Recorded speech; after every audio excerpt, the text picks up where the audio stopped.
Picture waking up and realizing you're inside your favorite story, as the main character, but not the chosen one. You're the villain everyone wants dead. Welcome to your nightmare fantasy, dream gone wrong. You try to understand this twisted setup, but all you have is a fragile body and endless threats, plus a power that drains faster than a dying phone, just when you think it can't get worse. The hero here is basically a powered-up celebrity, with an ego big enough to block the sun, as the world crumbles beneath monsters, dungeons, and deception. You see, survival's not the point. Rewriting destiny is a brutal journey of power, redemption, and the choices that carve out who we become. So tell me, what would you choose if fate gave you one shot to flip your ending? Could you stand against the hero? Right now, Seoul hangs its last hope on one man. Jung Shawan, head of Junghwa Guild, is clashing with a guy standing alone, bodies piled around him. No one believed Shawan could actually lose. Shingeng-hu, the world's most feared villain, says he's all that's left. He admits this pointless war started with him. As his power rises, he grins, blaming it all on villains like him. The other man smirks in return, asking if he really thinks he's some hero. Shiwan snaps, demanding how he dares speak of justice. He shouts he's fighting for everyone else, but that guy keeps getting in his way. He wonders aloud what kind of monster this guy really is. The crowd erupts, screaming the hero's name. Hearing the cheers, he fires up. He declares that as long as they believe in him, he's unstoppable. He lunges straight at the young man. His blow cuts through the air, targeting him. Kang-hu raises his guard. The impact explodes, silencing the crowd with a shockwave. On his knees, he watches the hero closing in. Through the haze, it's just the two of them. From afar, Shin sees people cheering his fall. They scream they never stopped believing in him. The crowd shouts as one, demanding the enemy fall. Shiwang says no one here wants him breathing. Power flares, he declares this ends now. He launches a blast at the grounded young man. The hit sends him flying, slamming into cracked dirt. The hero stands tall above it all. Smiling, he tells them his plan worked. Freedom, he says, is finally coming for real. People cry, overwhelmed with joy. He channels energy, aiming toward the sky. Fires a bolt of lightning upward. A glowing ring opens above their heads. From it, a huge hand descends toward him. The crowd starts panicking, eyes wide. Still, the hero grins without fear.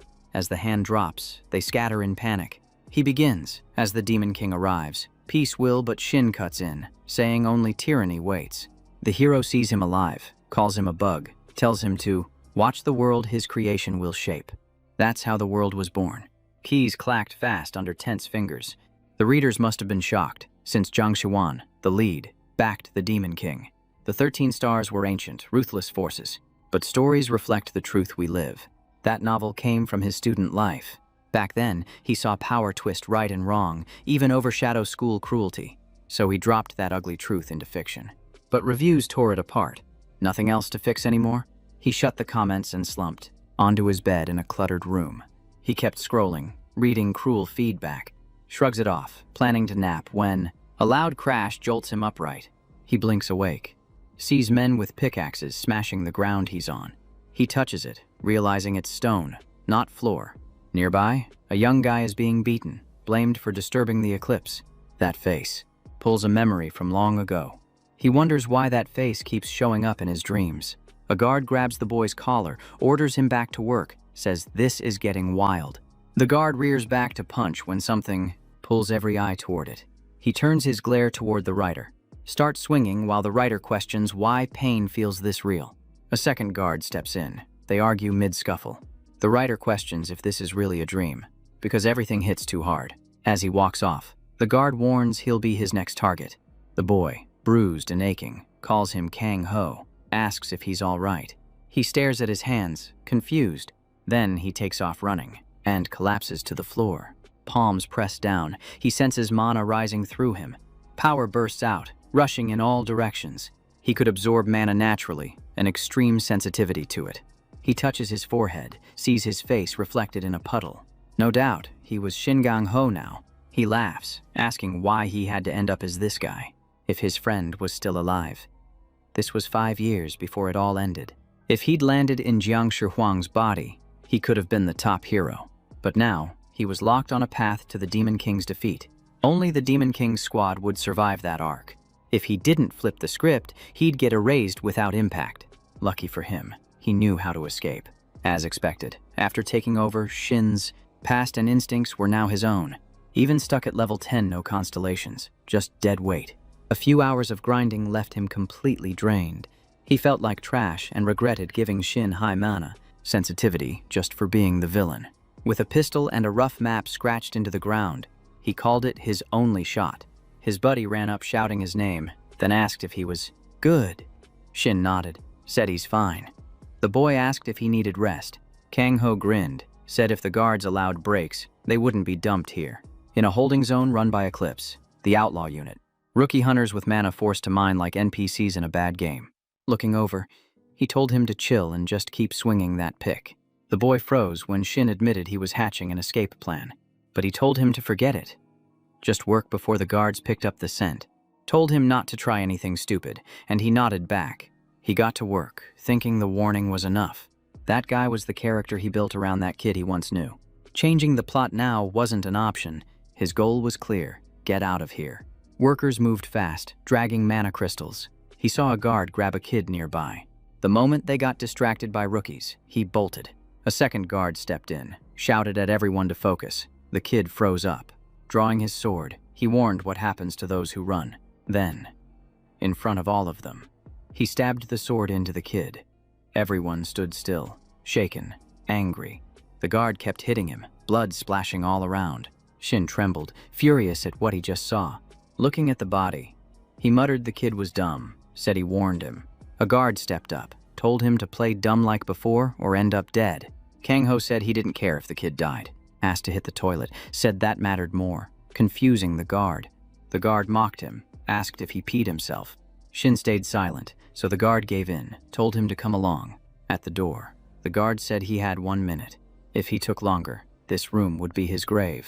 Inside, the boy saw corpses scattered across the floor. He stepped deeper into the room. While outside, the guard began counting. A few seconds in, Kang-ho found what he needed. At 49 seconds, he started drawing with blood on the ground. With 18 seconds left on the clock, he had already completed the symbol. It glowed, and Shin whispered that he knew someone was watching, that he knew the pain, the trials, the crushing weight of it all. The guard yelled through the door. 10 seconds left, told him to hurry up. Facing the mark, he asked if it wasn't curious how a weakling summoned it.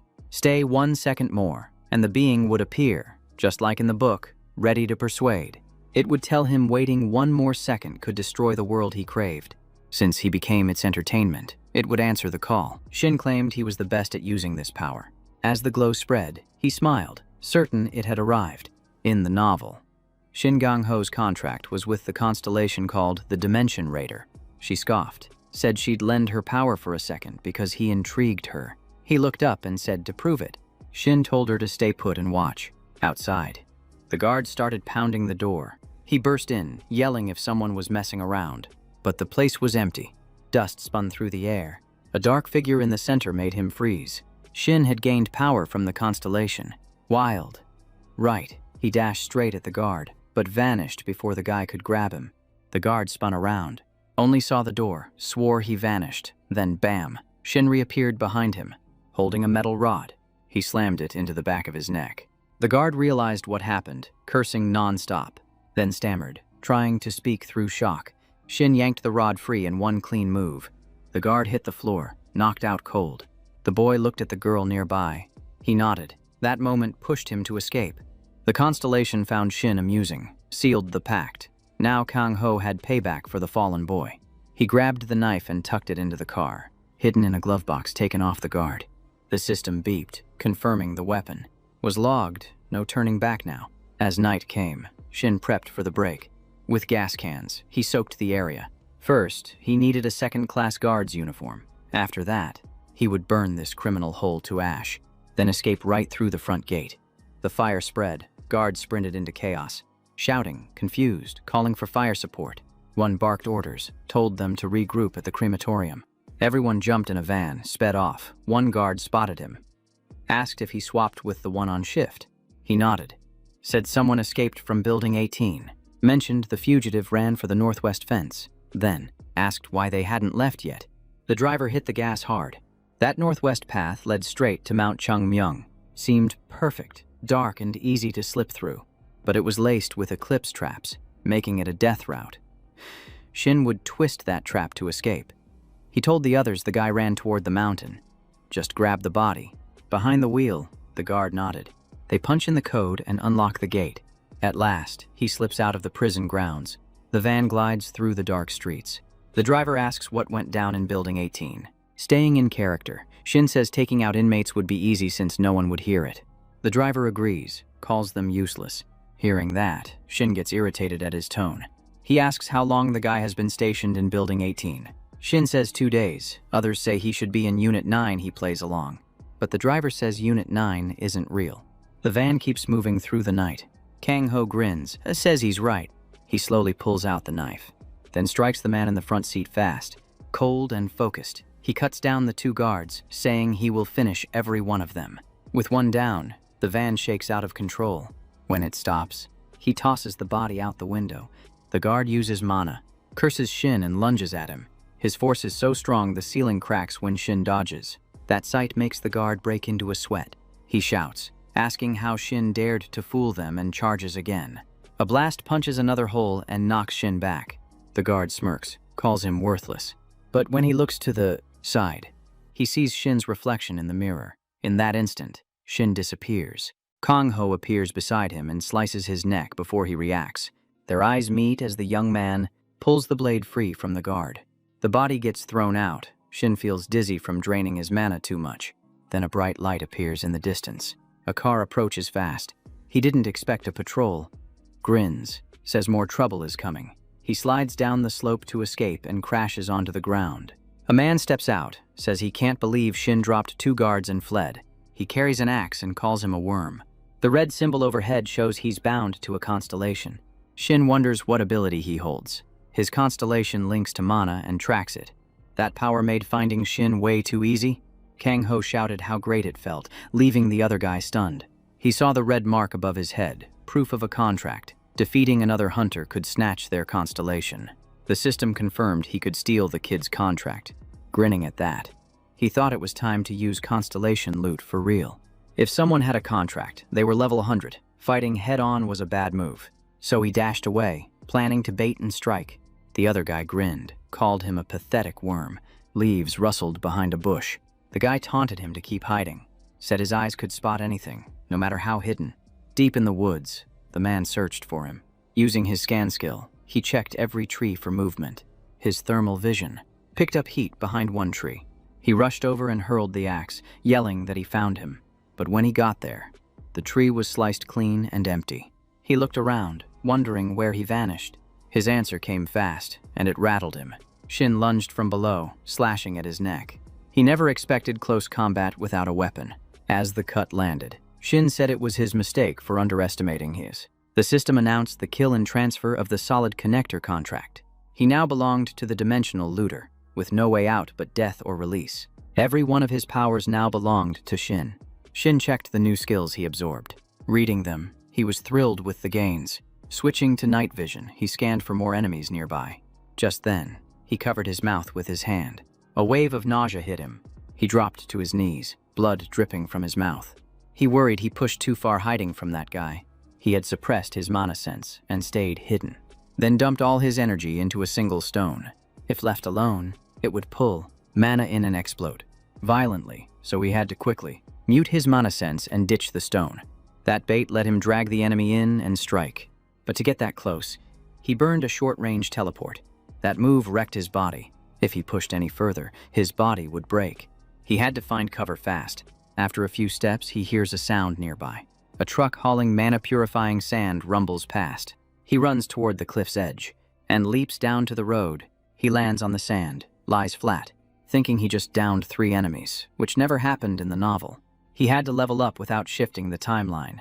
Given how weak he was in this world, there's no way the future would budge from that. As the truck rolls, Shin chuckles, feeling calm. He stares at the peaceful, annoying sky. At the sight, the boss says they've got more to mine and tells them to keep going. One worker nods behind him. As he walks off, the boss says the prison escapee was smart. Walked out the front like it was nothing. Jin finally arrives, drained, thinking it's tearing him apart. Mana overuse wrecked his stamina, slowing recovery. Undai. The system notes he's a level 10 assassin with no stamina. But he took down a level 45 and 55 both with constellations. Kang Ho steps into a phone booth and dials. He says he's outside Daejeon Station. Leaning on the phone, he asks for a favor. Back at the company, the boss says this hunt could be fun. Shin lies on Han Soyeon's couch while she patches him up. He thanks her for helping out of nowhere. She asks what happened. He says Eclipse caught him. She panics, asks if it was the mana mines. He nods. They used weak hunters like him. Still, he trusted her and reached out. He knew she still cared about Shin Gang-ho. Then, Han tears up, apologizing. She says she should have stayed after their breakup. She was just a rookie. Now she's level 150 with a constellation backing her. If she stayed, she might have ended up in Chungmyeong too. He says they shouldn't get close. She replies her level keeps her off radar. Facing him, she says he doesn't need to worry. She asks to use her power for herself this time. Soyeon hands him a bag with money and a burner phone. Without looking, he says his guild got the tip. Every move back then felt tense, like walking on glass. Even now, she's tied to a guild, hesitating. She asks if he'll ever join one. She offers to team up, but he cuts her short. He tells her not to cling to the past. Her tears fall again as those words hit. She pulls herself together and says she figured he'd say that. Han explains everything was planned. His contact's a leader, and the phone has the details. Still teary, she tells him to stay safe. He gives her a smile, says the same back. He hops in a cab, tells the driver to head for Daejeon Station. Driver asks to play the radio. Shin tells him to go ahead. News breaks. The Younghwa Guild just wiped out the Pink-White Corporation.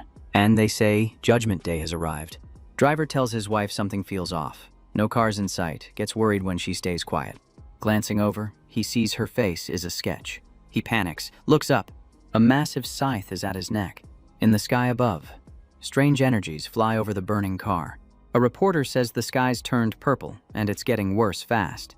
Before she finishes, monsters drag her away. No one knows what they are. Dungeons opened, streets flooded with beasts. People with powers became hunters. Chaos spread. Everyone thought it was divine punishment. Hunters started calling it justice and turned on civilians. Then suddenly, they lost it. No reason given. Just when it felt like the end, everything shifted. A woman gets cornered by a gang. One of them raises a weapon, ready to end it. Then he appears. Zhang Shawan catches the blade mid-air, asks if she's hurt. Younghwa Guild rose, seen as heroes and healers. Everyone chased after their sanctuary. Shin hears the news and realizes Pink-White wasn't a terror group. The bombings weren't theirs. It was all Zhang Shihuang. In the cab, the driver says his son wanted to join Younghwa Guild, but exposing the truth would brand anyone a villain, meaning the result was already decided. That's why he asked to be linked with a mercenary corps. It was the only way in. A few minutes later, he arrives at the place. Freelancing under a mercenary company was the perfect setup. Lee Yeren shows up, greets him warmly. He decides to hide his name, says he's Jung Sung Kyu. They shake hands. She says nice to meet him. She says she's got an easy collection job ready. Shin says he wants something harder, worth a bigger payday. Yeren chuckles, says she heard he's just level 10. He nods. She bursts into laughter at that. Still giggling, she wipes her eyes, her tone suddenly sharp. She asks if he expects her to clean up a dead body. He says mercenaries should be judged by skill, not level.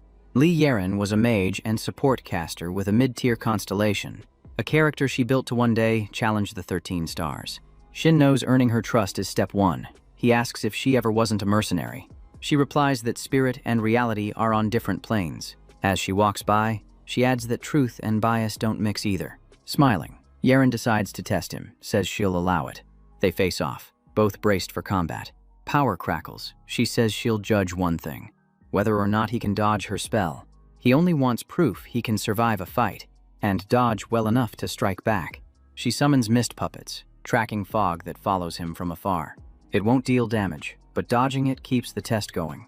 Shin yells, he's ready, let's go. She hurls the tracking fog straight at him.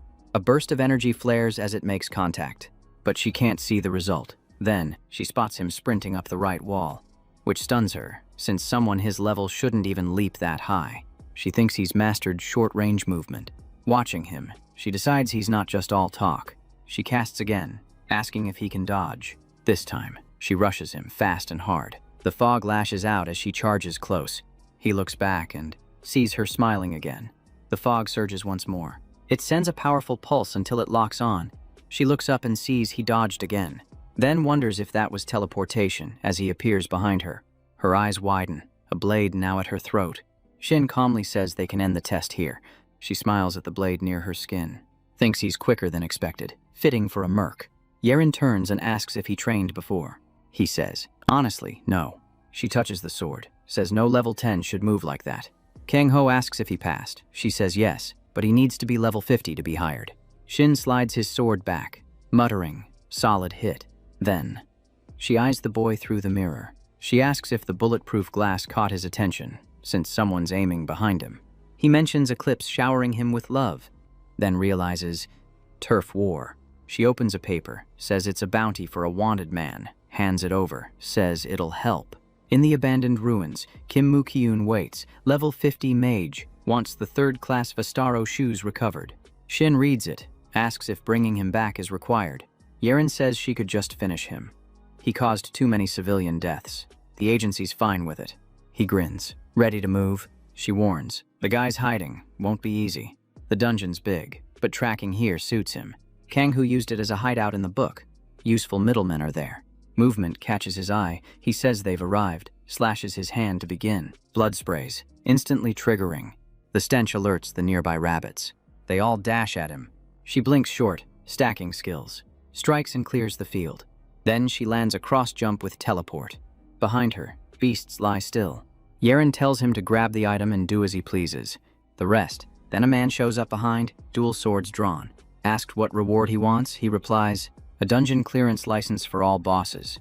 Glancing back, he notes the guy is a handy mid-boss. Shin greets Ventus, who coldly replies, he'll kill him. He tells him to quit whining. Then, Ventus lunges in full attack. Clones drop with him, hiding the real one. One leaps overhead, sword raised. He swings down, aiming at the boy. But Kang-Hu dodges with cross-teleport. It looks like a straightforward strike, but he catches the real one closing in. He short jumps forward, slams a hit to his gut. Ventus feels the blow, rages. He slashes again, misses. Shin dodges, calls him a fake mid-boss. The fight up front was just a decoy, the real threat behind. Kang-Hu stomps his back and right into the knife wound he made earlier. He draws his weapon and slashes straight at the head. The strike lands, blade drives into the back. Shin leaps away, leaving the enemy down. As the foe fades, the system notifies. He's acquired the illusion skill from that kill. Energized, he scans the area around him. A strange glow flickers behind him. He kneels, sees green light, realizes it's Salacium. Nearby, a guy tells Nim that getting it isn't easy. Youngji can't believe someone nailed Ventus like that. The girl says she saw Shin at the market. He was asking for gear at checkout. Looked like he was prepping for dungeon runs and farming. Watching him, the guy says he moved like a pro assassin, but was new to him. Another says Shin doesn't belong here. The girl adds the guy wouldn't survive a fight with him. Suggests dragging Shin over, but Youngji says there's no need. Better to let him fight than take what's left. She smirks, says that's how he rolls. They just need to wait. Kang-Hu spreads resistance points, trying to manage mana hypersensitivity. For once, he actually felt alive. Salacium had a cold, soothing effect. It helped reduce mana hypersensitivity. Normal dungeons rarely had it, and it couldn't be mass-produced. Only one person knew how to grow it, and she was at the origin point. That area used to be a DMZ, far from here. If his hypersensitivity triggered mid-fight, he'd be done for. Leaving the area, he mutters he needs money now. Yoren says calls weren't bad last year, now they're a mess. The caller says Eclipse vibes are rising, it's making her uneasy. Says she sounds rough after dealing with Eclipse. Glancing in the mirror, the woman says she's fine. She's learned to stay alert always. Easing off the gas, she hears a voice ask if she knows any hunters, since they are shorthanded. As Yeren darts through alleys, the voice says they had to reach out. She begins saying she wasn't sure. Shi Huang hears her admit she's unsure if any hunter suits his needs. Says he needs more time, not ready to judge the guy yet. He says her picks never failed him. Losing people to bad luck was tough. Yeren says that's old news, no point dwelling. She'll check the guy and update him. Then asks if he's got anything useful. He shares a tip on a syndicate. She'll get the case details in a secure email. She thanks him. Siwan smirks, says it's nothing and he'll back her with info anytime she asks. Younghwa Guild was starving for real talent. He eyes the last recruit she sent, tied up, and tells her to send someone reliable next time, he'll treat them well. He wonders how she even considered recommending a rookie on their first commission. Meanwhile, Shin clashes with Ibuki, a mid-tier boss. He flings his sword at the creature. The blade digs into its leg. The beast swings a claw at him. Laws tries using abduction to Aben, but it phases through him and hits the stones behind. Realizing Shin isn't there, Ibrea freezes. It lifts a pile of stones to hurl at him. Shin slips away using illusion magic, with abduction leaving a huge blind spot. He prepares to strike. The entity hurls the stone. It crashes toward where Shin was sprinting. He dives forward to evade. The stone slams down and bursts apart. Thanks to illusion magic, the one hit was only a clone. Ibrea stares, startled. Kang-Hu uses cross-teleport to slip behind her. In an instant, he grabs his sword and drives it into the creature's back. She reels from the blow. He pulls the sword free, leaving the body down. Afterward, he studies the scaffold ahead. A watcher nearby mutters about having another guy who could steal. He taps the wall, calling the others out. Wolf spirits creep forward, growling, and he says it's mealtime. They sprint toward Shin on command. They leap straight at him. Calm, Shin makes a chunk of meat appear and lifts it in his hand, noticing the creature is a wolf. The watcher stares, unsure what Shin is doing. As all three wolves quietly munch the meat, he can't figure out why they liked normal meat. Kang-Hu uses their distraction to reclaim his sword. He takes down the wolves one by one. Their handler panics at the loss. Shin looks at him and says there's a reason the wolves lost control over that meat. He prepared it to match their exact taste. Minutes later, all three beasts dissolve. Shin says flatly, that was a warning. He tells him to return the stolen items if he wants to live. The guy curses Yaren. From atop the scaffold, he yells for Shin to come get him, and as Shin runs inside, he mutters, that's what he'd do too. Mukyun grins, says he planned well but lacked brains, wonders what fool walks into enemy ground like that. Tossing a bomb, he tells it to blow and end him. Yang-Hu uses mana tracking, spots more bombs scattered around. He short jumps between each one. The man sees this working and gets pissed. Shin dodges every trap, weaving between metal bars. Mokyun can't believe his eyes. Frustrated, he asks if Shin thinks that'll scare him. Kim says a constellation named Chaos Fighter protects him.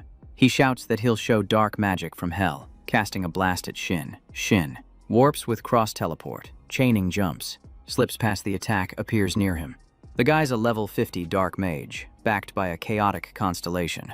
While fleeing, he says Shin's next move is too easy to read, tells him he won't escape this time. He activates vision capture. The world turns black. As darkness surrounds him, Shin stands still, says it's not time yet. The void creeps closer. Kang-Hu tells himself to hold. He lifts his sword, blocks his sight, then charges in. Charging. Mokyun asks how Shin knew the trick to block it. The young man replies, of course, he created the skill. In stance, the man scoffs, says stop making stuff up. Shin grabs him with abduction, pins him down, says the skill came from a beast. Claims the move has a flaw, says Shin cheated, but Shin says he just froze him. He quickly drives the sword into him. Trapped. The man can only scream. Kim triggers mana burst. Energy explodes, throwing Shin back, freeing him. He yells he'll burn him, and Kang-Hu, retreating, notices his casting speed is unstable. Wonders if an item's pushing him into awakening. Thinking fast, he jumps far away. Shin stays up high. The man below calls him a rat. He flings a magic orb up, screaming for him to die. The magic hits instantly. He drops. The enemy laughs over him. The man mocks him, asking how he dared to fight, but then spots copies of Shin all around. Annoyed, he starts building power. Casts heat rain to hit them all. Two dodge and charge straight at him. Kim looks around, confused. Then, something rattles him. Kang-Hu grabs his neck, sword pressing the same wound. The man screams, realizing it's the same spot, deeper now. He cries out, collapsing. Clutching his gut, he curses, asks how he was fooled. Shin grins, says he knew he'd fall for it, says it was a flawless plan. The system blares next to him. The Gorilla Master constellation loved that attack. Even though many constellations observe, few sponsor due to high energy cost. Dimensional Raider mocks the support, but Shin says it helped him act fast. He says he'll use every skill offered. The Raider snaps, calls him crazy, tells him to focus on the real threat now. Kang-Hu cuts the guy's leg, drawing a scream. The man asks if capture changes anything. Shin says if that fixed things, he wouldn't need weapons. Mid-sentence, Shin slashes him hard, ending it. Target down, contract secured, Shin unlocks new powers. He checks fresh skills as he sheaths his sword. Gained vision capture and surface level, chaos, and wonders if he should grab the stuffed gear too. Without hesitating, he digs through the body, grabs loot. Impressed the guy had such solid gear for level 50, he notices the gloves could connect mana threads to the dagger. Armor boosts energy, and the ring increases resistance. Then he pulls a talisman that cuts cooldown for 1 mana per second. Fully geared, Kong Hu reviews the buffs, calls that talisman the best. With the loot gathered, he plans to sell all rank 9 items. Hitting level 20 would be huge. Dressed in new gear, he walks off, thinking it's time to use the assassin skill. On the street now, he finds it odd. No monsters. This was supposed to be rabbit territory. A flash from a magnifier catches his eye in the distance. On a rooftop, a huntress asks her boss how to reach the top. Says they can finish fast and grab the loot. The boss agrees. He flashes a signal to his crew behind. One of them sees it, says he'll handle her kangaroo by unleashing beasts to distract while they escape. The rabbits sniff blood on Shin's gear and rush in, while he feels relief seeing them come. He cuts them down quickly. System pings. Kang Hu just reached level 20. With support, his stab skill evolves into bloody stab. The huntress is stunned. The beasts dropped that fast. The boss seizes the moment to strike, leaps from the rooftop, launches himself at Shin, blade drawn, slams his sword into the ground, but Shin dodges coolly with a fast jump. Kang Hu wonders who he is, thinks it might be a robbery, nearly losing his head. The man growls, asks if he's too slow, then uses an advanced strike to close in. Shin dodges cleanly, lands a bloody stab right after. Since the guy's regen breaks after 10 hits, Shin plans to keep hitting, but the boss just laughs, unfazed by the wound. Huntress smirks, says the boss is a berserker, grows stronger mid-fight. Right after, he charges in again.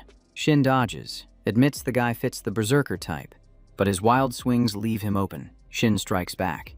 The man taunts, begs for more, but Shin knows just 4 more hits to go. As he closes in, the boss feels off, vision blurring. Kang Hu's already in range, activates vision capture, blinds him, then adds superficial chaos, scrambling his mind. With defenses down, Shin hits over and over. The berserker doesn't feel pain, keeps swinging, says he didn't notice cuts. When the effects fade, sight returns. He growls, asks if the tricks are over, but pain suddenly crashes into him, leaves him wondering why he's weakening so fast. The huntress freezes, worried. Her partner tenses. Fear creeps in. The berserker roars, claiming the more he's hit, the stronger he gets. But just then, abduction activates. Kang Hu steps forward and drives his blade deep into the boss's chest, calls him human, even if he's a berserker, says bleeding out ends it, and right after, the boss collapses, stunning them both. The huntress and her partner panic, run from Shin. Shin figures if bandits are around. National Hunter Security must have failed hard. System pings, he just got the Blood Glutton contract. Kang Hu celebrates, tells his constellation that's 2 wins today, says it's about time he got backing, but the looters think he's just weird. The leader, known for absorption and assassinations, thinks Shin's decent.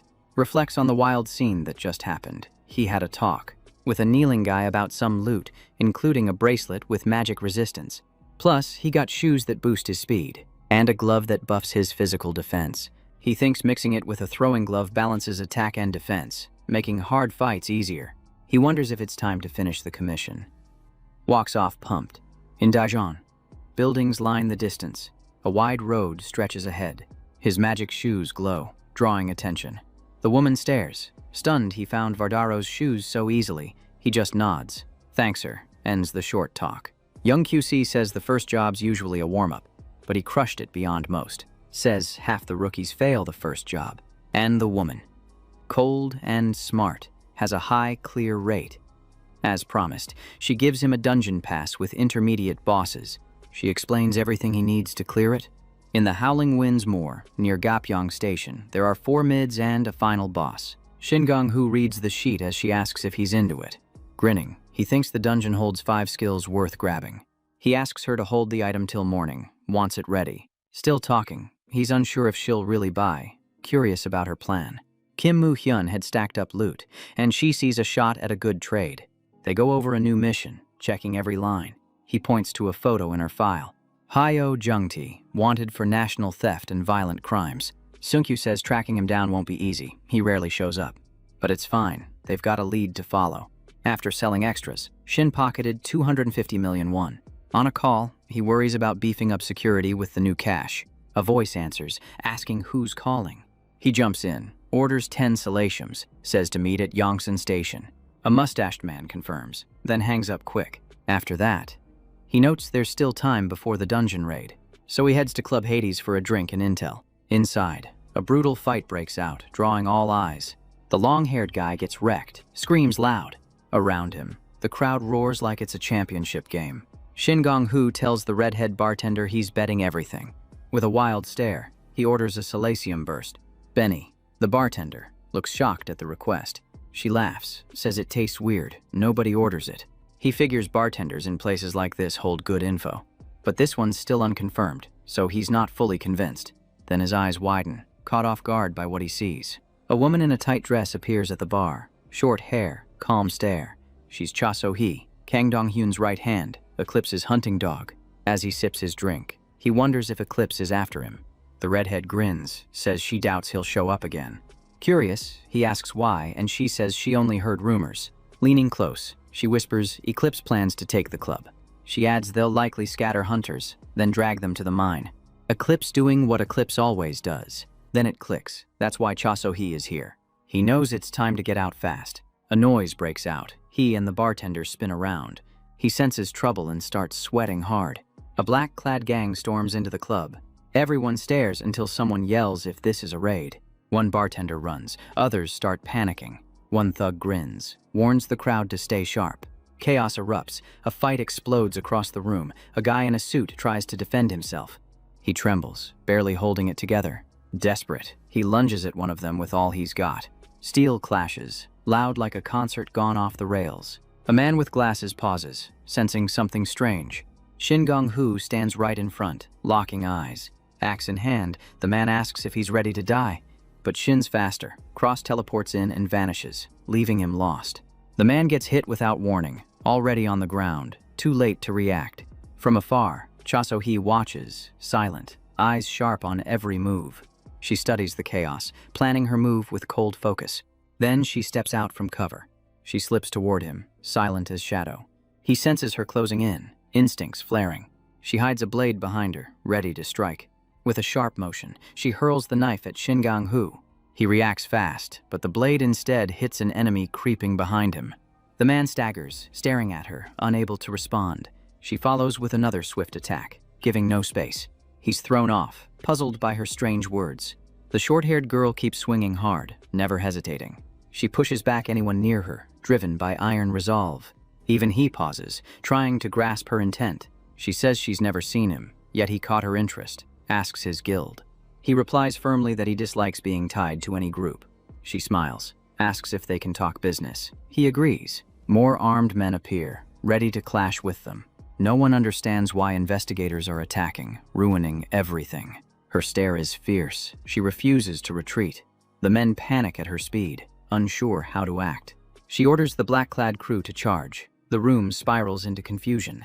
Left with no option, they rush the pair standing calm and ready. Shin Gong-hoo starts realizing this might be part of her plan. He wonders if she's testing his strength. He commits and dives in, striking with rapid moves. He unveils one of his abilities, using it clean and fast. Blows fly everywhere, turning the club into a battlefield. One fighter knocks the weapon from his hand. Perfect moment to end him. But he adapts quickly, refusing to go down. With sharp movements, he outpaces everyone, shocking the whole room. One precise slash severs an enemy's hand. The man drops out of the fight instantly, and the crowd stares, thinking he might be using some strange mind power. He gives her a worn-out look, eyes drained from the clash, showing how much effort he poured into every move. He tells everyone to hit the emergency exit, but they notice he's trying to leave. The commander snaps, ordering them to chase him. Some sprint after them, others stay guarding the hallway. Curious as ever, she fires questions, wondering if he's a killer or some kind of mage.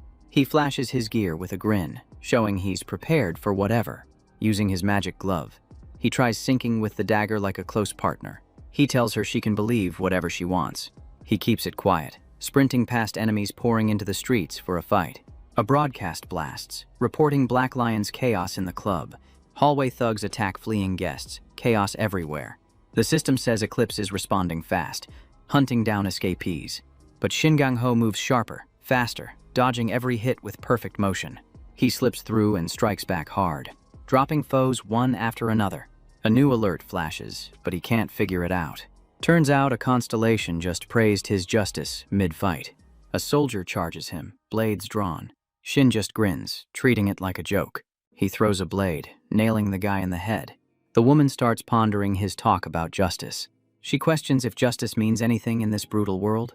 Shin doesn't care. His goal stays locked. Soldiers shout they'll repay their sponsor through blood. An axe flies and crashes into a nearby wall. The sound thunders through the club. Shin uses the wall as a springboard. He launches at the man atop the stairs, full force. The leap is short, but takes out 3 enemies. Landing, he drops, drained from the rush. Footsteps echo. Chisohi grabs a knife from a fallen enemy, ready for what's next. Shin Gang-yu barrels through doors, not slowing down. Then spots her up ahead, waving at the exit path. She cheers, sure she's found the safe route. Stars glow above, lighting the cold night sky. They escape the club together, leaving the wreckage behind. Eclipse soldiers still on the hunt, not letting go. Hiding, they wait for the right moment to strike. She suggests he work freelance, no guild strings. With a look, she hands him a card, says the pay's solid. He tells her he'll call once he handles some business, then heads out alone into the dark. She stays, waiting for orders. She answers her master's call, something urgent to discuss. Watching captives nearby, she calmly reports the situation's handled, asks if he wants her to check someone. Just give a name.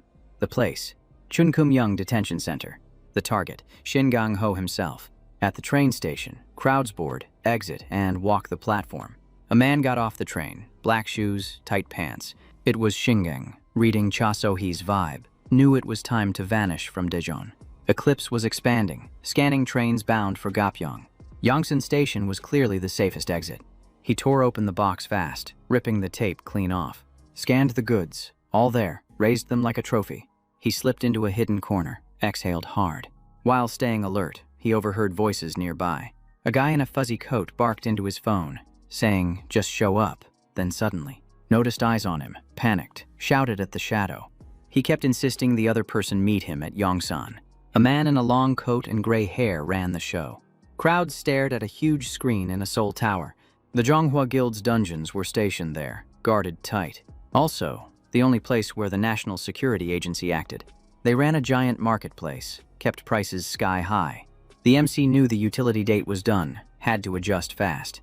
His mind turned to his rare abilities and the treasure he'd stacked from his hunts. He reached for one, feeling the weight in his gut, then, without pause, crushed it in one hand, a move bold and final. That power alone could bulldoze his next obstacle. He'd heal twice as fast if he stayed idle over 30 minutes. No mana headaches for him, thanks to his unique power. Holding a dagger firm, he walked the city's silent roads. Then out of nowhere, something knocked his senses. He halted, tense, body stiff. A family passed by, peaceful, the kid craving chicken. Mom nodded, smiled, said the agency and guild kept them safe. Shin Gang-ho watched, thought it was blind trust, moved on. A sudden noise yanked his attention back. Thugs jumped the family, grabbed the kid, while Dad pleaded. The kid froze in fear, but the hooded thug showed no pause. People screamed for the agency, panic rising fast. Shingon stood ready to crush them, broad daylight or not. He stepped in, promised sincerity to the hooded man. Crowd stunned. Gasps spread as someone unexpected came closer. The crooks froze, spotted Choi Kwan-hyung from afar, and panicked. Everyone reeled seeing Shin Gang-ho from the Yonghua Guild appear, his constellation-mastered swordplay and warped space skills. The hero wondered why that man even showed up, since he never joined scenes like this. Choi Kwan-hyung charged the thugs, flicked a card straight at them. One thug snatched it mid-flight, looking extra shady. The suited man said he could take anything if he returned the kid. The other thug dropped the boy fast, no pause. But the kid hit the ground hard. The father rushed to him. He checked the boy while the thieves sprinted off. The whole rescue went messy, and Choi Kwan-hyung could pull back. With the family safe, the swordsman pursued the fleeing men. Shin Gang-ho saw how fearless and sharp he was. A true blade master.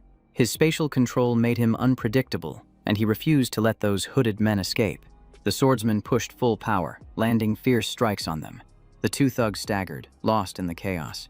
With tight and forceful blows, he drove them down, giving them no room to recover. They barely blinked before Chaiguan-hyung moved again, fast as a snap. When the mask slipped, one thug was exposed, the same guy from the station call. He panicked, begged, said he only followed orders, and it was all an act. No one around caught their hushed words. The man kept pleading, desperate for mercy. He tried to face the terrifying swordsman shaking him to his core, but no one could stand against power like that. Chaiguan-hyung ended the second thug and walked off, leaving the area secure. The hero knew this outcome long before it happened. He used outside hunters to boost trust in the Yonghua Guild and prepare to claim every right. People thanked him while the hero slipped away. He figured every chance Chaiguan-hyung got today would circle back to him later. A quiet apology came as someone held a small notebook. The man passed her a sheet with details on the fugitive the woman brought up. She read it instantly, flipping through like it was fresh news. She tore through each page, absorbing everything fast. Shin Gong-ho appeared near two men in the forest. One recognized him the moment he arrived. The protagonist's profile was already in Cha So-hee's hands. She smiled, saying the face in the photo looked familiar. The hero said it was time and asked them to step onto the porch. The guard confirmed the dungeon setup was ready. Then the sentinel recalled Shin Gong-ho said it was level 20. That level was far too low, making the whole plan feel dangerously unstable. Asked if the hero could really handle what was coming. He figured hitting higher levels was key to moving forward. He aimed for level 50, which meant serious grind ahead. He had to climb fast, even if it hurt at first. The view twisted. Massive mountains rising in the backdrop. Shin Gong-ho pushed through the desert, strong winds wrecking his movement. His vision was nearly gone in the storm. Only his own fading footprints led the way. He jolted when his foot hit a sharp edge. A hidden gorge stretched wide before him. Nearly stumbled into the deep pit, blocking the trail. A loud noise echoed behind him, full of creepy eyes blinking to life across the terrain. Lizard-like monsters locked eyes with him. If he played this right, he'd reach his target fast. The lizards charged in, moving hard and fast. Elsewhere, Cha So-hee kept analyzing the fugitive data. She asked for details on the chase results. The man said Shin Gong-ho outplayed a level 100 hunter. A hunter with major mana. He couldn't believe someone with just level 10 cleared missions like that. An image came up for deeper review. Cha So-hee gave thanks to the director, then casually said she met the fugitive days ago. She claimed he felt like a level 100 stunning the director. He tossed the data aside, saying it was useless since they couldn't lock down the level. In the mountain zone, the hero kept countering attacks. The lizards came at him, but he outmatched them. He drove the dagger deep into one target. His aim was locked on their midsections, just as planned. With the magic glove, it looked like a long fight ahead. He pulled the soaked blade from the monster's gut, unfazed. One clean strike dropped several enemies, showcasing raw power. The hero did the math, tracked who was left and plotted his next move. Only two remained. He finished them back to back. While he fought, their bodies hit the ground. He smirked, proud of the win. With one gesture, he challenged the rest to come. The monsters dragged forward, red eyes glowing. He stood solo, surrounded, but didn't flinch, ready to crush them all. When hunting, remember, damage matters. If you don't hit, it doesn't count.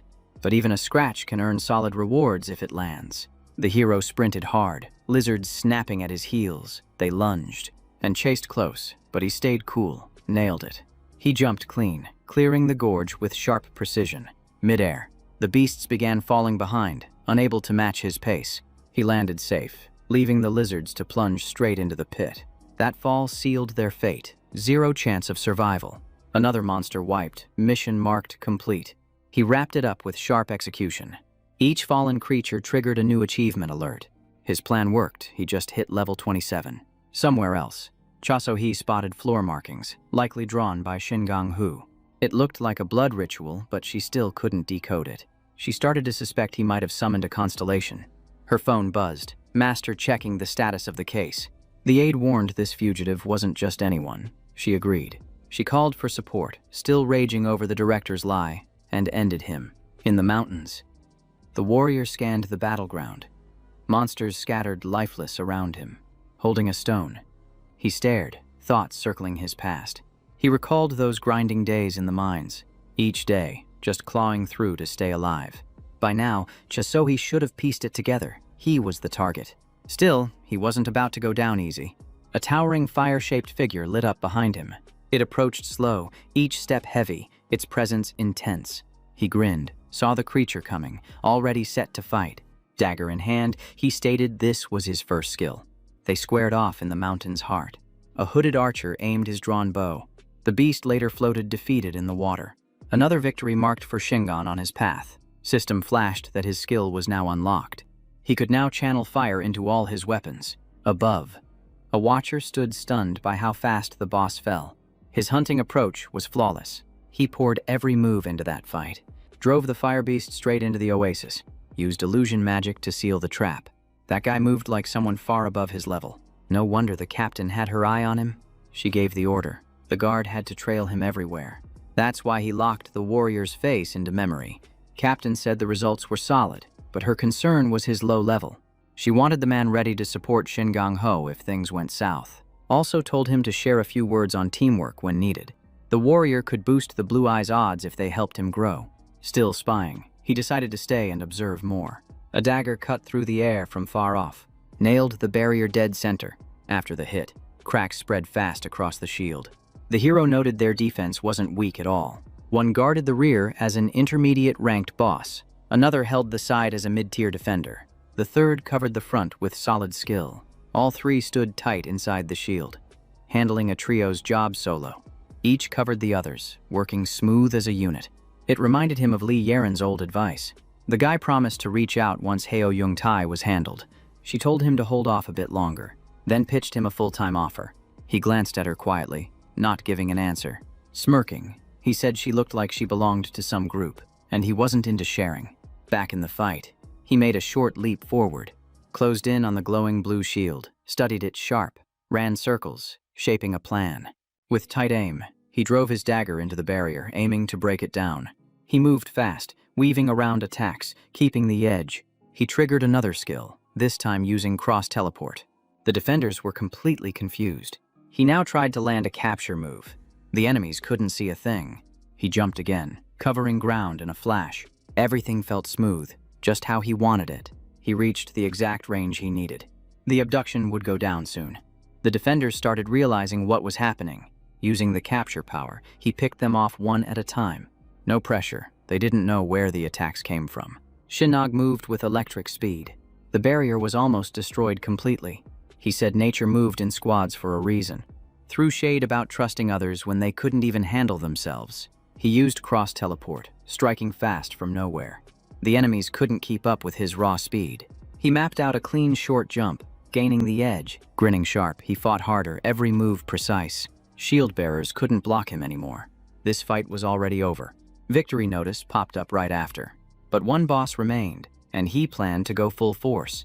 That boss was already in position, ready. A direct duel, both standing firm. The hero swung his blade upward, landing solid hits. The boss lifted a fist, aimed one desperate blow. Illusion magic threw his aim off, left him open, completely lost. No way out. The boss was helpless now. The final blow came fast, ending it clean. No defense left, nothing to block it. Dagger struck. He dropped. Shin Nog hit level 29. Another flawless win for the undefeated hero. Rear, side, and front defense fused into one shield skill. That combo caught the hunter's interest, useful for what's ahead, but the hooded observer still watched, impressed, thinking maybe solo was enough. But it was still early to judge. He'd know once he saw the main boss fight. Shin Nog faced the next enemy already. The follower tracked him close, eyes locked tight. They stared each other down. The hero's excitement was rising fast. The white-haired beast prepped the bloodburn move, the very skill the hero chased from the beginning. The monster lifted off, circling, planning its strike. It roared loud, sound crashing through the field. Dark purple fireballs burst from its hands, flying fast. The hero dodged with 3 sharp backsteps. The monster took note of his quick steps. A light beam slashed through, defense magic triggered. It used wind arrow to block incoming threats. The hero struggled to find a clean shot. He bit down on something green, full of energy. Then the beast struck near him, splitting that object in half. With heavy skills up front and defense magic behind him, he could pressure the mage in close range, landing hits. But Shin Na paused, knowing he'd spill too much blood doing that. That bloodburn skill was vicious, sharp, and dangerous. Brutal, with enough force to finish him instantly, while the mage circled above. The hunter searched for another angle to strike. The mage had revealed all his tricks, while Shinnog only showed the bare minimum. So the mage had no clue about the rest of his hidden defenses. Under the red sky, the clash dragged on, the observer whispering that neither side was landing real blows. He noticed the hero studying every move, hunting for a weak spot. The mage's spells grew harsher by the second. Annoyed, the monster lit up its red glare. Seeing that irritation, the blue-haired boy started provoking him. Perfect timing for his big move. Time to unleash everything he saved. He made rapid hops, cutting the distance to the mage drifting through the sky. With a fierce stare, he closed in enough to shatter any fighter. Mission locked. He reached the ideal position.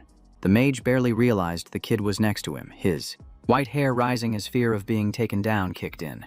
He fired a spell, but Shinnog's plan kept moving.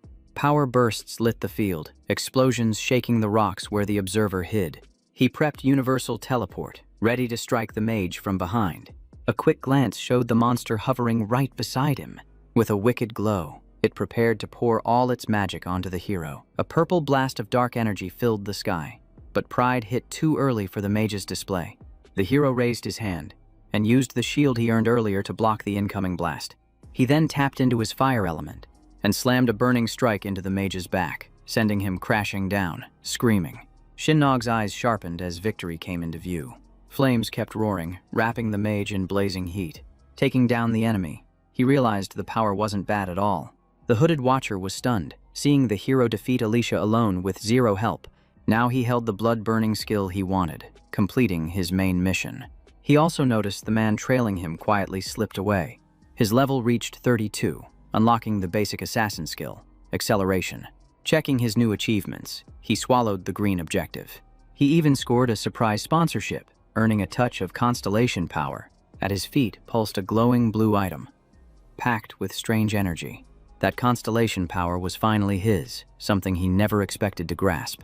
And it would serve him well, helping him face whatever challenges still waited. Inside a dark building, something shady unfolded under cover of night. Shasohi updated her master about Shinnog's progress. She stood outside a locked room with a few guards. Their goal, break in and find anything useful as evidence. A man in a black jacket sent live updates through his phone, messaging his client that Eclipse was sweeping Shinnog's place. But once inside, they found nothing. The room was bare. On the other line, a guy exhaled smoke. The short-haired girl listened as her master spoke, saying the protagonist was becoming more interesting. He said the kid moved without hesitation, both cautious and bold. That careful instinct was something the master lacked. Her eyes widened, realizing her master saw him as a potential rival. He asked again if she found anything to push the case forward. She read from a sheet, claiming a lead, said the house owner was a skilled, dangerous hunter. Someone across the street watched but didn't move closer. After wrecking the place, they left with what clues they had, leaving the mountains. The hero thought of the blood-burn skill. Selling the green magic stone scored him 50 million won. He also grabbed a bleed-boosting ring and a rare skill book. Then came a sudden ping, sounding from his phone. Now out of the dungeon, his signal finally returned. He scanned the missed messages. Eclipse was tracking him. That news made him grin wide, fired up. Thinking of Cha So-hee, he praised her speed and sharp work. After the messages, Shinnog thought of Han Se-yeon. This was exactly the kind of intel flow from the Guild of Flowers, or listeners. He figured Eclipse was onto him and would soon hunt Li Yaren. She had no reason to back him. She turned him down. Just business. Even so, the blue-eyed guy still clashed with Eclipse over Daejeon.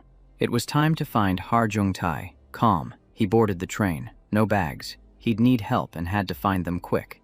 A red-haired man stared up at the brick building. He scratched his head, doubting he'd catch Heo Jung-tai now. He spoke to a guy smoking nearby, telling him to drop it. The suited one said Yangpyeong wasn't his turf. The redhead's brow twitched, rage growing as he glared at the building. That was once his home, now just a bitter memory.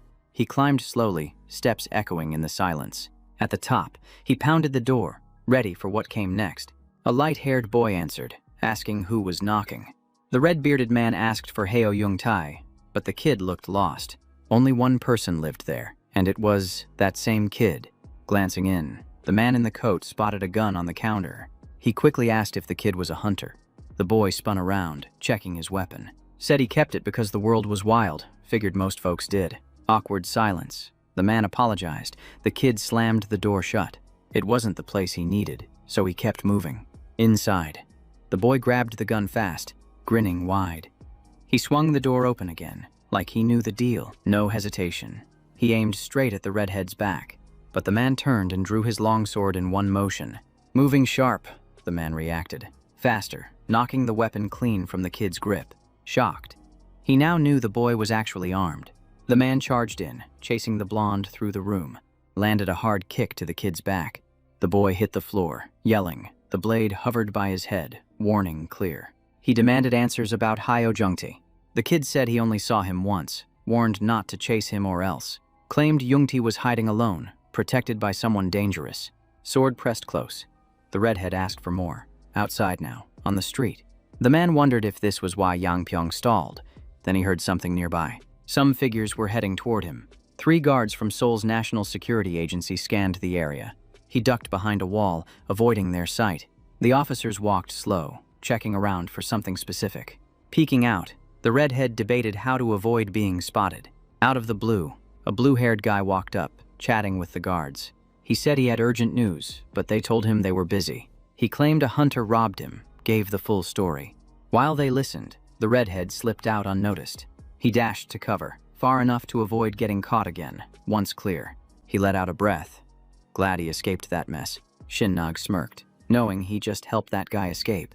A hand with a watch reached for a book up high. Sword in hand, the man moved slowly, scanning every shadow. An old album cracked open, revealing a photo that stirred buried memories. 2 friends in the shot, celebrating. As that day came flooding back, they laughed. One congratulated the other on moving to Seoul, pure joy, unaware of what lay ahead. The man in black told his partner to relax. He'd handle things while the other was away. Both stood for justice, ready to dive headfirst into any storm. No hesitation, even if it burned. Then someone new walked in, polished black shoes grabbing instant attention. It was Shin-Na, the same guy who'd once tracked the redhead, bringing serious tension. He asked how the man found this place, but the guy already knew all about Yuda-hoon. Said he was level 362 and part of Seoul ASN. Alarmed, he drew his blade, asking if Shin-Na dug into him or was ASN too. He only knew why they were after Hyojungtae. Shin-Nag offered to join forces. Back at Lee Yaren's table, she sighed, disappointed no one wanted the mercenary post. The guy facing her was top tier, even good enough for Zhang Shi-Huang. A strange sound cut through, making them turn sharp, on edge. Screams tore through the room, shocking both as chaos erupted. It was Chasohi storming in with her Eclipse crew. Holding a document, she said she finally found what she came for. Lee Yaren jumped to her feet, stunned that someone barged in with zero warning. Smirking, the long-haired girl said she came in peace, just wanted a chat. She passed over Shin-Nog's file, asking if Lee Yaren knew him, gaze intense. Lee Yaren stared at the paper, frozen, trying to make sense of it. Back to the 2 hunters. The redhead asked about the job, cautiously. He wondered what kind of work they'd take on. Shin-Nog said catching Hyojungtae was only the beginning, and that Yuda-hoon wouldn't cut it, especially with ASN tied in. Said it was nearly impossible to find info on his friend due to locked access.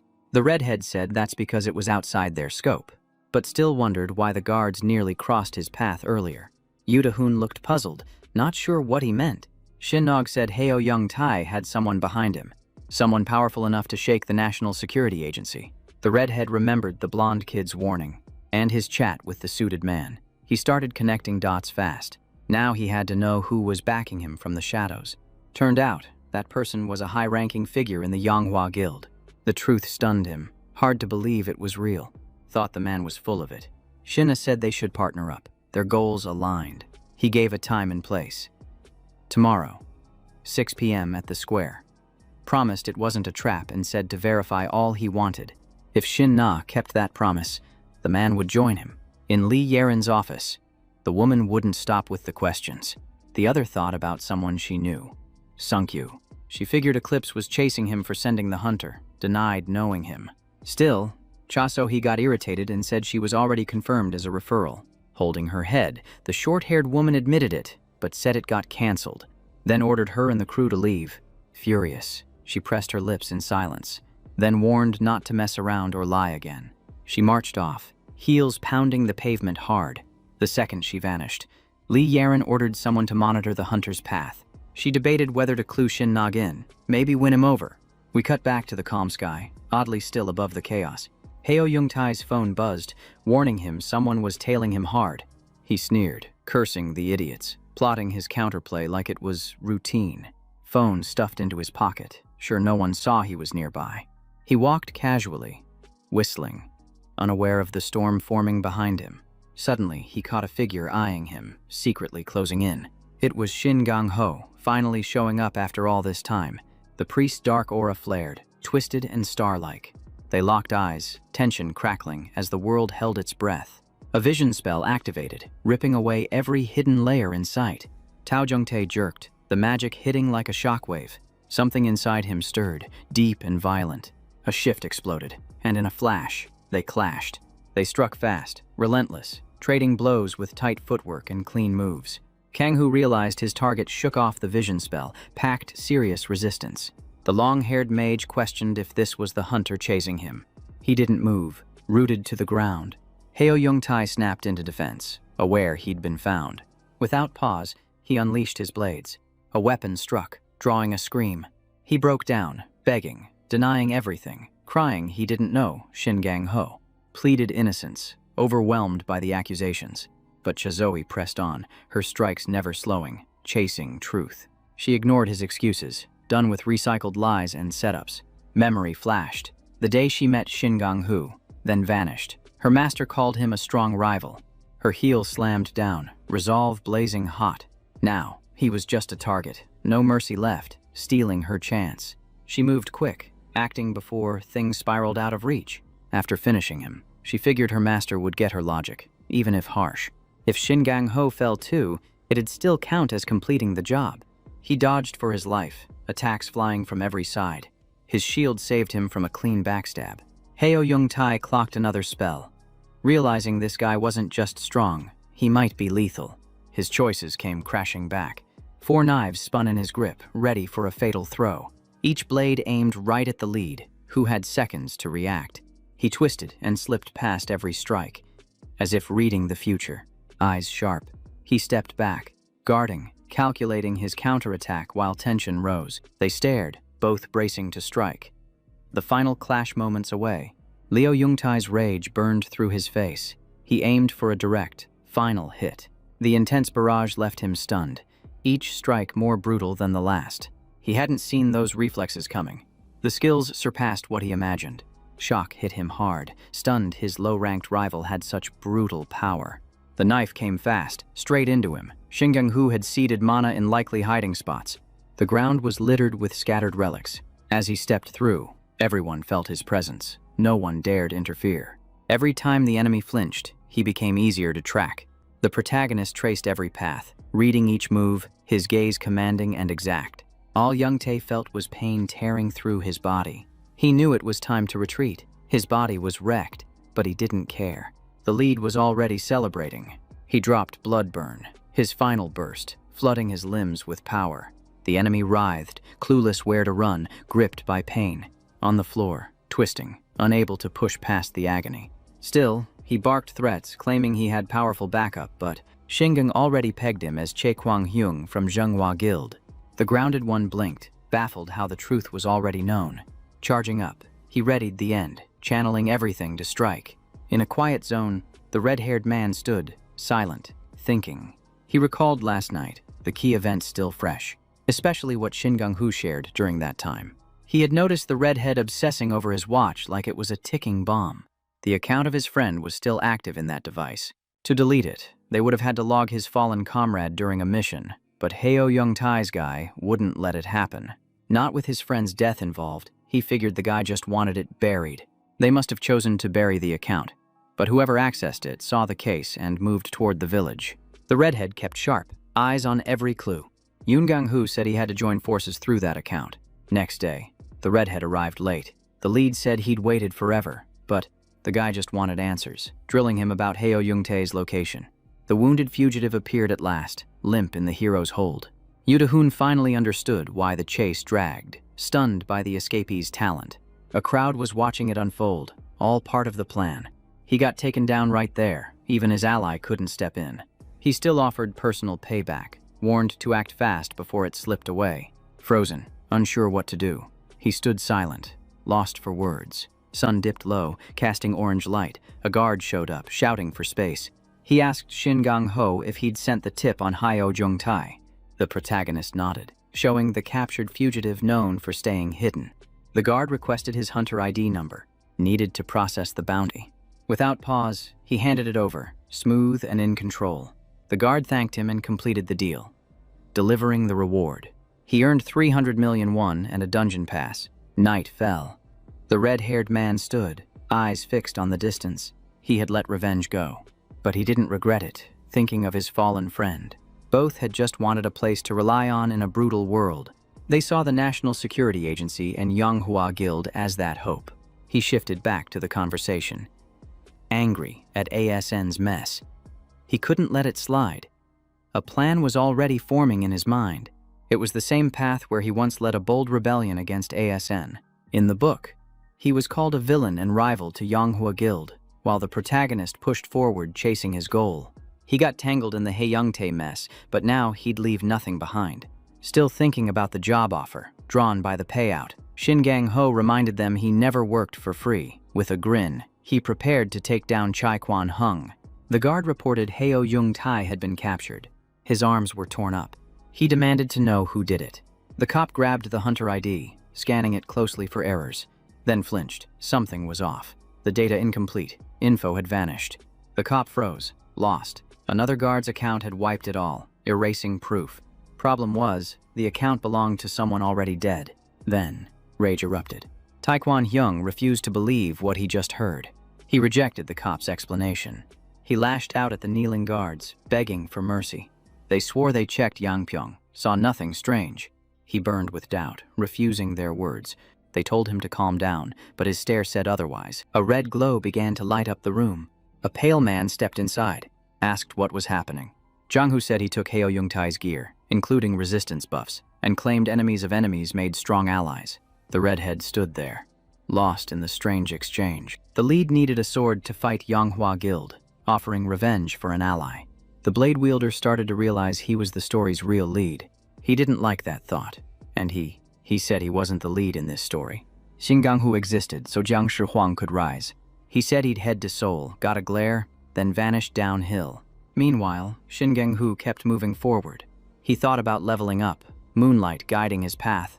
The fight with the cops escalated, their patience long gone. He kept yelling, fury boiling over with every word. A tall man in white appeared, radiating heavy pressure.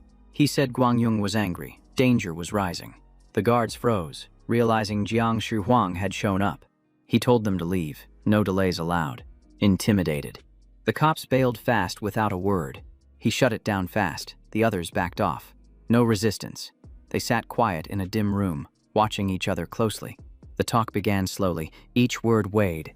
Jiang Shi-huang asked what the issue was. Why the rage? Kwang Hyung said his device broke, blamed sabotage. He kept going, but got interrupted. He'd already been warned once. The man in white leaned forward, calmly asking for details. He said he no longer cared about the plague. Every enemy in his path would burn. At Yangsu Station, a hand touched a dog statue. It was Shin Gang-ho, quietly observing the scene. The novel's hidden dungeon held deadly secrets, and he knew it. For Jiang Shi-huang to gain anything, he'd need to face tough trials. The blue-haired one was fired up, seizing every opening. He walked fast, eyes sharp, steps sure. In his hand, a glowing blade cut through the dark. He reached the gate, ready for any sneak attack. John Young, the mid-tier boss with many eyes, appeared, shifting the air. He crept closer, danger thick around him, waiting to strike. They stared each other down, the monster towering high, eyes lit with magic. He launched the first move. Shadows burst out as it split itself mid-stride. A perfect copy formed, doubling the threat, poised to lunge. It darted forward, fast as light, while the real one faded. With a leap, shadows closed in on Shin Gang-hoo from all sides. But he stayed calm, waiting for his shot. Shadows rushed him, sharp and fast. He readied his dagger for the counter. His glove flared, releasing a blast to end it. But he never saw it coming, blindsided as the creature slipped past his strike, revealing its face in one smooth dodge.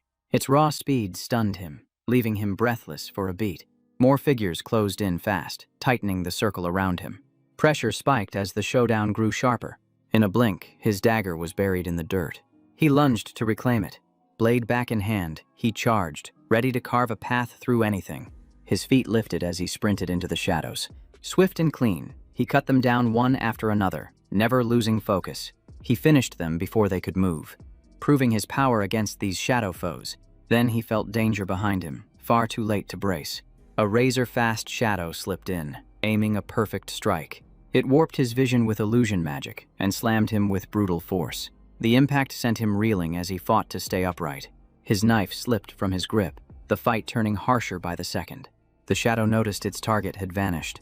He stood alone now, hidden from sight.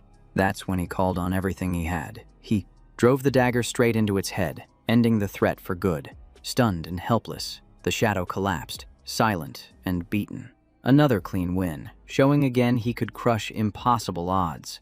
The enemy never expected him to hide and use illusions himself, or time his counterattack with such cold precision. He had taken down an intermediate boss and earned Shadow Step. He vowed to master it better than its last user, soaring past the first stage at level 33. Cut to two characters arguing in the room, each convinced their view was right. One started losing patience. The blonde man insisted the world centered on him. He claimed to stand for goodness, justice, and the path. Meanwhile, Shingang-hu wandered deep into the forest. A prompt for the main boss appeared before him. What was? Wild was how events drifted far from the novel's outline. The man in the black suit began to grasp who the true lead of this twisted tale was. The man in white with pale hair confidently stated he was the main character. Shingang-hu braced himself, body and mind ready for the next brutal match. This time he faced another version of himself, the final and strongest foe. His weapon hummed, prepared for the hardest clash yet. He opened with a leap, cutting the distance fast. He swung, but the enemy slipped aside with flawless movement. His feet slammed the ground as he charged in, ready to strike. He swung his sword again, aiming to finish it fast. Blades met, sparks flying, metal ringing through the field. He knew this fight demanded sharp reflexes and tight tactics. If he used illusion now, he'd get tagged easy. That would kill his momentum and wreck his edge. Since both could read moves, they saw each other's flaws.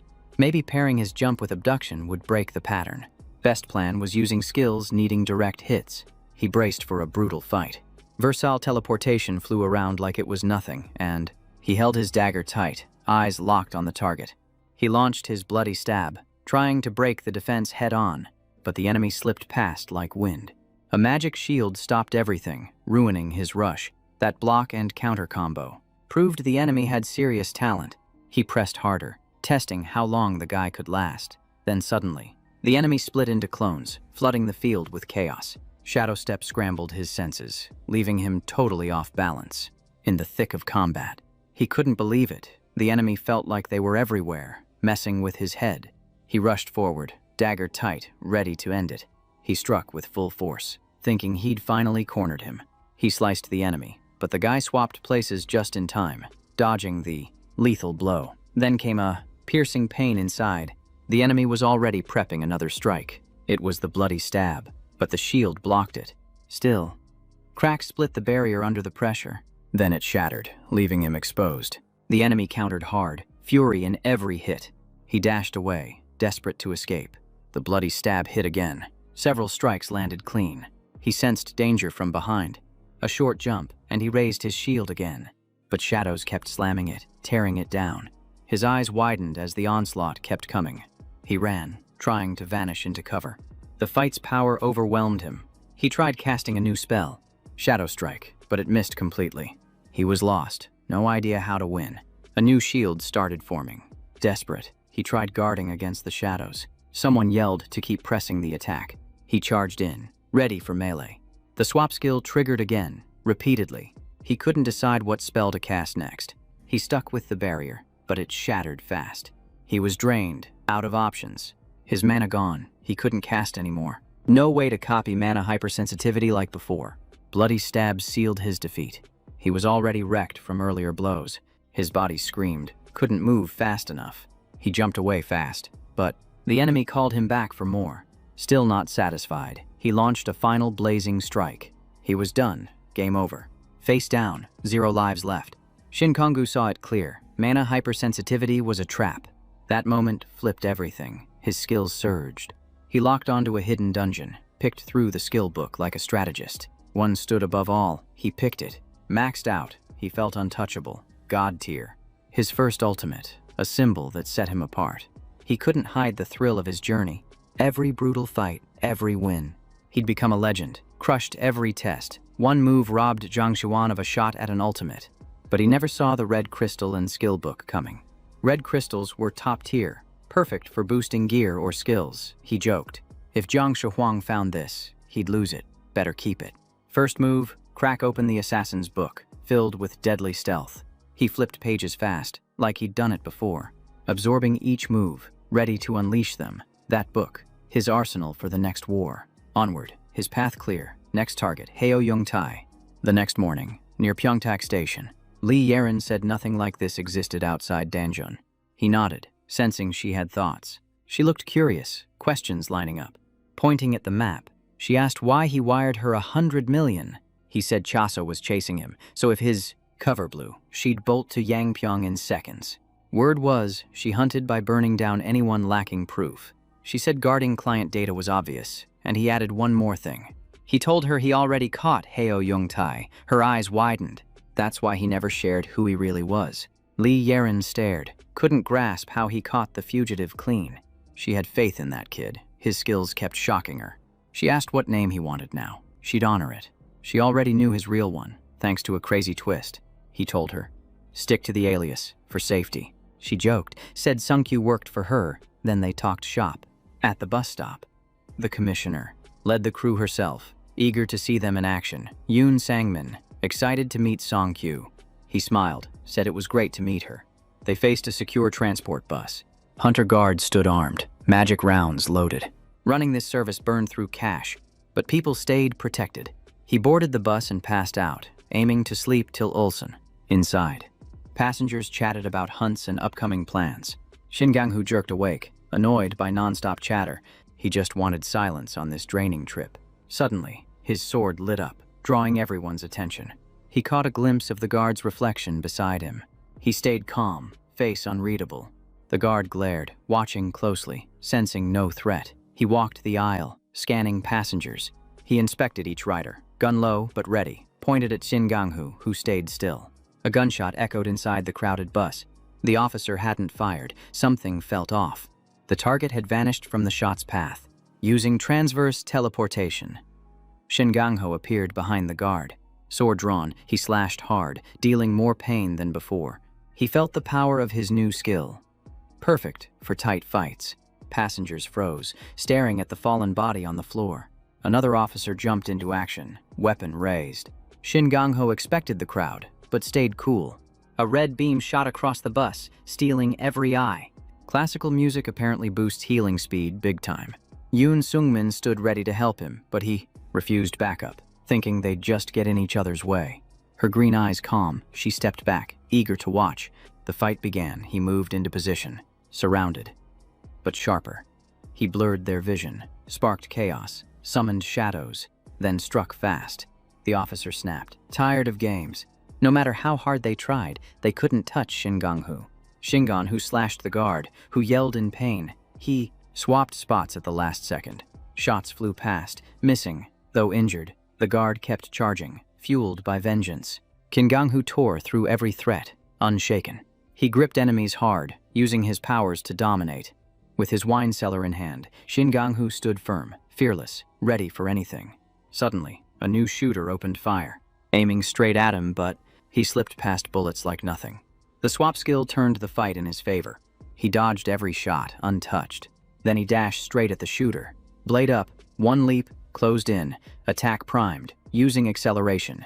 He sped beyond reach. Everyone froze, shocked, but it still fell short. Shingang-ho laughed at foes pushing on even as defeat closed in. He wanted this over fast. He triggered his ultimate at full force. He aimed to finish quick. They had no idea who they provoked, their lesson coming hard. His strikes landed clean, crushing their guard. Blood burn drained them dry, leaving them exposed. Their strength collapsed, overwhelmed by his raw force. Only bodies remained scattered across the floor of the vehicle, silent proof of the clash. One after another dropped, no chance of surviving that storm. One man stayed upright, barely holding on, already done. Two girls crouched behind seats, watching everything unfold. The music listener spat blood, showing how hard he got hit. Shin Gang-ho asked in a mocking tone if the music still sounded good. The man, still stubborn, raised his weapon to fire. With a twisted grin, the passenger moved fast and started shooting wild at Shin Gang-ho. Yoon Sang-min stepped forward and stomped his foot hard. Simple move, but strong enough to launch him toward the enemy with the sword. One precise strike ended him before he could react. His final moment hit, nothing left to save him. The protagonist cleared another impossible fight, showing unmatched strength. Near the driver, the two girls stayed frozen, waiting for the outcome. Yoon Sang-min watched closely, taking in every action. Eyes bright, she shouted that he passed the test. After dropping his target, he secured his contract with Music Father and boosted his recovery. He figured classical tunes might be his new break time vibe. He chuckled while checking the pockets of the fallen foe. He found a resistance item at his tier, a clean glove. He pulled out a special shoe that boosted agility. A solid find. Everything else would be sold fast to fuel his next upgrades. Curious. The girl asked if he'd at least compliment her for helping. She expected credit for her role, but he stayed spaced out. Smirking, she said she wanted to name him Captain of Tewa River. Olsen's organizations were just side paths in the story, and Tewa River stood right among them. Unwrapping a lollipop, she revealed the reward, 2.5 billion. She called him the King of Olsen and asked him to take Gong Taiso's left arm. Even with that massive offer, he added one condition, surprising everyone. He wanted Tewa River to control Olsen, and they agreed. Then he demanded a one-on-one with the feared leader of the Abyss. The girl almost choked on her lollipop, stunned by what he said.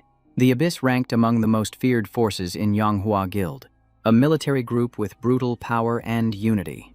Despite inner conflict, targeting Zhenghua Guild, Shin Gang-ho had to link up fast. He needed real backup. The girl paused, thinking on his demand. Tewa River, as one of Abyss's branches, was a good way in.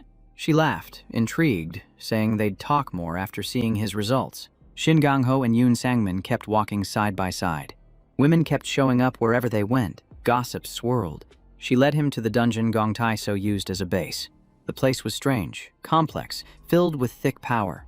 From the setup, he guessed they weren't here to explore, but to catch Gong Taiso. The girl asked if he knew about fireworks. He looked at her, face sharp, thinking before replying. It meant mercenaries teaming up to strike a big target. Going in meant risking your life. Plain and simple. But those who lived could hit it big. Shin Gang-ho knew Gong Taiso's habits and constellation, and could use them. She told him he had 100 enemies chasing him through commissions. Gong Taiso led Scarlet Blood. His name alone brought fear in Olsen. A complete maniac, zero regard for anyone. He killed without pause, nicknamed the Olsen Slayer. His level 200 gear made him near untouchable. Someone yelled they spotted Gong Taiso. Chaos broke out. He appeared, flanked by guards, dressed in gear that radiated wealth and command. A red diamond sparkled on a sleek glove on his left hand. He ordered the crowd to clear, didn't want interruptions. All eyes locked on the jewel on his left hand. She explained Gong Taiso defended that arm with magic. It was worth more than his life. Mercenaries were circling, waiting to pounce. She said once he left the dungeon, it'd all go down. Shin Gang-ho turned away after hearing it all. She watched him, unsure if he was about to ditch her, while the crew nearby waited, but he shook his head, told her to move. He had a place to hit. In an art shop, people browsed like it was a gold mine. At the desk, Shin Gang-ho asked about a piece priced at 500 million won. No hesitation, he planned to sell everything. To grab that item even if it meant starting over with nothing. The ring promised pain relief and resistance, a huge upgrade. He knew finding a 4th rank relic like this was nearly impossible. He tucked the item away, slipped out unnoticed. He searched for something that would truly push his mission forward. But what he needed most stayed completely out of reach. Gong Taiso came to mind. No constellation, but his squad had them. He figured the guy checked gear before heading out, always prepared. He kept running scenarios, trying to land on a plan. Then noticed a short-haired girl quietly tailing him. The Sacred Archer's magic and bow skills were 5-fold stronger. Shin Gang-ho sensed a strange pull from this new gear. Their eyes met, and he realized it was Gong Taiso in disguise, inside the hunter's shop. The crowd moved silently, eyes watchful. The figure faded into the crowd, leaving no trace. Curious and cautious, he followed, trying to learn the truth. The disguise was flawless, only sharp eyes could crack it. Without that faint constellation glow, he wouldn't have guessed. Guards were watching. Dong Taiso hopped into a moving ride, vanishing fast. If left alone, he'd just slip away again. He shook off distractions and leapt a short distance. He moved across rooftops, vanishing from sight. So he stuck to foot travel, no risks. He needed to understand the enemy's actual goal. The sun set, casting pink and orange across the sky. Gong Taizo grinned, proud his disguise worked just right. He couldn't wait to see the mercs realize they'd been duped. A new figure joined the group, instantly treated as boss. But the fake one didn't like what he heard, eyes narrowing. He turned and hit one henchman with a hidden power. The man stood alone, dazed, confused by the sudden shift. Doubt crept in, his instincts shaken. Shin Gung-hoo finally understood how he survived the fireworks trap. The guys panicked, asking what was happening. Now the protagonist had his answer, and his path was clear, as night covered the sky. Tension climbed, all waiting for Gong Taiso. Sunkyu missed the meet time, running late. The muscular boss got suspicious. He said the White Corporation went down the same way, all members wiped. He suggested tossing a question toward the abyss. She told him to relax. The blue-eyed leader, Li Yaren, was gaining her edge. She ran client ops smoothly, stayed neutral in every deal. Those sharp eyes meant serious skill backed her up. So, the girl figured waiting on him was the right call. Her phone buzzed with a new message. She froze, stunned by the encryption. She read it and couldn't believe the intel.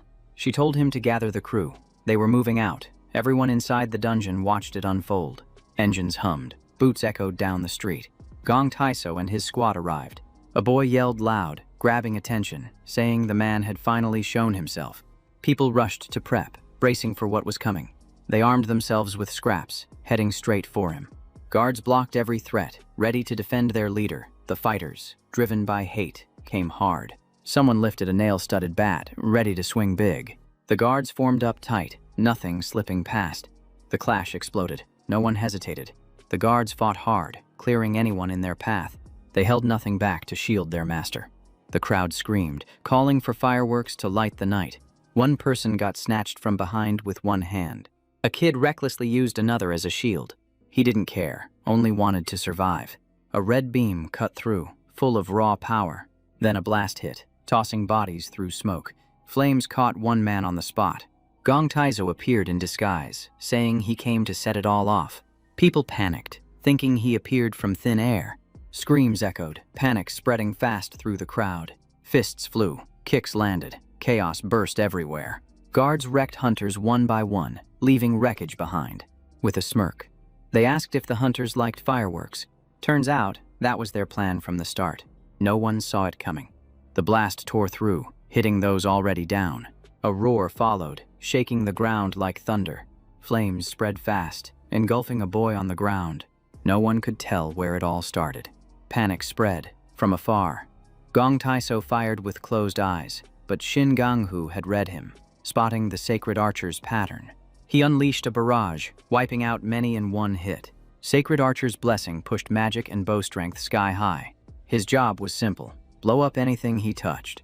He enjoyed the chaos from a safe spot, but just before his next cast, the strike came. Shin Gang-hoo was set to end Gong Taiso. He locked him down, making escape impossible despite the fight. The guys nearby looked confused, unsure what hit their leader. Gong Taiso, dazed and lost, couldn't tell who was coming. Focused and fast, Shin Gang-hoo pushed forward. Shin Gang-hoo dashed in, sword ready, targeting Gong Taiso. Gong Taiso dodged, sweating, barely missing the lethal strike.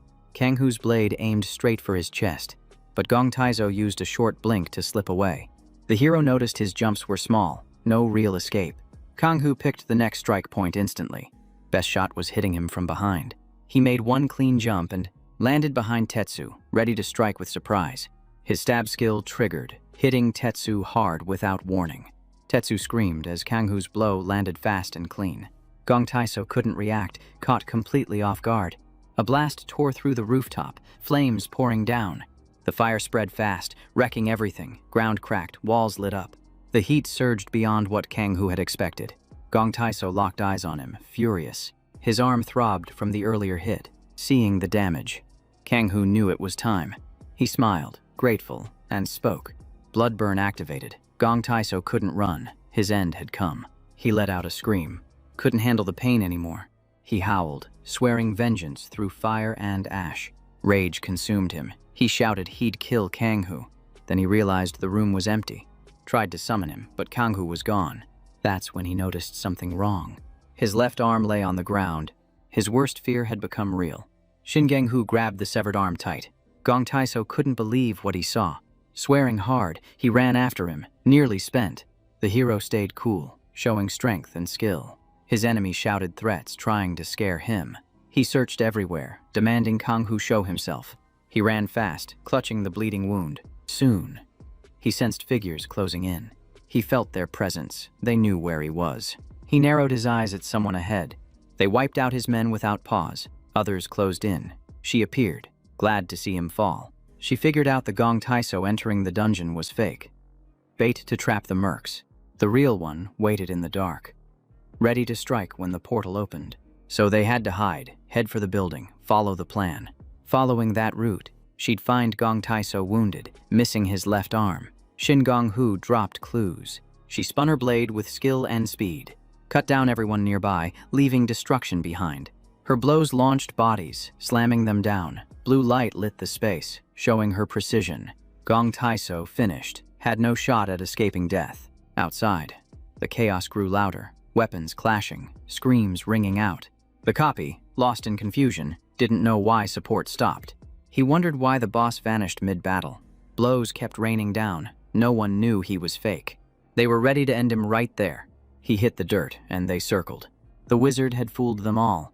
They searched for the real one, but he was gone. Reinforcements arrived, diving into the fight, swinging hard. The girl watched, drawn in by the wild energy and risk. Blade raised, she scanned every path, ready for danger. The enemies realized they'd lost, no chance left. Still, they pushed back with what strength remained. Guards got wrecked by the crowd, who fought to end the oppression. The field turned into a mess, injuries everywhere. She paused to check a fresh message. People asked how she knew Gong Taiso's exact spot. It reminded her about her promise to Shinganghu. He wanted a meeting with the Abyss leader, she replied, saying she'd clean up the rest, then honor her word. She felt sad he left without a word. Elsewhere, Sunkyu walked into an office, greeted. Li Yeren, gripping his arm, praised his work. He asked what Chisohi was planning next. She said Chisohi was in Jeonju, and false info had spread. She smiled, chatting with him casually, then asked if he heard the latest talk. Shinganghu was now famous, everyone watching. His video had gone viral. He felt like the story was drifting off its original track. Gong Taiso didn't matter much, but anything on Zhang Shuhuang needed caution. She asked if he'd keep teaming with Blue Eyes, hoping for a yes. He nodded, unless something better came along. She knew he played the game smart. Both were pumped for what came next. Li Yeren named the next mark, Joe Gubin. Said he was a killer targeting young victims, last spotted at Ground Zero. The warrior knew this info would help big in tracking. Still, he had to gear up first. At the same time, Shinganghu's video aired on TV. Zhang Shuan couldn't look away, hooked by the madness. He called in, claiming to be from Yanghua Guild's intel team. He asked about the Gong Taiso attack, hunting the arm taker. The World Guild's towers rose high. A man claimed he didn't know the one sitting across. Han Zheng-hyuk ran Dungeon Ops as the top guy. Zhang Shihuan offered $1 billion for Baltman Dungeon's license. The manager froze, like seeing a ghost, stepping out from the shadows. Said Baltman was cheap but unimpressive. The hero pictured the loot waiting inside. He clashed with waves of shadow beasts, using every move he had. Perfect form. Cracked walls and debris marked the battleground. His level climbed again, reaching 37. He poured everything into stamina. Heat flared across the dungeon. The place kept burning hotter. Baltman's final boss was a towering, brutal warrior. Wolf warned them to leave if they wanted to live. To Shinganghu, it looked like a light snack. He jumped, landing clean on a tower top. The boss couldn't grasp why this kid wasn't afraid. Decided to burn him down. Spells started flying his way. Lava chased him, but he triggered speed and dodged clean. His eyes locked, fierce and sharp. He dashed fast, using shadow steps. Wolf caught his scent, ready to strike. The clash was set, no turning back. Fire burst from his mouth as the runner closed in. Everything started disintegrating under intense flames. The chief pushed his magic harder each second. Fire blasted from him in every direction. He roasted the guy fully, ready to feast. Just like Shingang Ho had set up. It all went exactly as planned, no misstep. A rare feast was coming, earned by flawless execution. After grabbing Alicia, the warrior had held something back for this exact time. Once he read his skill book, he unlocked a burning speed boost. The warrior prepared for what came next, then moved with perfect shadow steps. The wolf stayed alert, eyes tracking every shift. Still craving, he smelled prey closing in, imagining the taste. He prepped a lethal strike, a firestorm of destruction. Fire exploded, chaos spreading, the wolf's power blazing. Time to act. The warrior knew. He flung his book straight at the chief. It flew faster than shadows slicing through. No way he'd get another shot like this. He torched the field, clearing all resistance. With a sharp move, he dodged the burning path. Firestorm expanded, ripping through everything. No stopping it. Watching flames devour all, the warrior smirked, proud. With the place scorched down, it was too late to fix or undo anything. The wolf sensed something off in the flavor, but his curiosity burned for the man facing him. His senses blurred. Everything went strangely hazy. It was the deadly move described in the book. The chief saw his shifting body, totally lost. A red warning blinked right in front of him. His powers failed, defenses down, alerts flared non-stop. It exposed Shingang Hu's trap for the chief. Slowly, he realized what really happened, the full picture forming. All fingers pointed to the warrior, the one who set the trap. With a crooked smile, the warrior said this was just a taste of his skill. The chief panicked, clueless how to react. Fire poured from the sky in a brutal storm. Shingang Hu watched the sky shift like cinema. A massive blast sent fire and sparks flying. Wolf said the guy was finally where he should be, right in the blast zone. But once the smoke faded, he was gone, swapped out fast. Abduction was another trick he kept hidden. Wolf panicked. Shingang Hu had warned him he'd crush him slowly. The ew. Wolf snapped, tired of hearing that smug voice. He wanted to burn him down and end it now. He was done chasing this guy forever. The warrior raised a shield to block the crowd. He already knew this had gone far enough, and with a clean stab, he could finish him in a few hits. The wolf kept howling, taking blow after blow. Sword drawn, the guy unleashed rapid strikes. Their powers collided, fire and defense clashing. But the warrior saw the barrier breaking down fast. He leapt back, putting distance from the beast. The beast chased, refusing to let him go. The cries made him pause in place.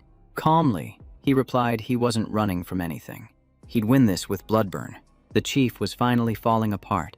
Dead silent, he collapsed to the ground.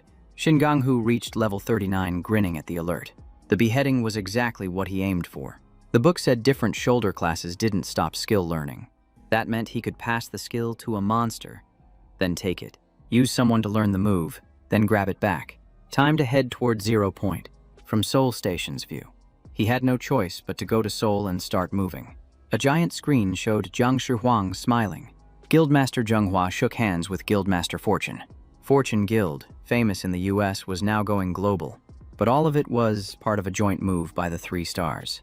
The 13 stars were top hunters, called heroes in the novel, like Jiang Shihuan's crew. But truth was, they'd lead the world into disaster.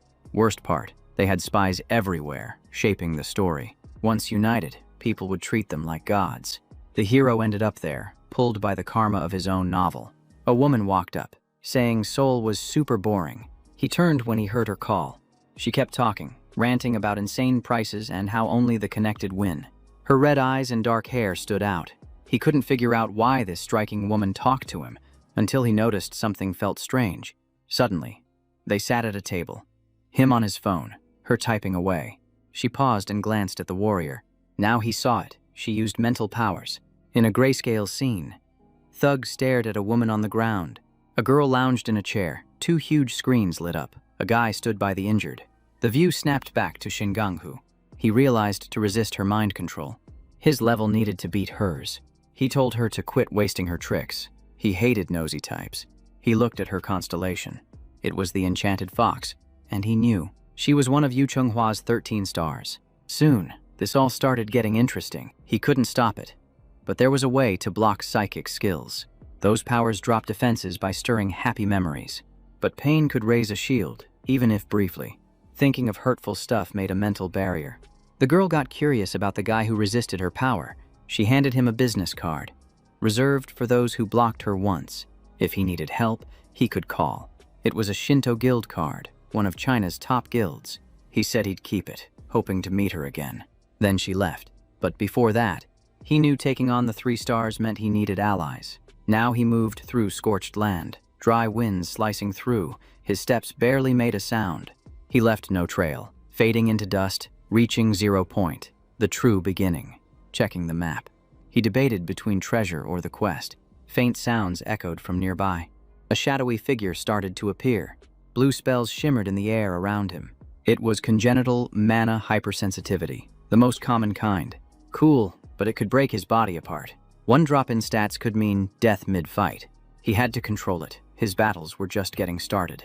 He needed to collect some wild silasium, a different plant. Shin. Gonghu had used it before and got a much stronger result than the usual stuff. Once you take it, mana hypersensitivity fades for 30 minutes. It has harsh side effects, but in combat it changes everything. Problem was, this plant never grew at 0 point and a high level must guarded it. He knew 6 zones held the plant and checked the map again. His best move now was hitting level 40. That would unlock a new skill. The warrior now faced a plant that looked ready to bite. He crushed that basic threat with 1 clean strike. The quick wind steadied his nerves, but more monsters surfaced, proving 0 mark was a lawless region. Mutated beasts prowled in every corner, raising the danger non-stop. The whole area felt unstable, each step demanding sharp focus to stay alive. He used a long jump, knowing 1 slip meant death, then spotted a man against a rock, untouched by decay, which felt wrong. He used mana tracking to learn what happened. As expected, there was no chance. Mana flowed from a dead body. He saw the man gripping a weapon and thought it was bait from a dark guild using items to expose hunters. The plan was simple: lure victims and steal precious. Then he noticed something odd about the body in front of him. A quiet kid appeared in the vision, mocked by classmates, chased and ridiculed for fun. The image blurred, but the meaning was clear. Shin Gangho turned away and left the corpse behind. Then he noticed the plant on a high peak, perched on a steep cliff, forcing him to act fast and find a way up. He dug his feet into the ground. Preparing for a risky leap, he threw himself toward the cliff, reaching hard for the rare plant. Dry trees stood silent in dead air. Then a monster stirred from its rest. He grabbed the plant tight and ripped it free. But he still had to avoid falling and ending like the corpse, dangling with 1 hand from the cliff. Now he saw the monster he mentioned earlier. It was the mad former with its glowing green stare. The creature stretched closer, eager to grab Shingon-hu. Its branches shot straight at him. He pushed off the trunk, ready to jump and escape. He made a fast leap, saying it was a pleasure meeting the infamous monster. Frustrated, the mad former swung its branches at the fleeing boy, but he moved like lightning, dodging every strike. He warped around fast, keeping the monster off balance. Then he powered his blade with fire, ready to strike harder. He drove the flaming sword into its back, landing the final blow. Fire spread fast, boosting the impact by 33%. He watched the chaos unfold. While the creature burned, he stood calm, soaking in the victory. The monster crashed down, lifeless, while he stayed alert atop the cliff. Another fight done. He sheathed his dagger, ready to rest. 1 more beast down, showing again he could handle anything. After the grind, he finally reached level 40, unlocking a new stage. He gained a dodge skill and even surprised the system. After getting that power boost, he turned to greet the unwanted visitor. He jumped through the trees to reach his shadow, already crouched on a branch, black smoke swirling around him. He had to know why that stranger kept following him. The follower froze, unsure how to reply. It was a curious girl, trying to understand how he caught her trail. Her sudden presence left him puzzled. She stood there, hiding something, raising his guard. She matched the face from school photos he had seen. Her name was Young Yuri, daughter of a rich businessman, known as a model student, and tight with Choi Kwan-hyung, until he dropped her after her family lost everything. That girl now called herself a rival in the novel, carrying a grudge against Kwan-hyung. She began apologizing for tailing him. Grinning, she said he was cool for taking out the dark guides, and remembered her win over the crazy farmer. He raised his dagger and made a clear warning move toward her. Shocked, she blocked, bracing for a hit. Fear kicked in, thinking she was done for, but he had no plan to strike her. His real target was the beast creeping up behind. Just a huge bug, and he wanted her out of danger. He thanked her for the kind act. Still, he told her to stop tagging along. Then he dropped from the tree, landing clean and silent. Without looking back, he walked away, heavy-hearted. She stood there, sad he left without a word. The warrior paused and checked his dagger buried in the dead beast. He yanked his weapon from the monster's chest. Exhausted, he'd cleared 6 deadly zones already. After surviving non-stop threats, he figured it was time to handle his commission.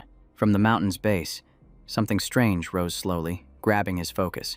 It looked like an angel monster, both majestic and deadly, ready to fight. Staying alert, he moved forward. He hadn't realized this area had its own domain.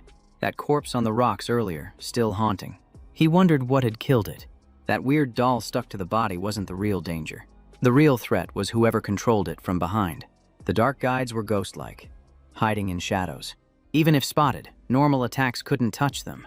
Victims dragged by them usually ended up losing their sanity completely. In the end, they broke under pressure, unable to take the strain. Left crushed by torment no one could endure. But not this guy. His mind stayed solid. Quietly, he crept toward the corpse. Then, something floated above the space. He gripped his weapon, bracing for another battle. The beast charged in, savage and full of rage. He dodged fast, slipping through each strike. Shingang-ho shouted for a backup weapon, now. The bird screeched in pain but kept striking, targeting him non-stop. He kept eating strength-boosting food, while dodging relentless beasts chasing him down. The dark guides appeared again. He didn't expect them back so soon.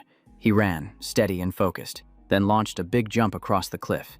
The guides stayed close, not letting up. They hurled attacks, but he weaved through, speeding up. He ran full throttle. No fear. Then spotted a towering beast, its presence chilling. The thing reached for him, catching him off guard. He instantly chose to use his dodge skill and zipped across the mountain. The monster turned, eyes locked on him. Annoyed, the guide resumed the chase. Angels watched the chaos from above, intrigued by the new conflict. The guides sensed they were being watched. That trap was seriously well played. Things that can destroy a guide include raw power or pure light, their true weakness. These creatures would fight to the end. Shingon-hu just wanted to test his new weapon. He grabbed it straight from the corpse's grip, skimmed the documents, found nothing useful. Though the man was gone, he figured he could still return him to his family. He gently shut the corpse's eyes, paying quiet respect before stepping back. First, he needed to resolve the client's revenge. That came first. Kang-hu said he'd take care of it. He walked away, black smoke trailing behind. Yuri, hidden nearby, grinned. The target, Joe Goblin, a killer who hunted kids. The woman told him this info was priceless. Looking at the envelope, he knew this wasn't typical intel. She lowered her voice, saying it came from the commissioner, the one who gathered it, father of a victim. Deep in North Korean land, he checked his phone. He recalled her words. This mission was bigger than just revenge, and to follow orders. Holding that thought, he stopped, then pocketed the phone, activated mono-detection, spotted a body nearby, snatched a sword quickly, then smirked, pulling on a glove while standing over the body. Called Ground Zero, the land of chances. When the system said killing more meant leveling up, he was pumped. But something caught his attention. Before he could react, he got ambushed. He threw on armor and tossed the stolen sword, then quickly used ice armor to defend himself. The assassin asked who the kid was, seeing him pull the sword back. Kang-hu stared and said he wouldn't say a thing. That pushed the man over the edge. He cloaked himself using a wizard skill and summoned a spear. The assassin threw it with all his might. Said if he wouldn't talk, he'd force it, then hurled the spear. Kang-hu dodged it, letting it slam into stone. He hurled multiple spears, but the young guy kept dodging and closing the gap. Shin realized the opponent was a mage. His power came from his constellation, plus magic resistance different from Yungtai's, so charm wouldn't work. First, though, that armor had to go. After dodging every strike, the boy rushed in. Seeing him near, the man began chanting again. Blood from the fallen body began rising into the air. The man formed blood spears, one of which was impossible to dodge. Kang-hu triggered his resistance shield just in time. Both looked stunned. He expected damage, but got none. The quick dodge skill worked like a resistance barrier. System alerts popped up saying his dodge upgraded to quick dodge. It was his first time using it, and it worked great. The assassin muttered that was way too close, then summoned another ice spear. Gripping it, he said one shot could have ended it, but since it got boring, he'd just kill him and take his stuff. Shin asked why he targeted kids, but the man didn't get what he meant.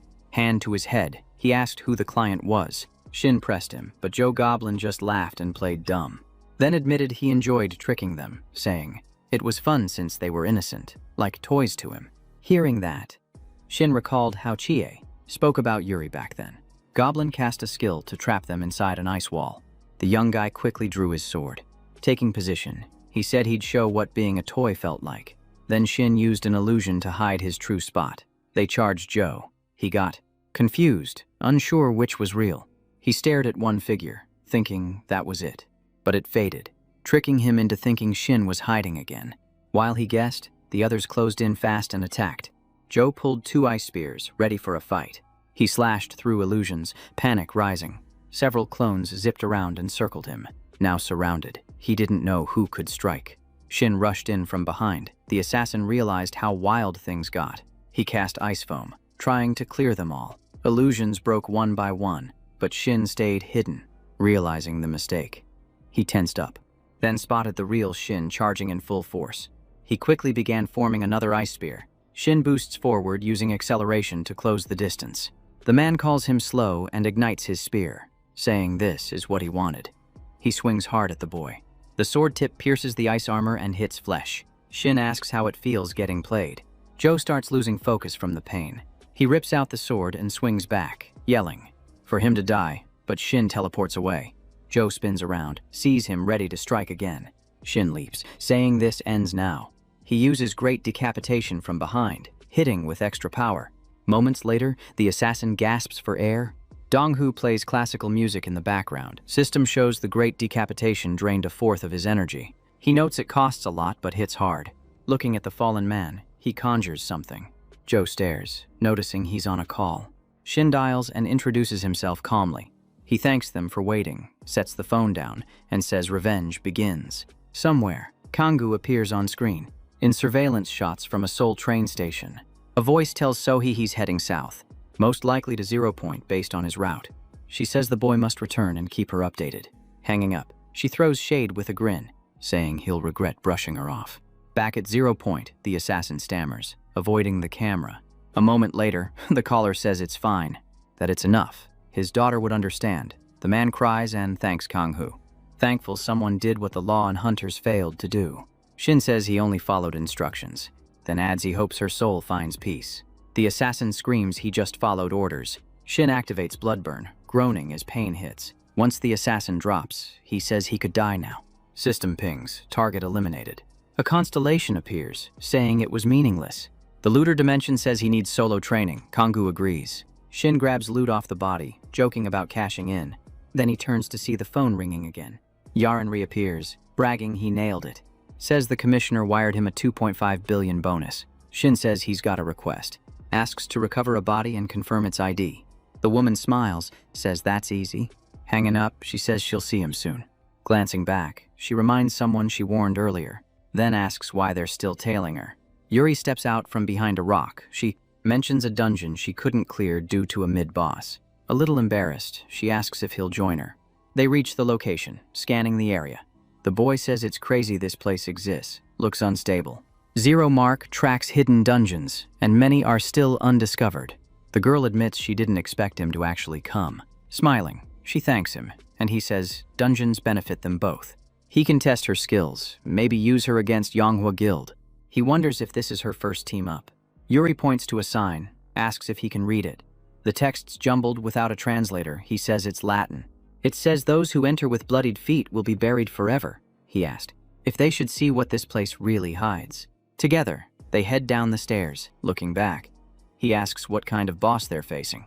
She says it's a monster with deadly long range attacks, and she only landed 1 hit before its defense blocked it. Kanghu says it sounds tough, not knowing monsters wait below. When he spots them, he growls, ready to fight. They charge straight at the two. Drawing his blade, he says he'll go first. One beast lunges at him, but he teleports behind and counters fast, hits its back clean before it reacts. As that one falls, another threatens to kill him. A spear flies toward the girl. Her skill activates instantly. She uses Dimensional Door to warp the spear, and slams it right back at the enemy. Shin's eyes widen, impressed. Her reflexes and control are sharp, probably near level 200. The portal appears once the monsters fall, and the boy says they've made it. Ahead, a beast stirs, sensing something strange, an intruder. Yuri says no one's ever used that skill combo. One's a crab move from monsters, the other belongs to assassins. She's thrilled it ended quickly, but he wonders why she's not surprised. That fight boosted his level, and he's eager to hit 50 soon. Out of nowhere, an attack flies. They dodge at the last second. The strike leaves a deep crack in the nearby wall. They've entered the zone of the mid-boss. A massive figure emerges ahead. It grabs a sword, saying it's time to get serious. It's Sportula.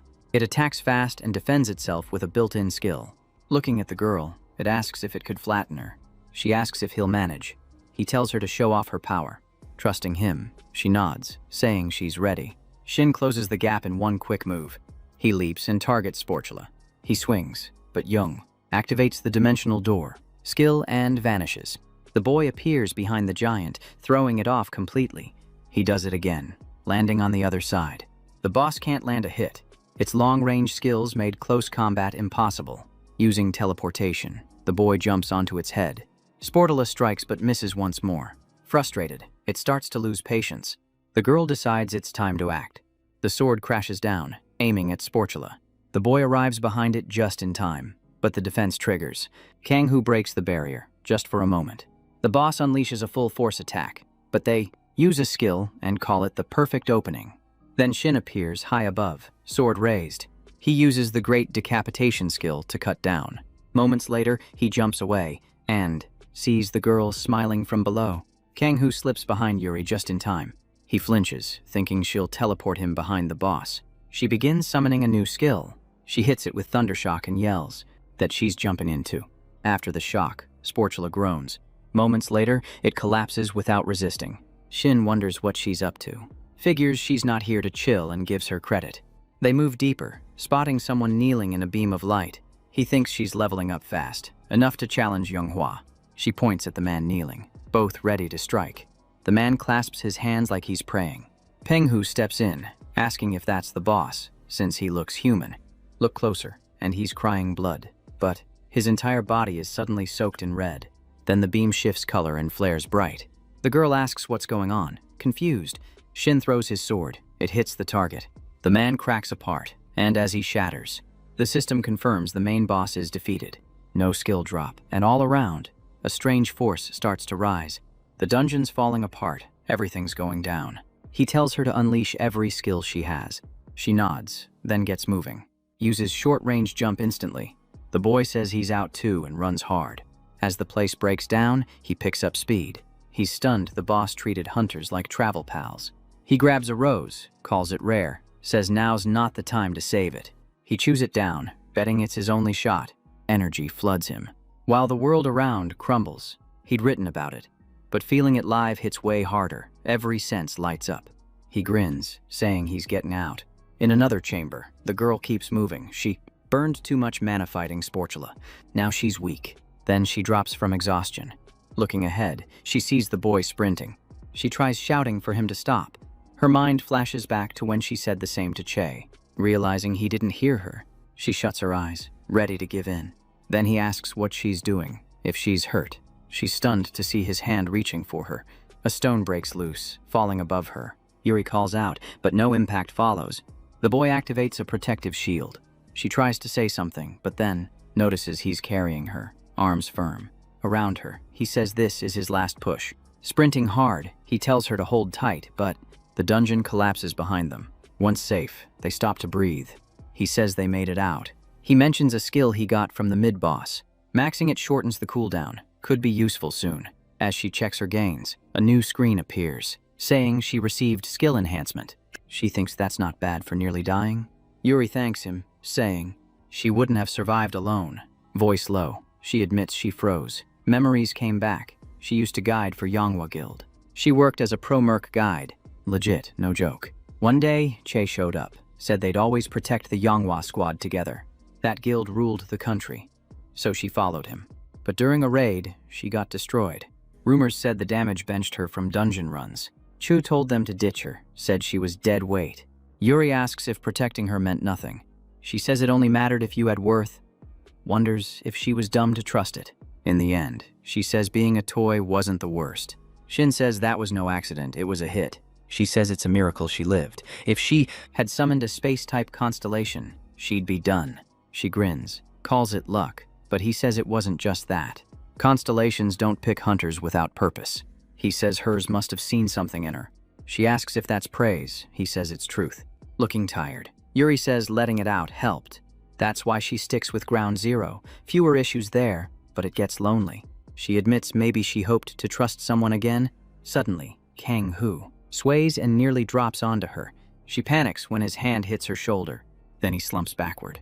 She sees him gasping, asks if he's okay. Shin tells her to relax. Just side effects from Silasium. He just needs a break.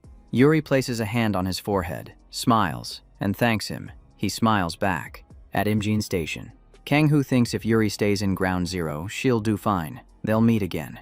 Waiting for the train, he decides to kill time. Opens Huntergram, the private SNS where hunters flex or drop intel. Che from Yonghua, top guild in the country, leads dungeon defense with a focus on safety and teamwork. Kang-hoo scrolls and scoffs, thinks it's nonsense.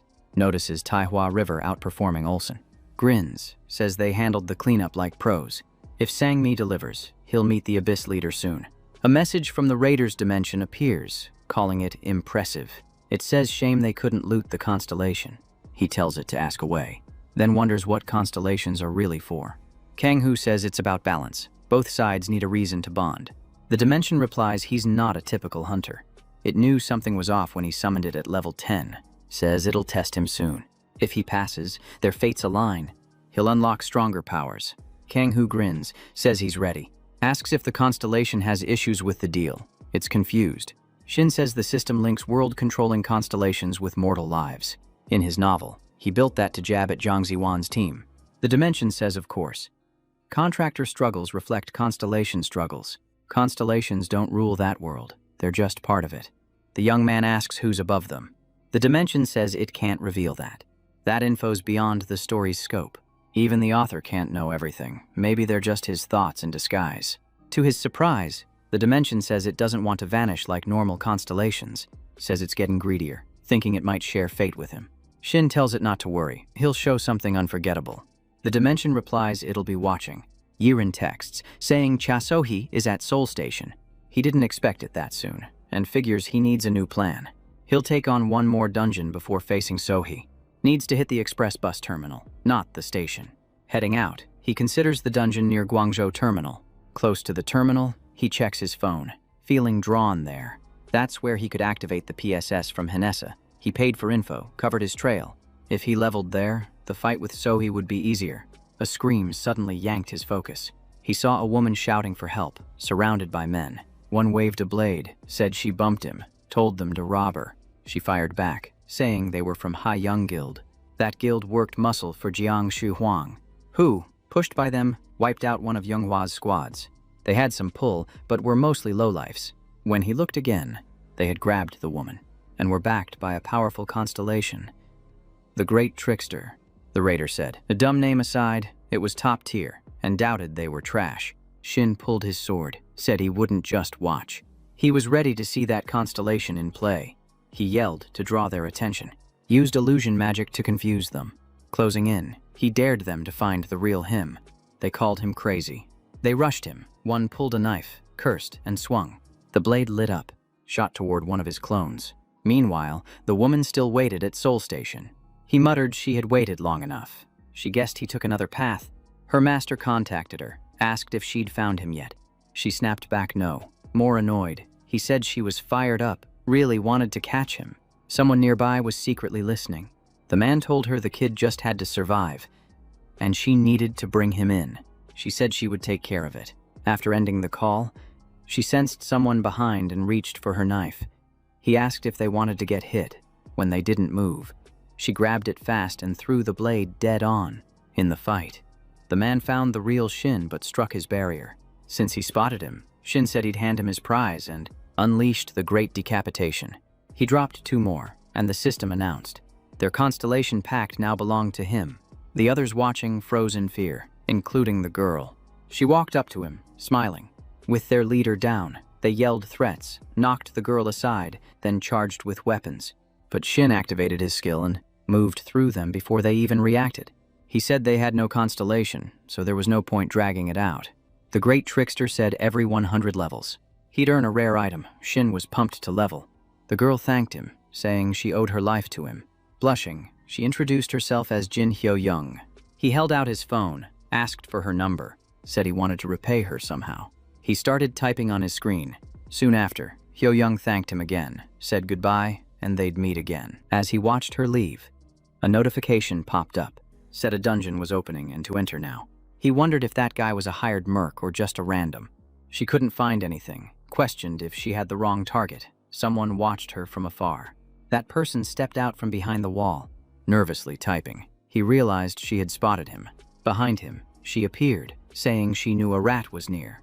She touched him with her ability and scorched him. His whole body went up. A voice in his ear said Shin was located. Confirmed he was seen in Gyeongju.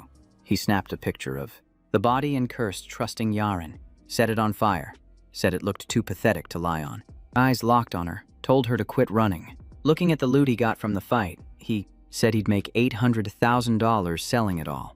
Grabbed a few more drops, then checked his bank app. He was sitting on nearly $5 billion. With that, grabbing a third-rank weapon was easy. Yaren warns him the woman took his eyes and is heading to Gwangju. Shisohi was level 200 a monster. Her title Hound was well earned. He was only level 49, needed to double that before even trying. For now, he entered the dungeon he'd chosen. Hands in pockets, he walked casually toward it. Near Gwangju Terminal, a guy tells the woman they kept their word. Hae Young's guild was crushed, toll and terminal taken. She adds they also claimed Songjong Station. Tells him to stay where he is, smirking. She says Kang Hu will love the setup. Then she spots something. On the bench beside her, the young man appears, sword out, says it's been a while. Deep in the woods, Shin clashes with a swordsman. It's the main boss, Sagina. Shin finds him seriously annoying. The three ghosts got swatted away instantly, with distance. Perception vision barely helped. Long-range skills did nothing. Charging in would waste his defense and miss the shot. He picks shadow steps, attacks from all sides. Two hide in bamboo while the real one strikes head-on. Sagina exhales, locks eyes with him. He grabs his blade, slashing. Through shadows while the real one waits. Spotting his back, Shin says he was counting on that. He uses a skill to draw his focus. Appears, saying it's a neat trick, but useless once he's in range. He drives a bloody stab into his back. The man turns, shocked. As Shin lands in front of him, he drops, weighed down by pain. He growls, pushing his power. Begins to stand, but Shin disappears again. Then shows up right behind him. Gina grabs two swords, charges straight in. Toward the fighter hiding in his safe zone. Asks if he really feels safe there, watching him closely. The man slams one blade down, summons Thunder Wind Circle. The kid grins, says he'll beat him inside his own zone. He drives blood burning straight into his opponent. From afar, he shields himself from the chaos he unleashed. He defeats the main boss and loots Thunderous Wind Circle. The system chimes. He's now level 51 with stealth in hand. Even maxed, stealth fails the moment he attacks. He thinks that's rough, but if it worked, it'd be insane. The dimensional looter hypes him up for the next fight. Leaving, he says he'll shop before meeting her at the station. He rises, sword ready, says it's been a minute. She smiles, says she thought he'd keep running like a scared rat. Says he couldn't run forever with a hunting dog chasing him, pointing his blade. He says he brought a new tool for catching brats. She says since he called her that, she asks if he plans to be an eclipse dog. He says confirming what she knows is pointless. She thanks him for rejecting her offer. Aiming at him, she says she's always wanted to take him out. He drops hiding, calls her a rat, pulls off his gloves. A van blasts by, the woman says. She worried since Shin hates help unless he asks. Yaren says she's starting to talk like him, but there was no choice, and she wanted to keep her gifted gig longer. Her words leave the woman oddly pleased. She turns a corner and bolts, straight into an army waiting for them. Yaren says they hit the jackpot. With no fear, the woman floors the van and mows them down at once. At the station, Kang Hu was dodging Sohee's relentless swings. Seeing the destruction behind him, he knew. One hit meant he was done. Another blast erupts, shaking the ground. She tells him to just die already. He raises his protection field and sprints away from her strikes. Shin grabs the flower to unlock more power. Eating it, he thinks it's rough. But good thing he boosted his barrier and weapon. Watching her rush in, so he asks how long he plans to run. then ramps up her assault. Gripping her weapon, she thinks she reinforced it enough. With it strengthened, she closes in and sends clones swarming her target. The woman ends up surrounded by a cluster of them while the real one watches from above, though they all look the same. The woman just grins. Meanwhile, the girl wipes out the guys easily, left surrounded by bodies. She turns and sees Yeren stepping through a door. Running up, she says the others are handled and asks about Kang-Hu. Yeren says she couldn't find him anywhere. He was busy, all his clones getting torched at once. Looking up, he says her efforts were useless. She sees him and says it's over. Shihan knows fighting barehanded won't help. She throws her sword, planting it in front of the woman. The woman steps on it, asks if it slipped. She was scared to run and brought out 3 fire dragons, saying that's real aim. Caught off guard, she fails to dodge, flames erupt, and Shin drops in from above. Seeing her attack fail, the woman wonders what her plan is. Kang-Hu unleashes the Thunderwind Vortex. It shreds the fire dragons with raw force. Moments later, they vanish. He brings the wind crashing down, then speaks. Says he should be the one teaching aim. Watching from afar, Sangmi observes the battle. She says it's fun to watch. Good she stayed out. Didn't expect to mess things up for Sohee. Honestly, it's wild. After clearing Sagina's dungeon, she copied the boss's skills. Her master calls, and she says she's just watching like she was told. Kang-Hu stays mid-vortex, slamming the girl. He grabs her with a giant hand using abduction. She sees it and freezes. She boosts her speed and aims her weapon. With a bloody stab, she hits his gut, making him scream. Then pulls a dagger from her thigh. Sohee barely blocks with her knife. The woman asks if he thought it was over, but blood burning cuts her off and makes her scream again. Sangmi hears her master ask for a report. She tells him not to panic and says Cha's losing. He says she's not what she used to be. Seeing things turn, she wonders if this is really how it ends. She remembers when a man asked why she burned him, and she said she meant to teach him not to play with fire. But he never learned. She recalls torching a house, then asks if the woman was the child who saw it. The girl screams that killing him won't bring her parents back. Flames rise and engulf her in seconds. Cha stares as the body burns, then senses something right behind her. She dodges fast. A knife slams into the wall. 2 men appear, calling her insane. They say she'll be their warning to others. She screams for them to chase her, and more rush in. Frustrated, she sparks fire in her palms. She hurls flames at them. Some get hit, but another man with a knife appears beside her. He stabs her hip, cursing as she recoils. One curses her out, the other says to search her for loot. Burning with rage, he wonders if he's really about to lose to this trash. From afar, a man clenches his fist, asking who's wrecking his turf. They spin around, confused, just in time to see his punch flying in. With wild speed and strength, he flattens them all, throwing bodies aside. He says this land belongs to the Eclipse. Only the injured girl remains. She asks if she did all this. He says yeah, with hands in pockets, says taking her in was worth it, then tells her to come with him. The boss gave her a place to belong. In return, she cleans up his messes. One day, he told her caution was never her thing. Now he thinks it's smart to test this guy and maybe recruit him. He wonders if the guy would risk it all for a stranger. Fire swirls. He shouts not to underestimate her. Shin's eyes go wide, stunned by her power. She grins, asks why he looks shocked. Fire in both hands, she starts explaining. She tells him to come closer, reaching toward him. His personal defense field is the only thing saving him.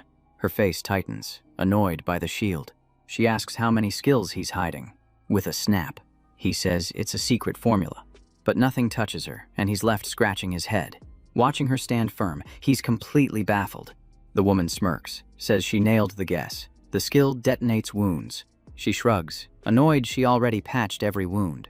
Flames twist around her. She warns that move's useless now.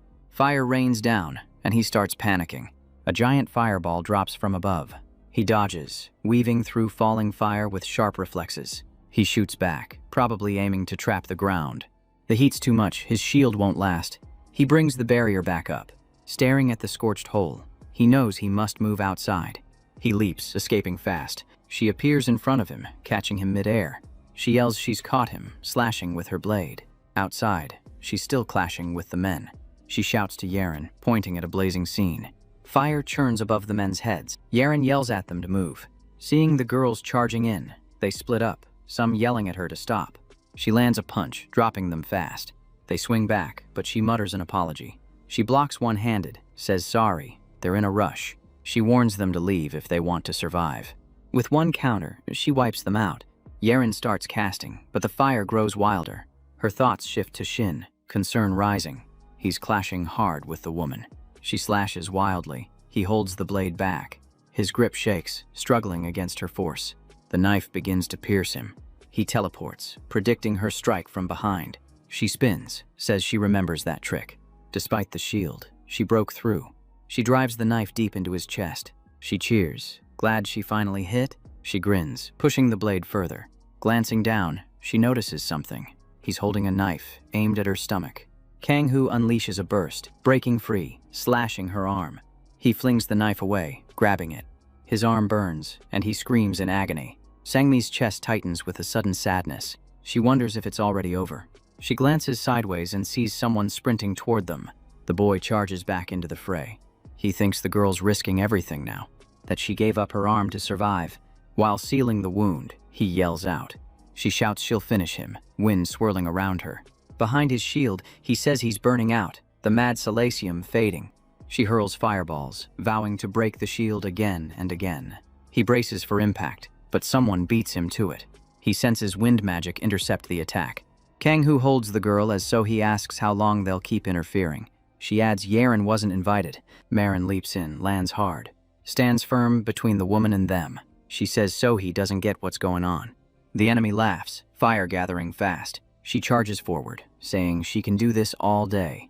Yeren casts a barrier to stop the blast. After blocking, she sees the enemy vanish. Arms up, she asks where the woman went. Gasping, Kang-Hu says no need to stay alert. Yeren asks why, and he worries about Sohee's last constellation. He suspects her power is overwhelming, so he tracks with mana. He detects she stole his stealth ability, then escaped so he couldn't strike again. He tells them Sohee's gone, and his friend says they must chase her now. But then the boy collapses, fading fast. Before he drops, the girl grabs him, asking if he's okay.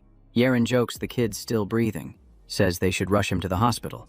Far off, the enemy curses, blames Yeren for wrecking her plan. She starts wondering what Kang-Hu's hiding, realizes the boy's powers are insane, full of elite skills, thinks maybe he copies monster skills, and that's why she needs the master. But someone's been watching close. Hyo-Young jumps out and lands a blow. Sei dodges, barely missing the hit. Hyo-Young asks where she planned to run off to, her tone sharp and steady. She follows up by questioning what Jin had been plotting during all that chaos. The woman answers that she only wanted Seihu to feel the heavy mood she carried. In a quick flashback, Hyo-Young calls the master, asking what they should do about Cha. The master coldly replies that they should simply throw her aside without hesitation.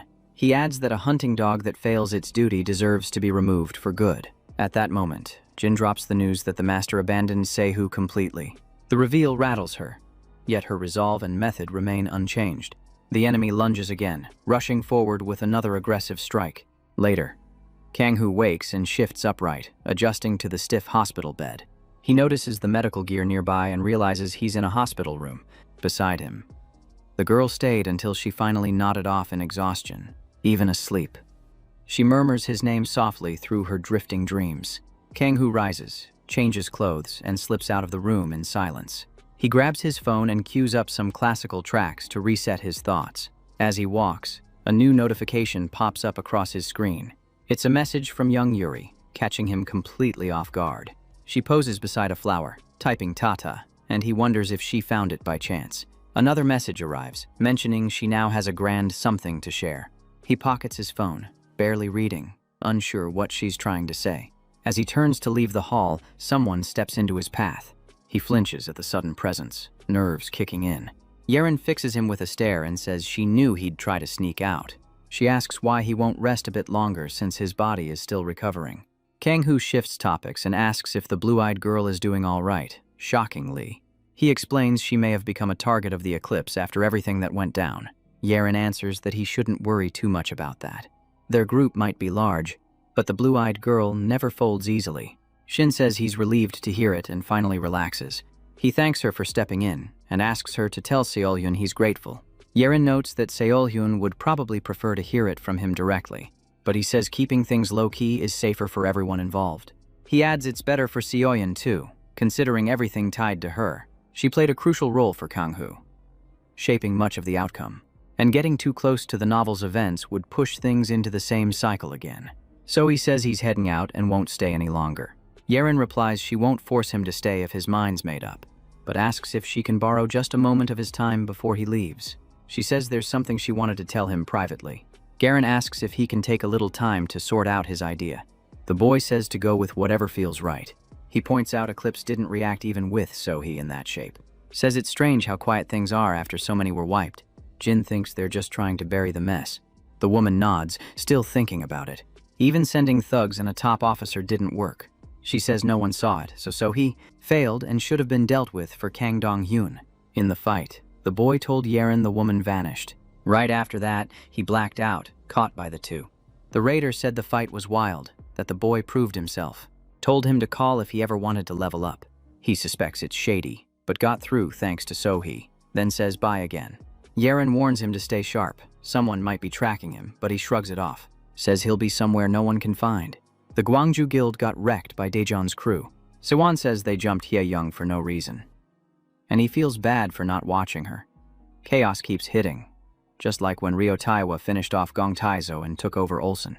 He still doesn't know who took Taisu's left arm. Not enough leads. He slams the table, grabs his phone to call. Says he needs to find out why Eclipse targeted Hye-young. He requests CCTV from Guangzhou Station, inside a building.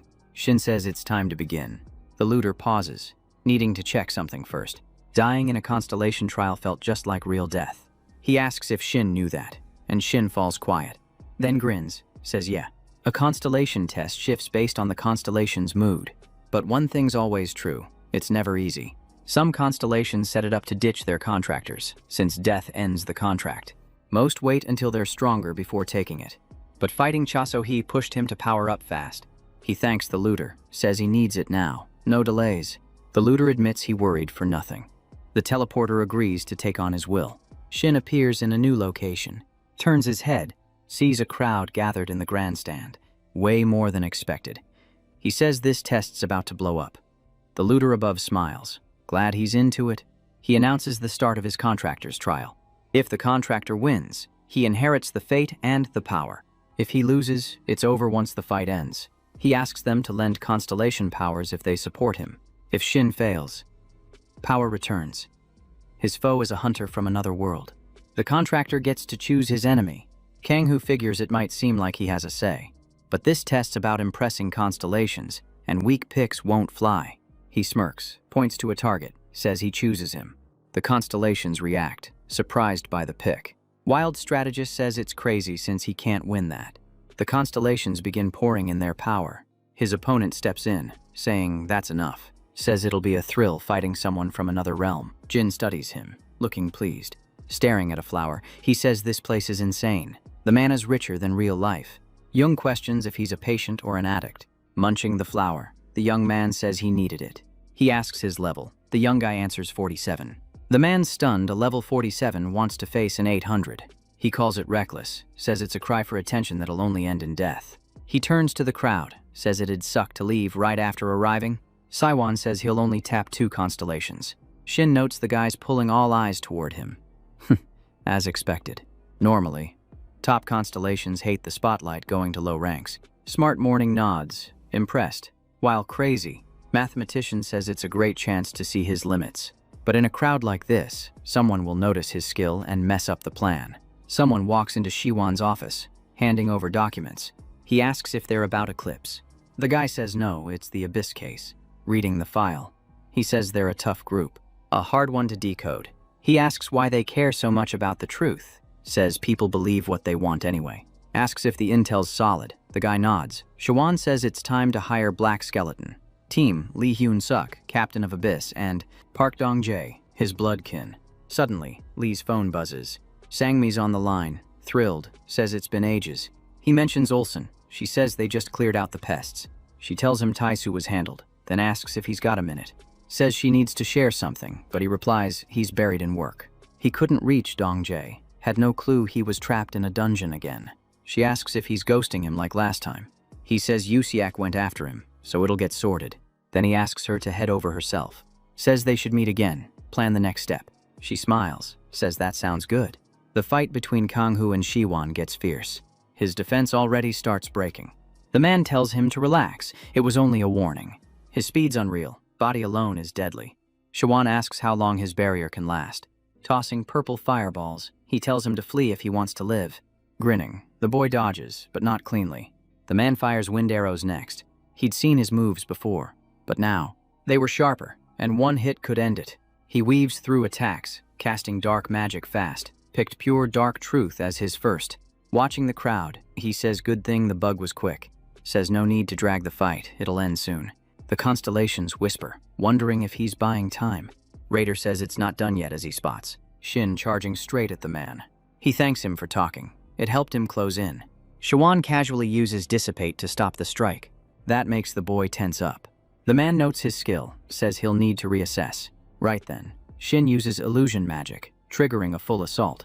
Everyone surrounds the man, but he warps them away with space magic. Shin grips the wall with his blade to avoid falling. His second constellation was the special guide. Gained speed to close in fast. Out of nowhere, Shin lunges at him. His clones follow, jumping at the target. Shaiwan assumes it's a clone trick. Plans to strike the real one. Fires purple dark spheres, but hits a clone as the real one slips behind. Then the man realizes all he sees is the knife flying in. He hurls it fast. The enemy tries blocking with spatial magic.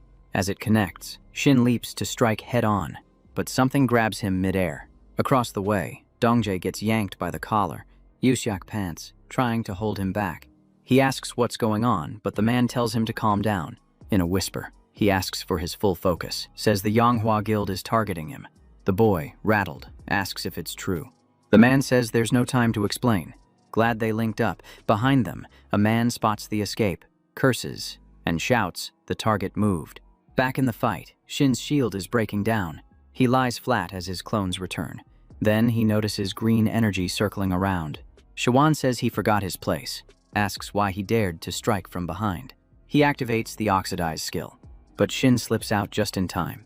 With spatial magic, he says resistance is useless. The man handles both space and dark spells at once. Clones take hits while Shin keeps dodging clean. Still, one clone keeps trailing him while hidden. He loses track of the rest. Then one sneaks up and grabs him from behind.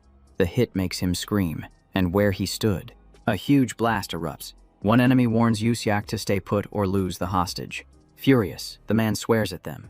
One grins and strikes him from behind. Dongjae yells his name, panicked, seeing him fall. They grab Dongjae and flee. Weak but shouting, he calls the boy's name. The shout draws nearby attention. They rush over, find Yusiak, and kneel. He apologizes, says Dongjae was taken. Panic sets in. He curses himself for not being more careful. One says to search more and asks which way they went. The man points left, says that's the way. They reply they've got it, then dash off to rescue Dongjae. But he suddenly smiles weirdly and says thanks. In the fight, Shawan waits for the smoke to clear. He starts chatting again, asking the constellations if they liked the show. Says even if it was short, it was an honor meeting them. Glancing up, he notices the donations still pouring in. As the smoke fades, confusion hits him. Shin steps out unharmed, nods to Zhang. The crowd noise helped him recover. As the music plays, he vibes hard. Putting his phone away, he thinks staring longer changes nothing. His attacks won't work anymore. Using his power, the guy smirks, saying that after wrecking him. The energy feels deadly. One hit would drop him. But if he can't break through, Shawan's defense is untouchable. He decides it's just an act. Then blasts black lightning at his opponent, who stands still. As the lightning closes in, the guy dodges smooth. That puts the man on full alert. He wonders how the dodge even worked while Shin flashes a grin. Hyunsuk shouts, asking if Dongjae really got taken. Yusiak bows, says sorry, blames himself. He tells him not to beat himself up, it wasn't his fault. He sits, tells him to sit too, then spill everything about them. Says they were elite hunters, likely in it for money, and they'll use Dongjae's phone to call. Hyunsuk wonders if it's just ransom or the Yanghua Guild's doing. Says the guild's been shadowing him more lately. If word got out, it'd make sense they'd target the kid. Not sure. He tells him to list who knows Dongjae's his nephew and to stay sharp. Yusuk jumps up, says he'll handle it now. The other thanks him. He adds Saimi's on her way and to let her help. He thinks about the girl and how big it'd be to take her too. Shaiwan says he doesn't care how Shin dodges. Says he's still going down. then charges. Kanghu can't see to dodge. He reads mana only because the mana here is denser, cleaner, letting him track it. He starts weaving through the magic blasts like a pro. He finally sees how strong mana hypersensitivity can be. The constellations cheer, saying they need to watch how this ends. He notices them watching and gets annoyed. Unleashing black lightning again, asking who dared ruin his show. But when he looks down, the guy's gone. While he scans the area, the young man appears right behind him. He goes for a clean decapitation, knife aimed at his neck. Dongjai gets tossed, tied up, slammed against a wall. One guy warns him to stay still or lose fingers, then storms out. Dongjai's shaken. Yusuk warned him about Yonghwa Guild, but these guys don't match. The man calls someone, saying he's secured the kid. The other side grins, says it was easier than expected, says they'll come grab him in two. Shawan traps Shin with chains before he lands the strike, says Shin gave up his advantage. Then reveals he's using his third constellation, Nature's Suppressor. Pushing the knife closer, he claims victory, but he's thrown back and asks if Shin will surrender.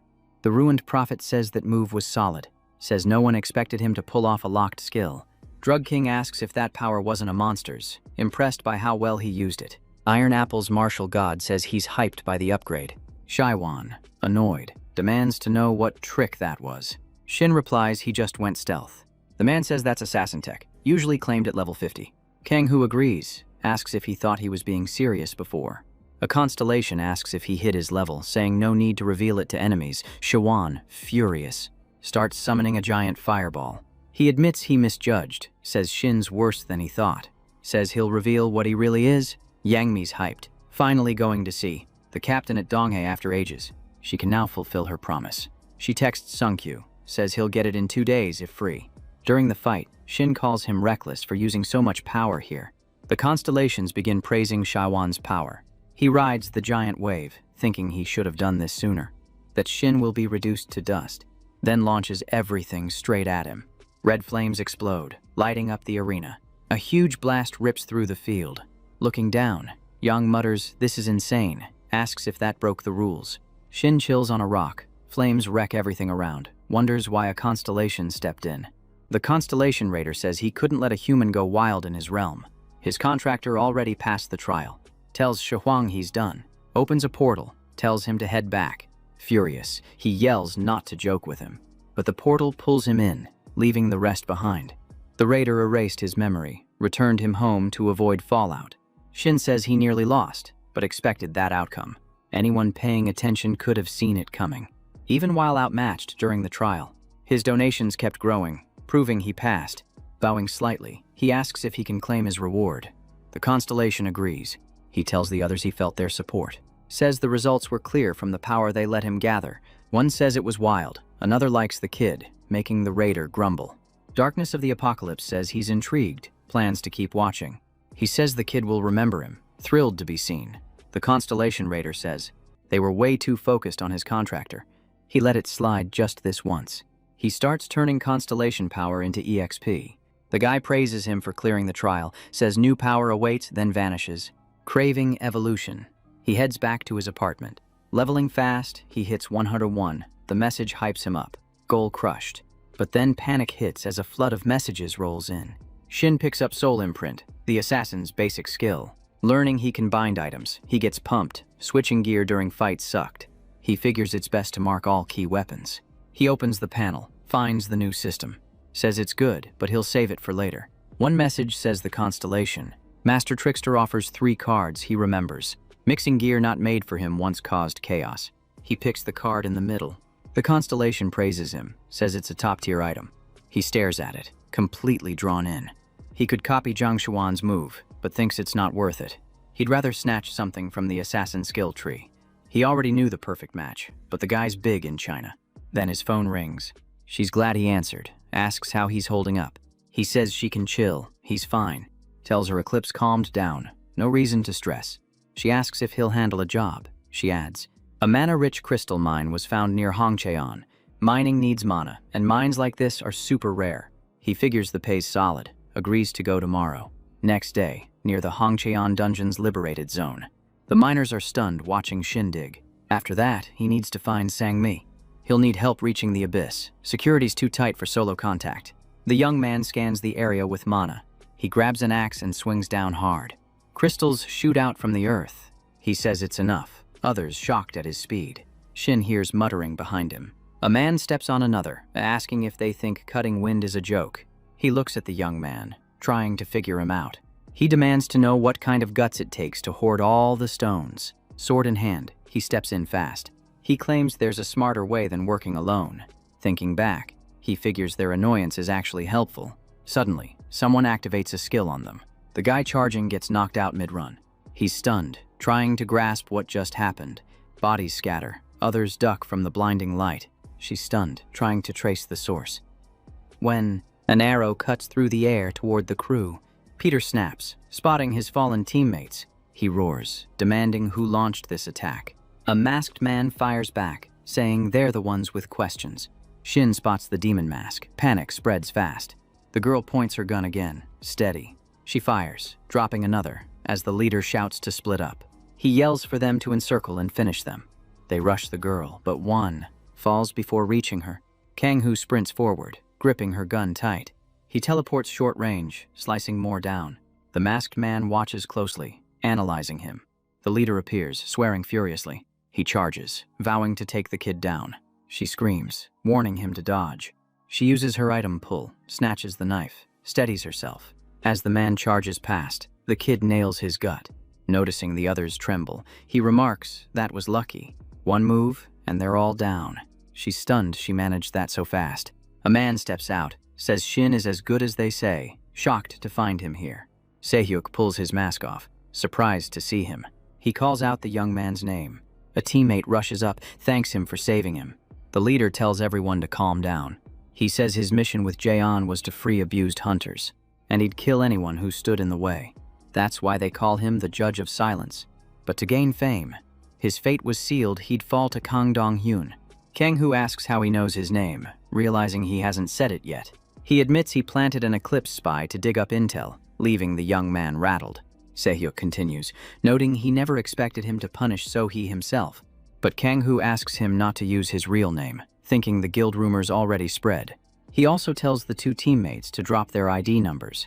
They blink, then thank him, calling it an honor. Standing by Se-hyuk, she introduces herself as Ban-se Young, and Kang-Hu praises her support work. The leader explains Eclipse still has their eyes on the young man, so he needs to stay alert. The next morning in Hongcheon province in Kangwon, Kang-Hu sees the commission and the pay looking solid. He recalls Yeren promising a 5 billion bonus. Checking his phone, he remembers one thing still missing when a woman approaches and draws his attention. Yoon Sang-mi of the Abyss asks how he's been. She guides him to the Abyss hideout in northern Gyeonggi. She tells a guard to alert the captain she's here with a guest as he studies the security. Then Hyunsuk appears, noticing Sang-mi's arrival. He greets her, then eyes the young man. He asks who the newcomer is, and she answers he's the guest she brought. Kang-Hu introduces himself. The captain replies politely, saying it's good to meet him. Inside, the guards ask him to wait a moment. He thinks their security feels excessive, even with Yoon beside him. That means only one thing. The captain's got a serious reason for this, and he believes he came right on time. With that, he could gain Hyunsuk's trust and protect the Abyss. In the meeting room, Sang-mi jumps up in shock, asking if Dongjai was kidnapped. The captain apologizes for the rough welcome, saying it's urgent. And she understands. She asks to hand the mission to the young man, saying she trusts his skill, but Hyun Seo questions the choice. She explains she has an intermediary covering everything and asks if the captain wants to speak with him. After a moment, Kang-Hu gets called inside. The captain says the young man asked to meet him. Without delay, the young man says he wants support from the Abyss. The captain stiffens, thinking he didn't come to join, only to request backup. He tells the young man the Abyss isn't popular and already tangled in conflicts, not the safest place to stand. Kang-Hu drops the fact that Yunghwa already controls the Abyss, but if the captain still holds the reins, he must be strong. That's why Shin came. Seeking a rough zone others avoid to sharpen his skills, and Kang-Hu feels that explains the captain's calm. The Abyss overflows with dungeons and prized loot, and leader Lee Hyun-sik was a powerhouse. So sure, suspicion is natural, but keeping space is the smarter play. This moment is perfect to shape a clean business foundation. He says he's not here to leech and will help according to the support he receives. The captain says the young man has a solid will and respects his direct approach. But in the abyss, trust matters, and as captain, trusting Kang Hu won't be easy. Inside the hideout, a guard pushes the hostage, asking why he's being taken back. The second one says his uncle's a big shot, so they'll raise the stakes later. The first asks how they'll collect, since the price is already insane. The second drops that Yanghua Guild's covering it. They get fired up, saying threats will land harder. At the hall's end, the guard yanks open a heavy door. Once wide, he shoves the hostage in, calling him clueless. A shadow creeps in. Both guards flinch. He warns the hostage to stay still if he wants to live. Slamming the door, he says a monster will watch him. Soon, a giant figure blocks the doorway. Dongjai wonders who leaked things, avoiding thoughts of his uncle. The Yunghwa Guild clearly took him to pressure his uncle, dragging the abyss into trouble. Feeling hopeless, he questions his weakness. He repeats that he just needs one person. Kang Hu drives while Yeren breaks down the job. Find Park, save him, get paid only if it's done, and reported. Shin ends the call, saying he'll check in post-mission. In his head, he recalls the captain rejecting the abyss pitch, but still considering the rescue. Kang Hu thinks Hyunsuk might support him after and fix the abyss mess. Now in Gamcheon's free zone, the young man activates a skill, saying he's finally ready to use what he got in the test. That night at the base, one guard tells the other it's time for shift change. As the door opens and the guard enters, Kang Hu sneaks in unseen. One warns to stay alert, contractors near, and Kang Hu guesses Park's about to be moved. The novel's from Zhang Shihuan's view, so the captain's lesson on gossip was expected. Even without full info on the kidnap, Taisik got ordered to grab him quietly and find Dongjae. A car pulls up outside the base. The door opens. A guard walks up to meet the contractor. He tells him the leader's been waiting. Shin watches from a hidden spot. He notes the contractor's punctuality and rushes down the hall, heading straight for the underground level.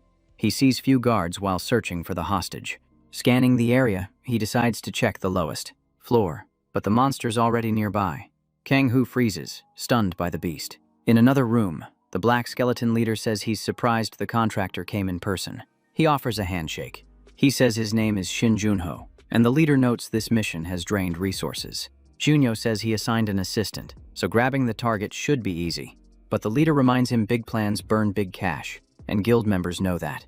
The contractor asks how much, and the leader smiles, saying he figured Shin would understand. He asks if they can double the original amount. Huno feels the request is pushing limits. Still, if it works, Younghwa gets most of Abyss's funds. He agrees, but says he needs to confirm the hostage first. The leader assures him there's no reason to worry. Says they can check it together now. Huno says the leader's pretty relaxed about security.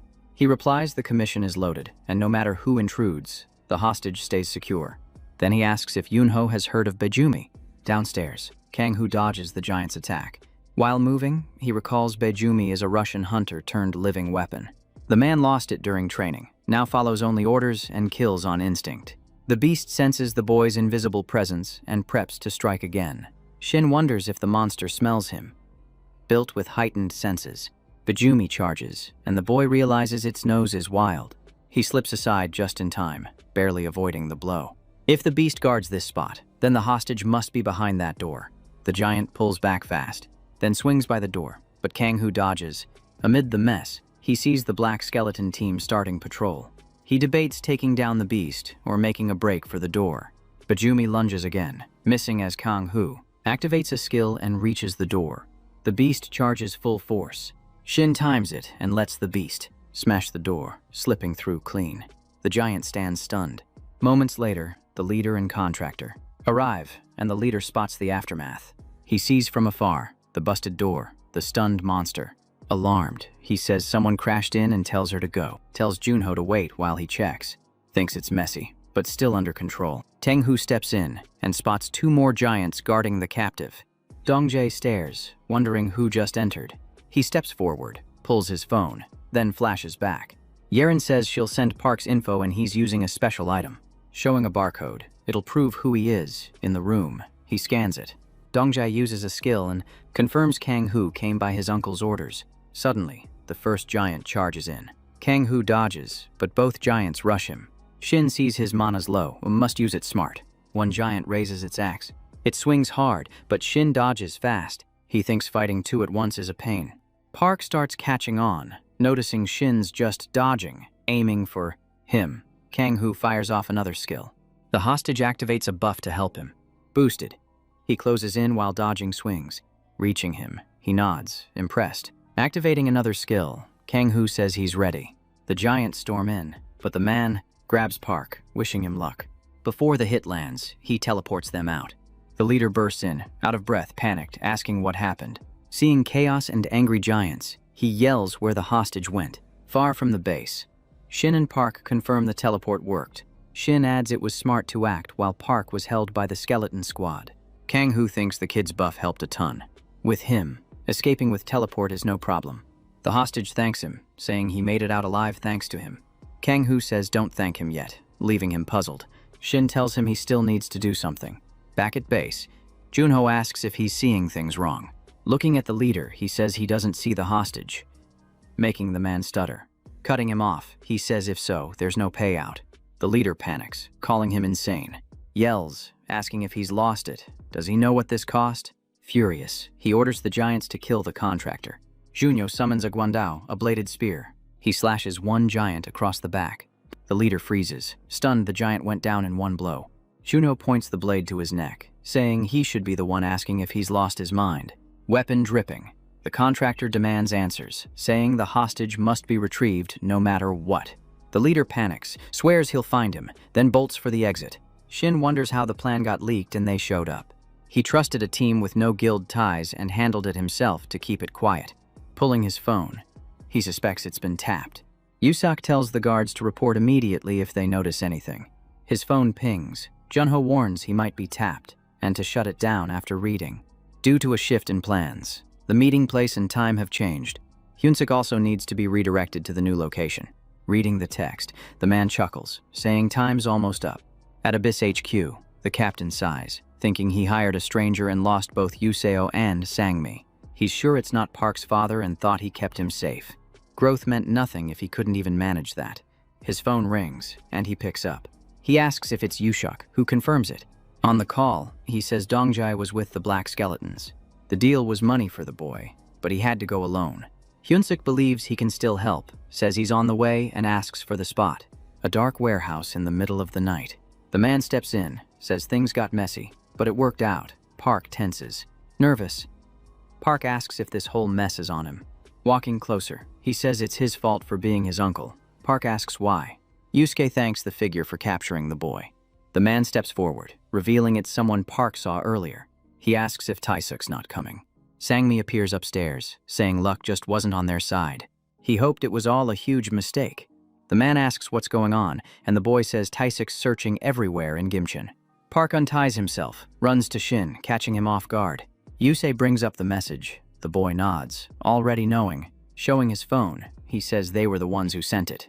He expected things to get ugly, so told them to cut their phones, and says it paid off. He had no choice, shouts not to blame him. He's been searching this whole time. Park says it's strange, asks who knew he was Hyunsuk's nephew. When Kang-Hu mentioned a traitor, the puzzle clicked. He suspected him right away, since one hit couldn't drop him. With everything lining up, Yusiak starts sweating. Shin thinks if he'd caught the boy, Moon would have slipped away. Stirring things up was the only real move, even if annoying. That chaos helped him see what kind of fool the guy was. With the victim and a recording in hand, he knows the captain won't let it slide. Yusuke starts yelling, throwing a chip over, saying it's the data he wanted. Shihuang asks what kind, and hears it's CCTV from Guangzhou Station, though a bit corrupted. Smirking, he says he'll take a look. He starts watching the footage, showing Shin fighting Suhei. He says one of them belonged to Eclipse. Watching the kid, he says he looks oddly familiar. Sangmi questions why he took Park. Was being Abyss's second not enough? Yusiak calls the Abyss a waste. Says even with strong dungeons and loot, they're trashing it by opposing Yonghua Guild. No one values that mission. From the outside, they seem like criminals. Pointing to Park, he says the kid understood. Park thinks about it, but someone cuts in, saying he knows exactly what that means. Tells them to quit talking. It's useless now. Says it's crazy to hear him try selling out the Abyss.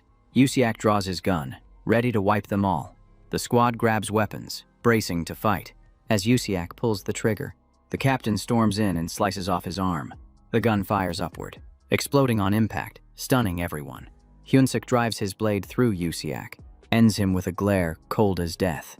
With one clean pull, he rips the sword free, dropping Yusuke. Silence floods the warehouse. sheathing his blade. The captain looks at his old friend's body. Park sighs in relief, calling for his uncle, who rushes over, glad he's okay. He asks if the kid's cool heading back to base. The boy shrugs, says he's got nothing better to do.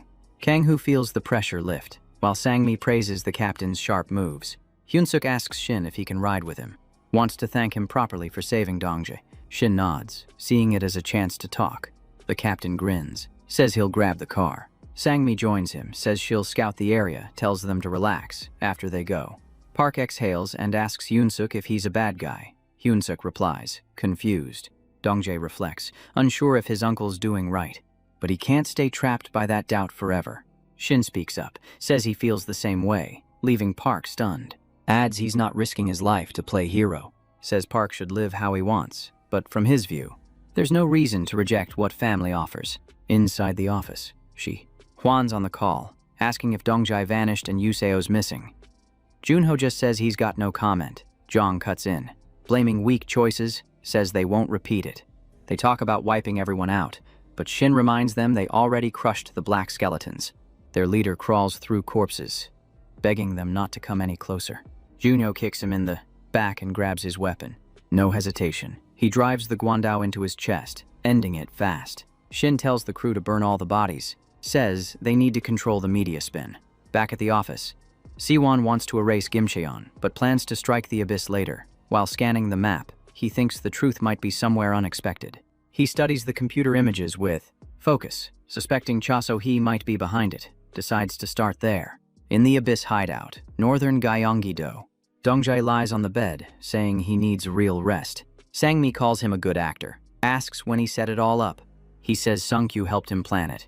Since he had Yusuk's number, he told him to send a traceable message. Now that he's safe, he wants to talk with his uncle more than ever. She says that's perfect, tells him to rest, and says goodnight. Kang-hoo sits across from Hyun-suk, bows, and thanks him for saving his nephew. Shin says it was just the right thing to do. Lee says he's been a loyal right hand for years, and without him, things would have gone bad. He admits it feels awkward and asks if he can revise his earlier offer. The boy says, go ahead. But first, he says he wants to confirm one thing. Asks if Shin joined the abyss only for personal gain. Surprised, the boy doesn't know how to answer. Hyun-suk says it felt like Shin helped because he cared about them. Kang-hoo says he just wanted the abyss to stay strong.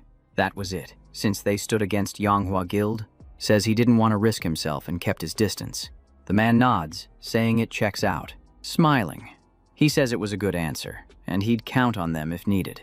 He gives him a token, says use it to meet any time. The boy takes it and thanks him. Hyun-suk says it's good he knows about Junghwa Guild. Siwon and Gwangyong seem to be building a hidden team. Not sure what they're planning, but it's shady, so best to stay away. Shin says he's sharp enough to spot the 13 stars. The man offers a place to sleep, and the boy says sure. With that, he dodged the biggest danger threatening the abyss. Bit by bit, pressure builds on Siwon. Jai snaps at his uncle, saying he only agreed to stay connected. Uncle tells him to lay low in Gyeonggi-do, but Jai says buffers need strong networks. Watching the fight, Sang-mi says she hoped things would shift, but people don't change.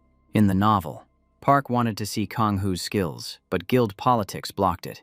The boy turns to Shin, apologizing for acting out. Says they'll be seeing each other a lot, so better stay cool. He's a rare buffer with more perks than most. Getting close is smart, so he asks for his number. The boy hands it over. He turns to his uncle, says he's heading out. Sang-mi asks to grab food, while the man offers his hand, saying to visit any time. Shaking it, she says she'll wait, sure they'll meet again. Shin walks off toward another location. As he walks, his phone vibrates, and he picks up. Yeren says they found out who the body was he asked about. Shi Huang looked into Suhee's records and recent activity. He questions why someone would go that far for an escaped convict. Asks where she is now. The guy says he's tracking her down. Says an investigator named Hyo wiped them out. A young agent sent after Suhai. Wonders if she got dumped for screwing up the job. She chased and fought the target, probably holding big info. He wants to meet her, check her bank, asks if there's more. The guy says there's talk a blue-eyed leader helped the target that day. Shocked. He asks if Yeren was close to him, since a hunter wants to vouch for him. Wonders if they're actually the same person. Wants to ask her, but she might keep quiet. Protecting her client. Says there's no need to burn bridges. That blue-eyed guy had a good name, known for supplying elite hunters. At the VIP market, The secretary tells Xing that President Kang will see him soon after a meeting. He's stunned that Kang Bakhua is guarding the corpse.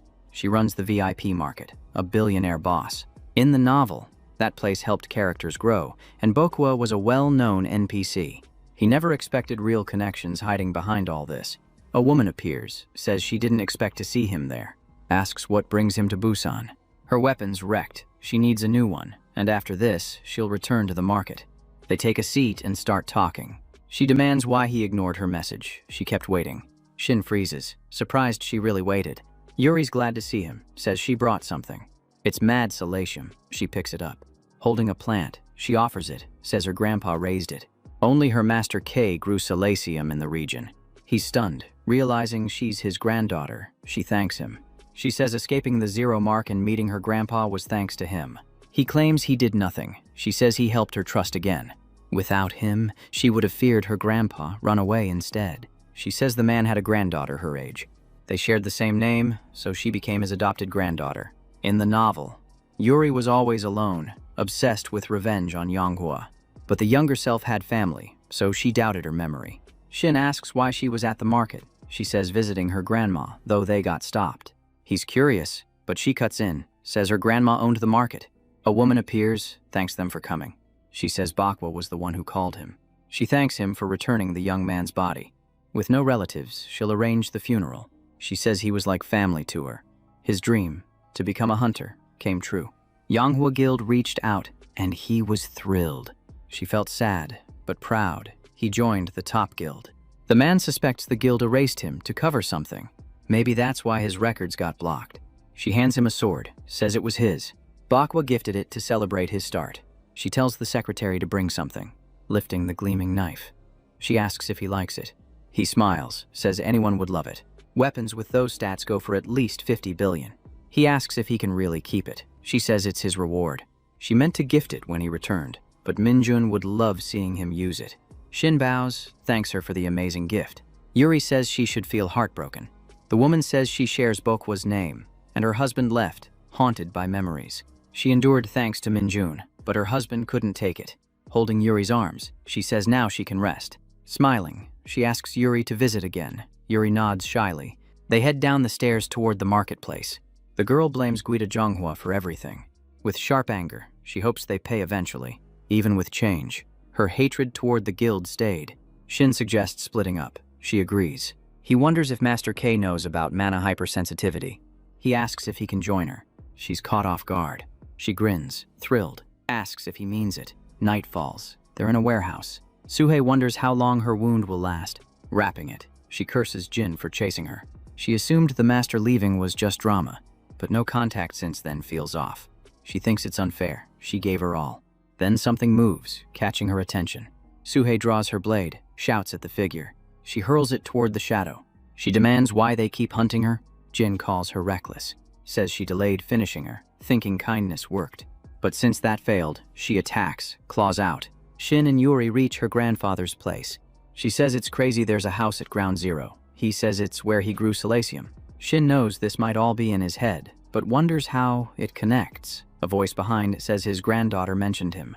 He gets nervous meeting the man. Mr. K smiles, welcomes them in.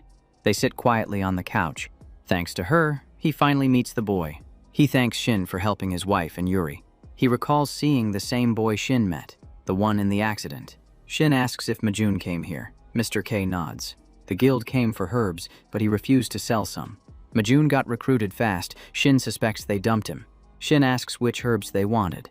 Master K wants to know why he came, says that guy must know his medicine well. He lifts his arm, asks for a checkup. The man starts his exam. Then something he sees stops him cold. Back at the warehouse, the fight rages on. Sui surrounds herself with flames to defend. Then boom, a blast tears through, wiping Jin out. She doubts it's over, unaware the woman's already behind her. She turns fast and sees, claws slashing toward her, barely dodging. The woman asks if she plans to fight till the end. Swinging, she mocks her for being pathetic. Fire blazing, Sui says she'll fight as long as needed, until everything burns to nothing. Her power erupts, causing another blast right at the woman, flinging them apart. Sui freezes, eyes wide. Despite the burns, Jin keeps smiling. She steps from the fire, says it's going to be rough. Her wounds weaken her flames. Breaking through looks hopeless. Jin asks how long she'll keep stealing powers to flee. She dares her to fight harder, says easy hunts are boring. Sui drops, trying to catch her breath. Fed up, she calls Jin insane. Then something grabs her attention. Master K tells Shin he's never seen a case like his, despite years of research. He admits it won't be easy to cure. The mana hypersensitivity limits him, keeping him behind the main hero. Since it's hard to treat, Shin offers to sell Salatium instead. K agrees. He only sells in urgent cases. Shin thanks him. Yuri begins serving the meal. She tells him to try some, but he thinks it's too much. She watches closely as he eats. He says it's good, she exhales, relieved. Master K says he might have some helpful intel. He asks if Shin wants to take on the limited mana dungeon. He's surprised she's even here. Yuri lights up, ready to go, but Master K shuts it down. That dungeon belongs to Eclipse. Entry drains mana fast. Shin's stunned Eclipse controls it, but he won't let the shot slip. Limited entry dungeons promise huge loot, but have raid caps. Pushing back from the table, Master K says he'll go check his Salatium supply. Once he's gone, Shin leans toward Yuri. He tells her the guild likely caused Minjun's death. She stiffens, face turning grim. Shin says his grandpa understood what happened, leaving her stunned. He explains the young man visited asking for herbs. It's obvious he walked straight into a setup. If Shin learns which herbs they wanted, he can uncover the motive, so he asks Yuri to help. She grows quiet, remembering the young man. Shin says he won't push her, but he truly needs her. Someone appears holding a card. He asks Sue if she's with Eclipse. Grinning, he says he's here to recruit her for the Younghwa Guild. Back at Master K's home, he gives Shin the pills, warning the effects hit hard and to use them right. Shin says his farewells. He tells Yuri he'll see her later. She tells him to be careful. Master K tells his granddaughter to go inside first while he checks the crops. She agrees. He watches her yawn on her way in and smiles. Master K asks another man what he thinks of Sungkyu. The man says the kid has potential though still green. The other jokes he says that about everyone. He adds that as an assassin, he earned the title Master of 1,000 Deaths, though he never wanted it. He notes Shin is interesting with that strange illness, and bold enough to approach his granddaughter in his own home. He jokes if it were his daughter, he'd have taken Shin out, but Kei says Shin helped his wife and Yuri. He'll watch him for now, to judge if he can trust him with the truth about Younghwa. The next morning, Shin visits the club Master K mentioned. The place buzzes like any normal club. Du Young walks up asking if he's the guy who helped her in Gwangju. He's shocked to see her here. Jin says she loves the club's energy and can spill anything he wants to know. Shin wonders how someone with her constellations, high-ranked, got targeted by Guangzhou. He kept his distance since she seemed shady, but she might be useful. Kang Hu asks if the rumor about a special dungeon is real. She says the rumors are right, he's onto something.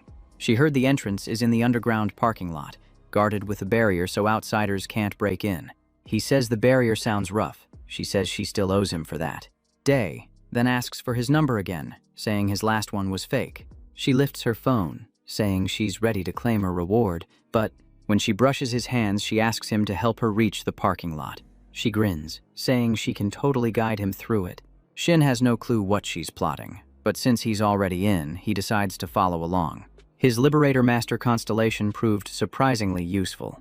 She links arms, says they're basically besties now, as no one's watching. He plays along, then spots a guard chatting nearby.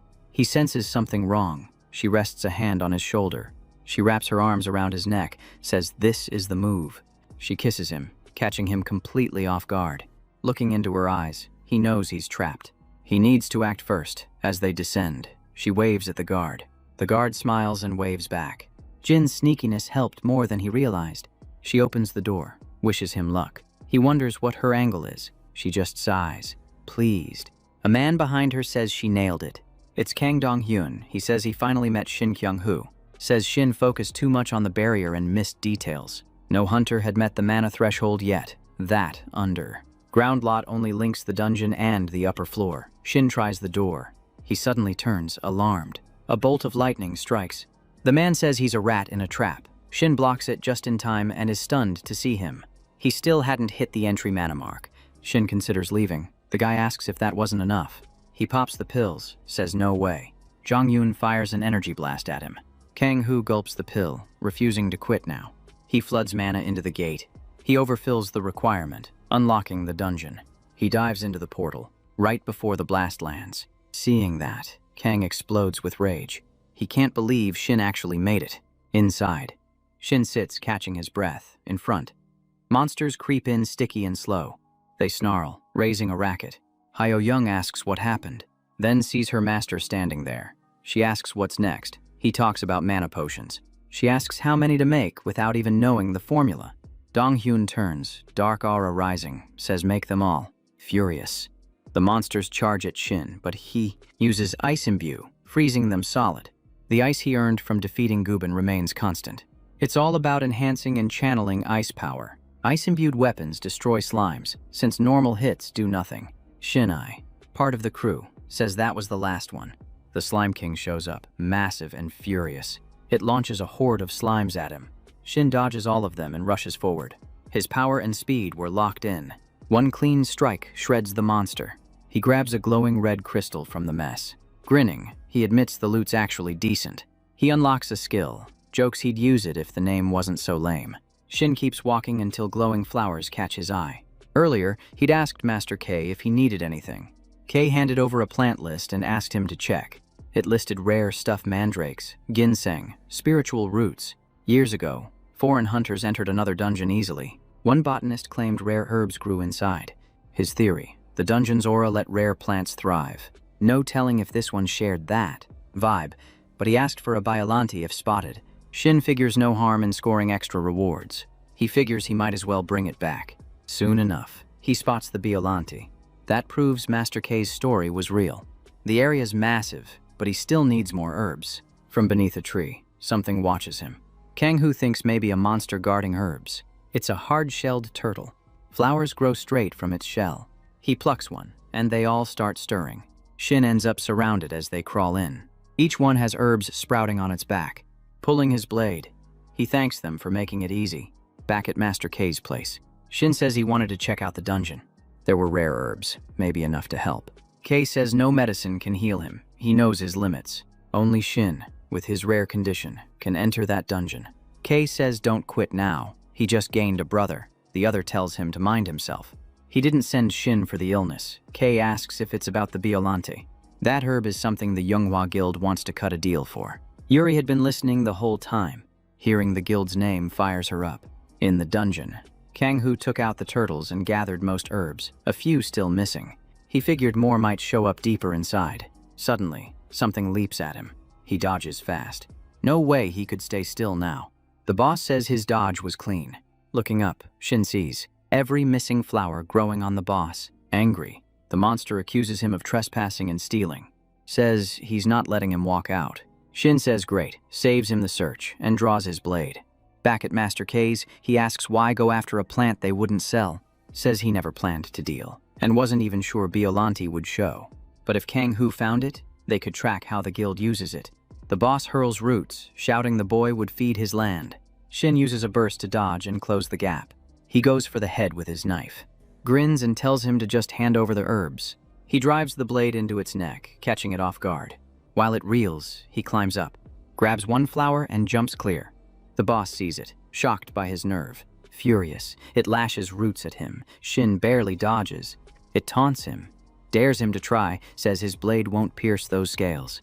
The Salacium boost won't last, and side effects loom. The monster twists roots into a drill, ready to tear him up. Shin tells him to stop dragging it out. Master K repeats, if Kang-hoo brings it, they'll learn how the guild planned to use it. The man says others wanted to take the guild down, but no one ever did.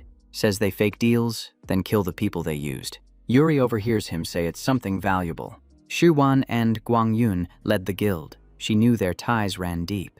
The man suddenly breaks into harsh coughing. He looks down, hands covered in blood. Master K, worried, asks if he's all right. He says the chat raised his fever. Says that last visit drained him. Too much talking. Taking his pills, he says even if the boy's gifted, it won't be easy. K agrees. The real problem wasn't finding Biollante. It was getting past Eclipse and escaping clean. Outside the dungeon, Dongyun downs every potion and slams the door, but it won't budge. Hyo-young hands him the final mana vial. They wiped out every shop nearby, grabbed whatever they could. She offers to get more. He returns the bottle, says no need. She asks if he's quitting on Shingang-ho. He says, not a chance. He changed tactics, tells her to rally the others. Inside, Shin uses Shadow Step to keep the pressure up. The chief curses him, clearly pissed, while Shin and his clones trade spots, dodging the drill. He yells, demanding what Shin's trying to pull. Then Shin hides in a carcass and launches off. The boss roars he'll tear him apart. He spins into a rolling charge, barreling in fast. One hit would end it. Shin leaps on him. The chief screams that he's dead meat. Shin grabs his gear, braces for impact, slams his blade to the ground, carving a ring, summons a violent gust of wind, lifting the boss off the floor. Seizing the chance, he jumps up and activates Soul Imprint.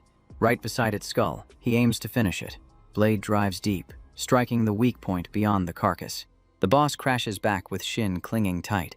Its body begins to crumble. The reward hit just like he hoped. Stamina shot up 20%, easing the backlash. He collects 2 red crystals and rare herbs, worth every second inside the Dungeon of Unlimited Mana. Around him, the dungeon starts dissolving, probably triggered by the chief's death. Shin's already thinking about checking in on Dong-Yun. Outside, Eclipse snipers surround the gate, guns raised. Kang says he'll appear the moment it closes, orders everyone to be ready and fire on sight. Hyung trusts her master never misses. The dungeon door lights up. Shin steps out as the captain steadies his aim. Red lasers lock onto his chest instantly. Dong-Yun grins, says he missed him. The snipers unload at once on command, but the enemy conjures a fluffy wall, like magic marshmallow armor. Bullets bounce right off. The shield moans weirdly, then drops all the ammo flat. He checks the skills info, thinking it's perfect for wild fights. One agent asks, "Is that a slime?" Tells the squad to reload, but the creature goes. Surprise. Then the commander orders a full retreat. He's stepping in himself. His punch blasts a shockwave across the field. The slime stares, stunned. But bam, a teleport spell triggers. The commander's like, "Where'd he vanish to?" Shin disappears right before the hit lands. Chaos remains, and now they get why he's feared, one agent asks. What now? The mission. Capture him, weaponize him. Teleport light flares in front of Yuri. She looks wiped out, like she sprinted miles. They approach, she's anxious. Now Shin feels the weight of what he did. She sees him hurting, offers to help. He says he brought herbs for her grandpa. Time to head out. She promises they'll talk soon. Inside, they drop the herbs on the table. She's confident they're the right ones. Shin remembers Master K mentioning them. Then someone walks in, saying no need to explain. Says they got it right. Plus, Master K always understood, seeing family. Yuri blushes. Both apologize, though no one did anything wrong. Since K didn't reveal everything, the man asks how Shin did. Of course, he crushed it. Every move amazed the old man. Now he's digging into what the Salvation Guild's planning. That fires up the fugitive, hungry for answers. They part ways. Yuri wants time with her grandpa, and she plans to investigate everything herself. The guy thinks Yuri gave in too fast, curious how Master K pulled it off. Feels like a shadow hit him. His eyes flare. Mana sensors activate, locking on the ally. When questioned, the sly one stays cool. Finally, he says goodbye to his friend. She smiles, tells him to text her later. Someone watches them from a distant mountaintop. They notice the black-haired guy's sharp instincts. Testing and training him will be intense. He figures cracking the Bioranti plan is key to beating Si Huan. He checks his phone to plan the next move. The next stop, the Justice Pandemonium Mega Dungeon, packed with 100 hunters. In the story, the white-haired guy gains major power from that event. But Shin grins, ready to stop it this time. He plans to steal it from his rival as the car rolls through the valley. Elsewhere, the slick guy thanks his guest for showing up. It's So Hui Cha, ex-Eclipse agent with the investigator. But she skips the small talk, wants answers.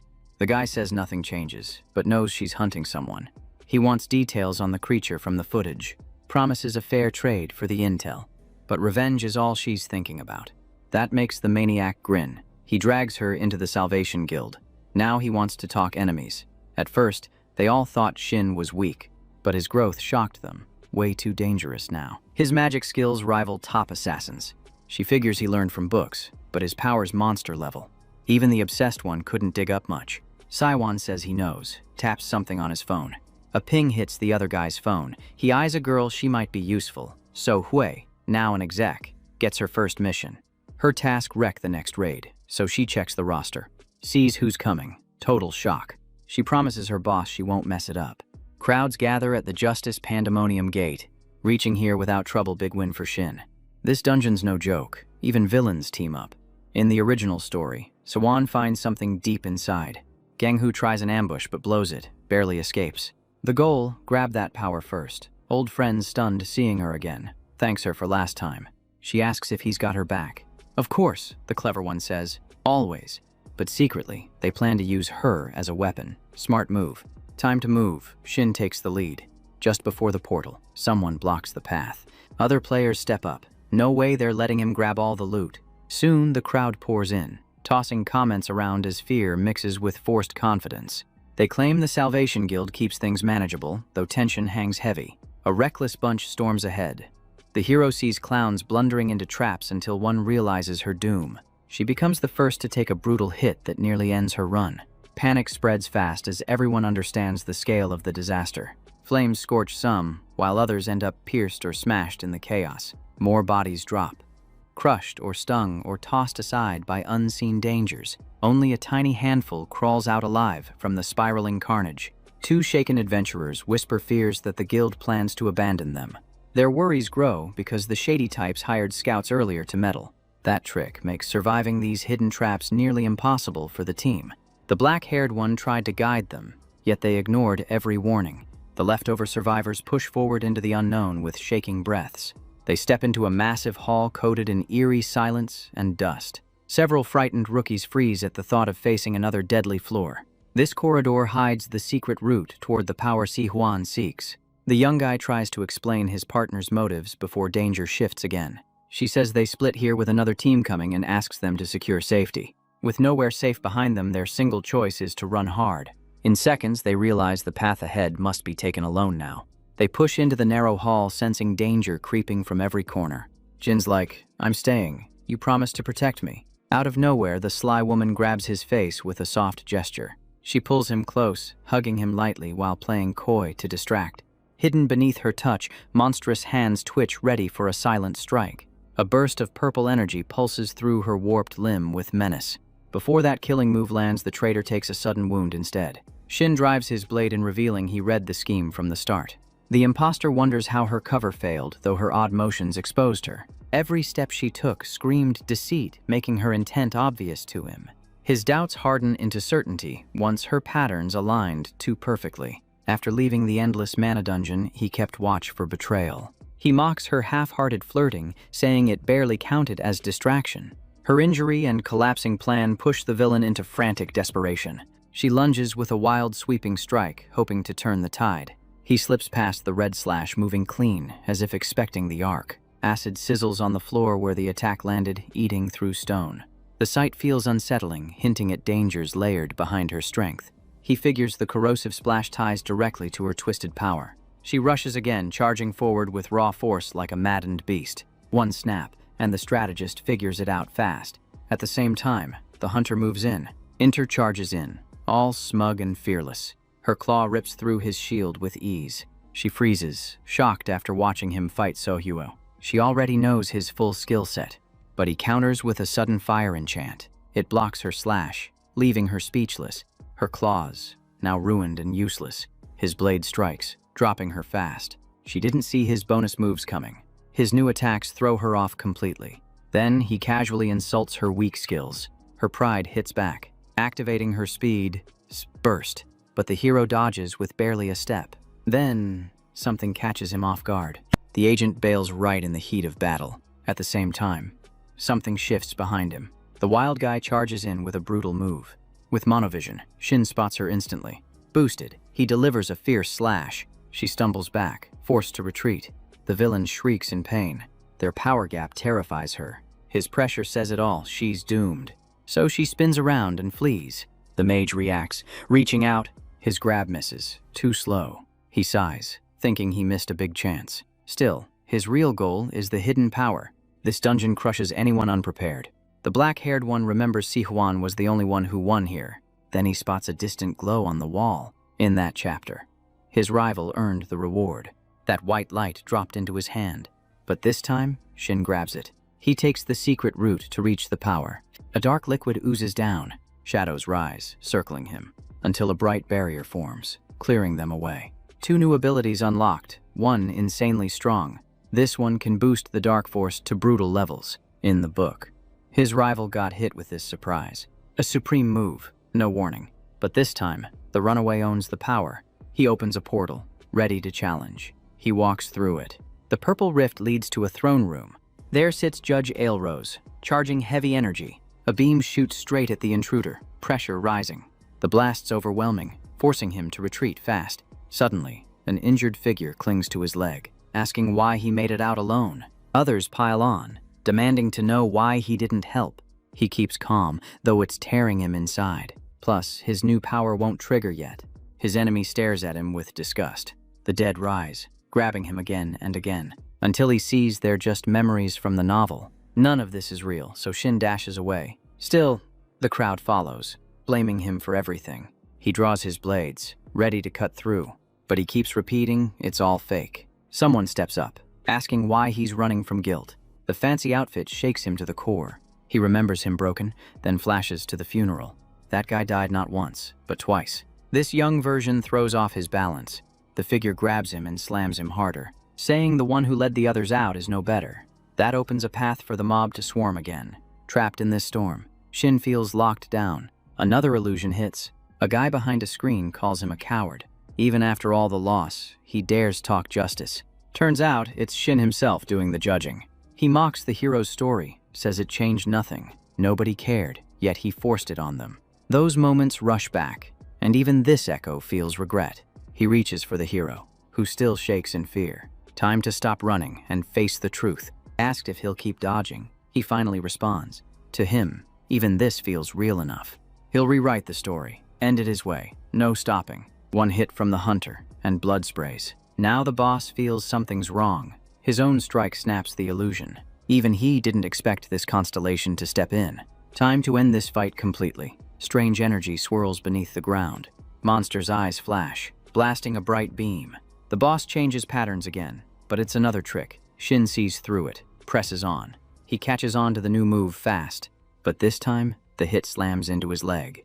The wound's nasty, blood everywhere, bursting like a pack of sauce. Energy spirals out, and he has no clue why. His old buff useless now, totally failed. And the monster reappears, right in his face. He tries every move he knows, but nothing hits. Stuck in this dungeon jail, powers blocked. He's losing it. He snaps, vowing to break out once this ends. No time left. The enemy must fall. Blood spills again, and the illusion breaks. His leg drenched in blood, kneeling low, still hurting, still trapped. But he smiles anyway. Now it's the final clash with the boss. He winds up a brutal strike to finish it. His blade stabs straight into the beast's eye. Emergency signals go off in every direction. Hunters listed start screaming for help. C1 honors their courage, respects the fallen. Then guild troops storm in, wolves tracking blood. The trio follows close. So Hugh scans for familiar names. She prays they're still breathing. The maniac plans to end them all herself. At last, the creature falls. Its dark force climbs to 73%. He checks the boost, syncing it with his new skill. Alerts keep flashing as his strength rises, until the boss fades from his sight completely. He picks up a broken contract from the floor. Then one skill tells him it's time to seal it. Out of nowhere, the blood-hungry glutton grabs the dimension band. But that move ends fast when the black-haired one steps in. He gives off power, swears on the orange screen to keep his promise. Scrolls snap open right in front of his eyes. He writes his name at the bottom of the scroll. That move finally breaks her free from her rival. Suddenly, a gate starts to crack apart. Then boom, it explodes from surging energy. Saiwan's the one who wrecked it, leading the charge. They finally reach the dungeon's last floor, but nothing's there, like they got it wrong. Then the dogs start going wild, barking non-stop. They sense danger. A shadow creeps from the mist. That confirms they took the right route. Because the final boss Argus just ambushed the squad. His magic ribbon swings. Team already formed. Kanyo Roosh is in next to him. The rest jump in to back them up. He's fired up, ready for war. He takes off, blazing with flames. Fire burns bright in his grip. A massive flame spell bursts from the sharp-dressed guy. Then, suddenly, one agent realizes their teammate vanished. The traitor hides, barely slipping away in time. She braces herself after hitting the ground, then pulls out her mirror, checks her face fast. One glance and she mutters, "Nowhere. I'm forgiving my enemy." She remembers her master still has to fight and plans to spill everything. Down, but now she's calling out using her phone to escape. Then, Footsteps echo deep through the tunnel. She's so relieved, she yells out that she's here. But a strange voice makes her freeze in fear. It's So-Wei, stepping in with a chilling vibe. Seeing her, she panics, ready to fight. The maniac channels fire magic, getting set to strike. Meanwhile, the whole guild throws down with the boss. Its wild power blasts in every direction. One leader readies his shadows for a counterstrike. He dashes in, slashing red and black energy straight at the beast. The blow lands hard, tearing part of its arm away. Siquan follows up, blasting a flame orb into the gap. But the monster's still not finished. He glances over at his right hand, wonders where his new partner went. The sneaky one bailed, chasing her's useless now. First priority is Argus. The sharp-dressed one swears to end it, says he's fine with her vanishing. His strongest move builds, dark magic flooding it. Tension spikes, everyone braces for impact. They're shocked. So many shadows crammed into one spell. One guy's worried it'll backfire, but the leader, calm. The boss is built different, controls dark force like second nature. Someone far off watches the whole thing unfold, then smacks a blue screen, calling up a contract. You can switch constellations, but the trade drops your strength, Lutton mutters. What's the black-haired one scheming? Fulfilling promises. He frees her from the prison. No shortcuts.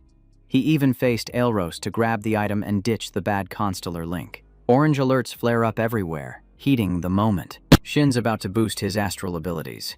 Bloodthirst offers a deal. Shin declines. Already looted the boss, then swaps power with Shawan, cutting ties with Glutton. Suddenly, the team leader feels strange. Both realize their abilities just flipped. He grins, loving the new setup. Meanwhile, his enemy can't even track what just happened. The smooth one completely loses grip on the dark force. His crew senses something's gone horribly wrong. His energy crashes. A huge beast charges in. The warrior freezes, stunned by the chaos. Then the spheres launch at the Titan. His eyes switch to full darkness. Boom! It explodes on the monster. Flames race toward the faker. He barely escapes. So-Wei locks on. Steady, eyes fixed, ready to strike. Her opponent glances back, dodging a near hit. She's running low on mana shields. He lets her flee, just to toy with her. Because now, the real chase begins. She sprints out of the cave, burns marking her skin. Her goal now, report everything to her master, until a chilling presence creeps in. Dark pressure curls around her back. What she sees sends her into panic. Behind her, flames return, closing fast. Her rival charges again, aiming to end her. One strike hits her chest, dropped by the maniac. The taunting hunter tells her prey to wait for the next target. Hellfire coils around her body, burning through. She collapses, charred completely, life gone. The bloodthirsty mage wipes ash from her hands, thinking it was a rough ending. Shin stands surrounded by alerts, deciding his next step. A villain-turned-hero path plays out. Huan's strength came from sacrifice, not effort. Shin sees free power cuts deepest when lost. The slick fighter falls to his knees, crushed by it. His partner shows up, asking what went down, and he explains losing a power. Glutton switched his constellation, and Glutton's mad too. They talk about So-Wei slipping away from the fight. Either way, time to claim the reward. Even if they deal with setbacks, they need one clear win. The bandit dimension jokes he could have taken the heroes if he finished the monster, but he never needed that prize. Saiwan faces another surprise as a new alert flashes. He only gained 1 level from all that XP. Even the constellations praise Shin, who walks off. Online chatter erupts about the dungeon massacre. The Salvation Guild leader gives an interview spilling details. The fakes pretend outrage over the tragedy, lying that the boss self-detonated to kill everyone, claiming they tried to save people, but failed.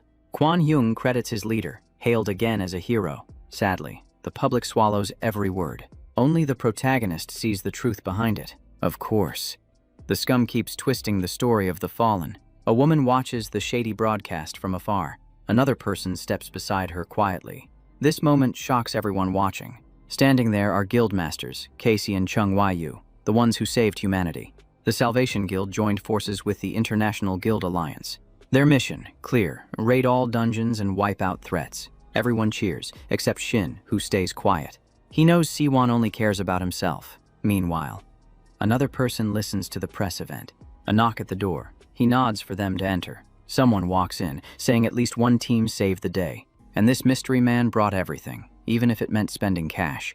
Inside the suitcase, a burnt body, but all eyes are on the pendant. For now, They won't trash the corpse. Best call is to cremate it, since it's already cooked.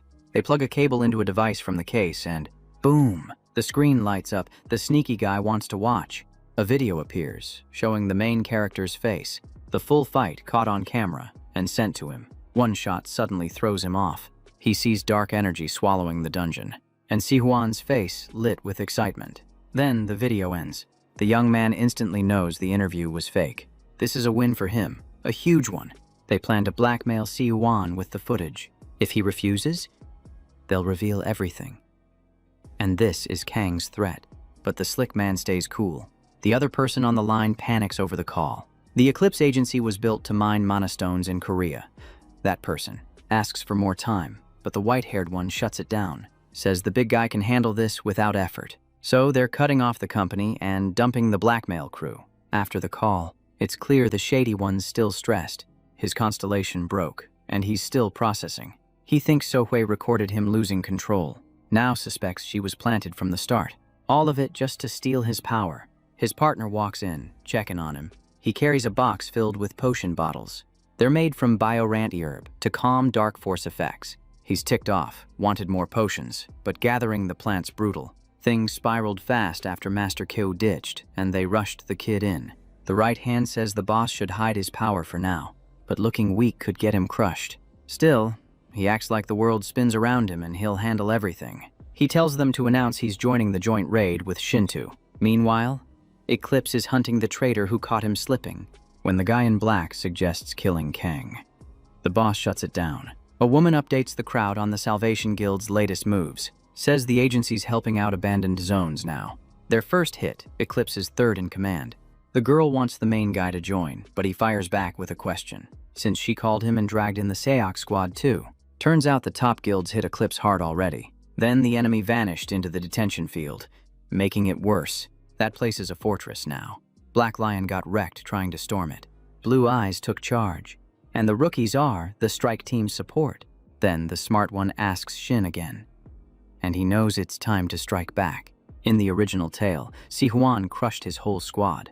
So first take down this rival, then check the agency. If they stir things up, he can sneak in and end it. But his teammate shuts it down, pulling off the mask, says stealth isn't an option for this kind of enemy. But here's the twist. Only one in the group ever escaped that zone. Since that insane breakout, security's been maxed out.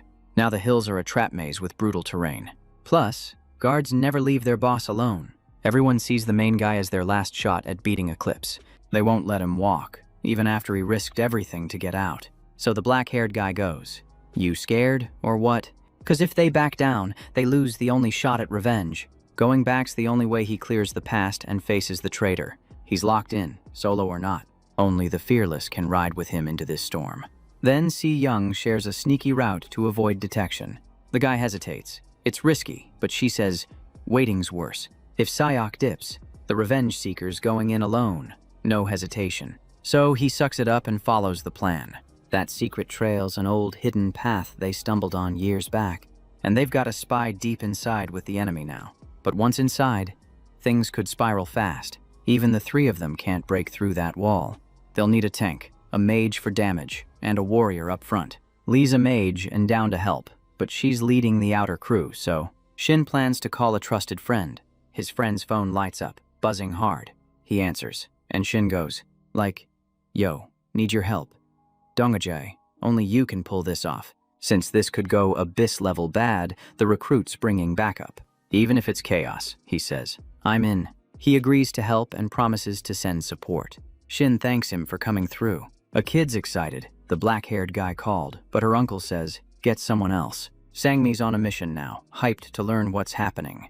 The trio gets a call about bioranta research, but the assassin skips that. "Just wants a word with you." Jury's caught off guard by the contact. Hands tapping, restless. Then it's Kang. Nope. Nobody responds until his contact finally replies. He's mad. His boss is just sitting back. Says, if they wait, Eclipse is finished. But the guy shrugs. Let it all fall. Abandoning his team leaves Kang furious. He warns the student to watch allies. The desperate recruit says, "We made deals with Sawan." But the mystery guy says, "Nope. I've got other plans for Eclipse and that prison zone." He claims both came from the Salvation Guild's boss. He makes it clear he won't lift a finger for them. Says, the beef with white hair doesn't matter to him. Kang goes, fine at first, but then flips. Says, if I survive, I'm coming for you. Casey from Fortuna just wishes him luck. Kang snaps, slamming his phone hard. Now he's fired up to crush anyone in his way. The dungeon video's going live, and he's gunning for the boss. Yuri looks stressed after hearing the call. One guy's worried about Shin charging the enemy. When the younger steps up, Big Bro says, just keep leveling.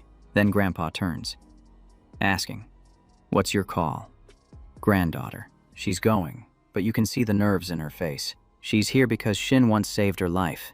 Without meeting the lead, the old man never shows up. That's why she's throwing herself into helping him. Those words lift the old man's spirits. He swears to support her. Before anything else, he wants to show her something big. They arrive at a warehouse. What's inside is insane. Since she's helping the one who reunited her family, she can pick any herb. His phone vibrates, and the assassin knows backup is incoming. His ally brings up the abyss and Master K, Korea's top alchemist. Sayok realizes he almost gave up after losing so many friends to Kang. With this person's help, they might finally win. With a crew now gathered, the leader lays out the strategy. That confident face says he's fully in. The whole internet says the video's a fake. The blackmailer flips out reading those. Every single one of his posts disappears. He sees the other guy's power is on another level. But fury keeps building. He's not stopping. He's all in. One of his men burst in, panic on his face. He reports trouble with the blue eye. Their enemies have already started moving in. The leader channels energy, promising a spectacle. The plan: draw the enemy's eyes. Troops march out, focused, while the supreme leader fires them up to pull back before the clash. He commands them, crush every intruder. Fired up, they charge into battle. One idiot jokes about promotions. Another's hyped to duel the captain. We see his grin. The spy gets to work. He creeps behind some crates. He shoves them away, signaling it's clear. Cameras off. We see them prep. One guy barely fits through. The protagonist grins, sure of victory. He knows this place. He's been here. The enemy commander walks the halls, planning the counterstrike, then moves to hit a limiting blow. A locked area needs a code. From a distance, someone watches him input the password. Sohyu seethes, watching him abandon ship. The elite team lines up, ready to strike. War breaks out, bodies already falling. Two fighters meet blade to blade. One drops fast, blindsided and finished. They mock the blue eyes and target the commander. A small creature perches on a shoulder. It's a tiny green girl, all smiles. Suddenly, marks light up on the soldier. Energy shoots out, weaving past barriers. It's heading straight for one guy's head. Everyone gets slammed by rapid blasts. No one escapes. The enemies drop. One rises, stunned by the power, then sees who did it. Crystals spin from her palm, pulsing energy. Lee says she's packed with mana. The poor guy explodes in a blink. The protagonist watches the fight unfold. He smirks, gears up. His team follows. Guards already dealt with some prisoners. Now, a few disguised as inmates, scaring everyone stiff. Cruel guards stomp over bodies, unfazed. Survivors clean while holding in screams. Yuri tries to help, but this horror's routine. The other guy fumes, but stays quiet. If they act, the higher-ups strike. Only the boss's fall brings freedom. One teammate looks sickened. The assassin eyes him, growing suspicious. Earlier, they doubted the guy's loyalty, saying he bends for money. Shin spots another lurking near the block. A sharp light glows from the tower's top. Snipers locked in, waiting to fire. A guard stops the imposter, grilling him. He says prisoners should be in cells and troops at the gate. The fake explains he was chasing stragglers. The guard's face twists, clearly annoyed. One undercover agent breaks into a sweat. The guard picks a prisoner, starts bullying him. The hero freezes, unsure how to react. The villain raises his hand to strike. The kid flinches, terrified, but ducks just in time. Thanks to Sangmi stepping in, she yells he's just a kid. The brute turns on her, but another inmate blocks him, saying there's a bigger threat. He catches her ID. It reads 2024. The brute wastes no time, throws threats. He keeps hurling cowardly insults, calling her trash. Then, another thug moves in on her. He yanks her up, eyes locked on her number. Demands answers right on the spot. She's wearing the same uniform as the one he eliminated yesterday. Just when someone's about to talk, a target lines up on him. A shot hits his head, and the girl lashes out instantly. With chaos erupting, the snipers make their move. Guards brace for battle. The girls unleash their powers without hesitation. They crush the enemies like they're nothing. Shin groans as everything spirals out. More enemies close in from all sides. Sohyu steps down the stairs, clothes soaked in blood. Even she didn't know the prison zone reached this far. Her nose catches blood mixed with drugs, enough to make her wonder what Kang's hiding here. The psycho's only thrill is watching Kang lose his base. But then, the lunatic appears, fist drawn, charging at her. She barely lifts her guard in time to block. Still, the hit slams her backward. He always knew someone trailed him. She tries standing, but pain holds her down. She yells, flames flaring, demanding why she got left. She gave everything for that man, but he kept her only for what she could do. When that ended, he dumped her and crushed her prosthetic arm underfoot. Then he begins tormenting her further. He mocks, asking if her hunter came for this. Not knowing she didn't come alone, her hand ignites. Flames erupt, swallowing him whole, his screams echo. His body tightens, scorched all over. He hits the floor hard, out cold. She senses something crucial inside this hidden base, so she sets fire to everything, including his body. As she walks, the lunatic stumbles on capsules filled with bodies. The sight stuns her, pure horror. She demands to know what he did, but he's already rising to attack again. Outside, defenders fire wildly in every direction. It's useless. The enemy's too strong, and Shin rushes in. His ally boosts him forward like a missile. He loves the boost. It hurls him farther. It lets him wipe out enemies instantly. His blades cut deep, wrecking everything ahead. They stand firm, ready to strike back. But the black-haired one opens a gate, then vanishes in a blink, only to reappear behind their backs. Get ready. Things are about to escalate.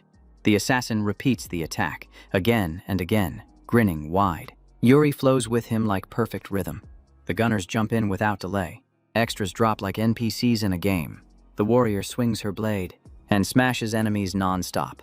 The squad regroups, clearing out the weaklings. A few survivors cry about the invasion. Panic rises. More guards spawn non-stop. His buddy jokes about deja vu, but the other says this'll be insane. With one motion, enemies start dropping out of nowhere. They both realize the hero blends mage and assassin skills. Then, the Marines show up, joining forces. Things go south. Even though Blue Eye pushes the Eclipse back, more enemies arrive. Worse, Kang is still missing, so Shin activates his mana tracking, tells the crew to clear out fast. Suddenly, the floor shatters with a loud crack. A dragon-shaped flame erupts, like fire bursting from a trap. A huge, scorched hole appears before them. She sighs in relief. He says, "Good thing I've got skills or we'd be fried." But Sayok's arm took serious damage. Yuri rushes to treat the burned friend. He figures out it came from Sohui's flames clashing with Stormfist. This base isn't on any map. He wonders if his mind's playing tricks. The black-haired leader orders them to hold and assist the mercenaries. Mission now, eliminate the enemy commander. One objects, but they're out of options. Kang's too strong for Shin to fight alone, so he tells them, take down the army, rescue the prisoners. The injured tries to protest, but Yuri already knows the assassin's plan. She hands him a salation pill from her grandpa's lab. It's for critical moments only. She calls him Gang Hu. The leader recalls hearing guards mention that same name. It used to be his fake name to dodge capture. Hearing that, she blushes, realizing he's been hiding all this time. Once the call's made, everyone's set, and she wants the full story later. He grabs the meds, then dives into the pit. What hits him first down there feels like he stepped into a furnace. Mana glows flicker all over the dark space. The hero pulls his blade, ready for action. Sohyu shows up first, charging hard. First move she makes. Grabs his arm, getting way too close. She tries to cling to his clothes, but she slips away. Her body too weak to stand upright. Seeing her like this, he thinks she's done for. Even she couldn't handle the eclipse. Now that she's out, Shin can't steal her powers. No problem. He sets sights on a new opponent. His eyes lock onto the one ahead. This foe's packing class 500 in martial arts and 4 constellations. Each constellation matches a unique fighting style. He mocks the blue eyes for failing again, but this sight catches him totally off guard. Kang explains the body inside's a Bazoomier. After Judgment Day, he realized raw power decides everything. Only those who crush weakness and rise survive. The rest stay stuck, forgotten. One poor soul bangs the glass, begging. Because the weak became test subjects. Step 1 for survival. Ditch your humanity. They're turning discarded people into weapons. Get ready, things are about to explode. Shin's confident. Figures the guy has no magic defense. He blasts the old man's vision. then slips in using Shadow Walk, aiming to knock him out fast. But twist. The old guy's got tricks hidden deep. Pow! He smashes Shin hard, flinging him like a rag doll. Shin blocks just in time with a shield. The veteran's seen it all and shrugs it off. He zips behind Shin, looking for a clean shot. Shin dodges the blow, disappears instantly.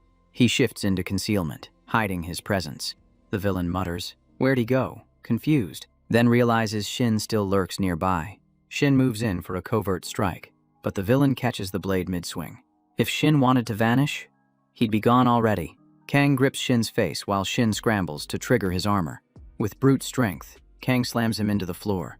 No mercy, though he admits Shin got stronger. Now Kang stares like a crazed scientist ready to test him. He vows to crush all doubters and seize control. Rule everything, mwahaha. But Shin drops a surprise. He summons his tiny slime partner. The villain swats the slime aside without care. Shin uses the opening to ignite his blade with fire. Now he aims at Kang's neck, ready to cut. One clean strike, Shin slices deep. The villain drops hard, unable to move. The assassin threat ends there. At least the fight ends before those creatures stir. But the Dimension Thief warns it's not finished. A huge beam drops from above, crushing everything. It looks like a scene ripped from sci-fi. The blast hits so hard it shatters the capsule glass. Eclipse guards fall fast, overwhelmed. Sayok thinks they've got him trapped, prisoners freed, and the archers glow with pride. But he worries about the underground fight. Shin looks battered. He leans on the wall, barely speaking. The enemy still stands firm despite the neck cut. Shin wonders what Kang did to his body.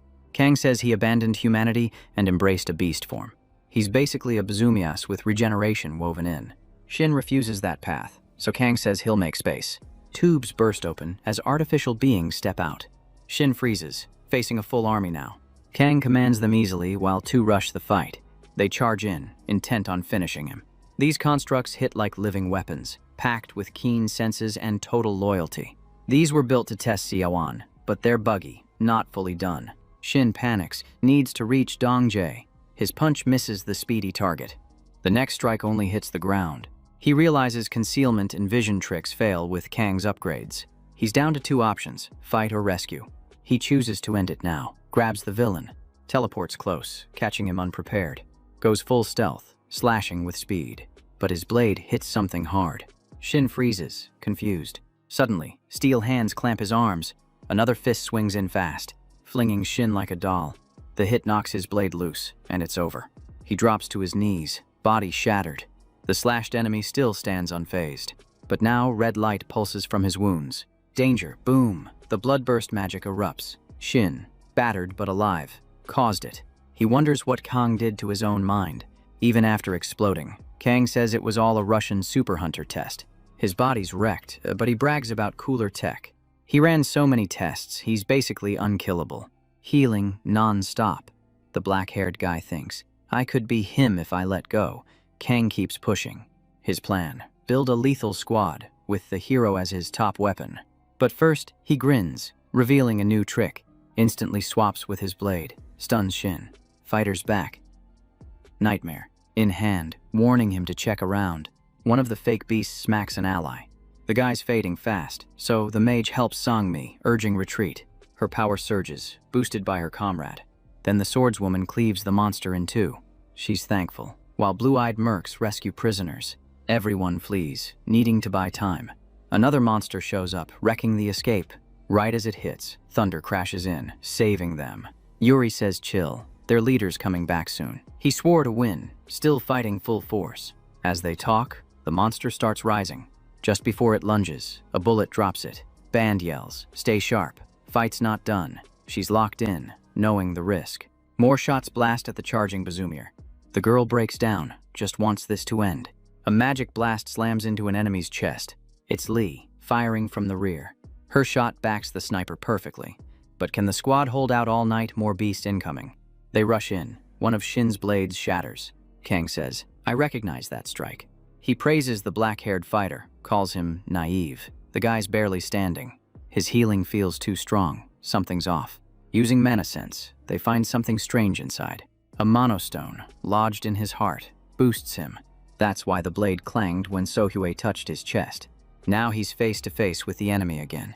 But a sudden strike knocks him flat. He drops to his knees, barely conscious. Seconds later, he's out cold. Side effects from that cursed pill kick in. To make it worse, Kang boots his blade away. The villain winds up for a final blow. His smirk says he's ready to end it. But no mana needed if he's running on willpower. With pure effort, Shin forces himself up. His fists alone are enough now.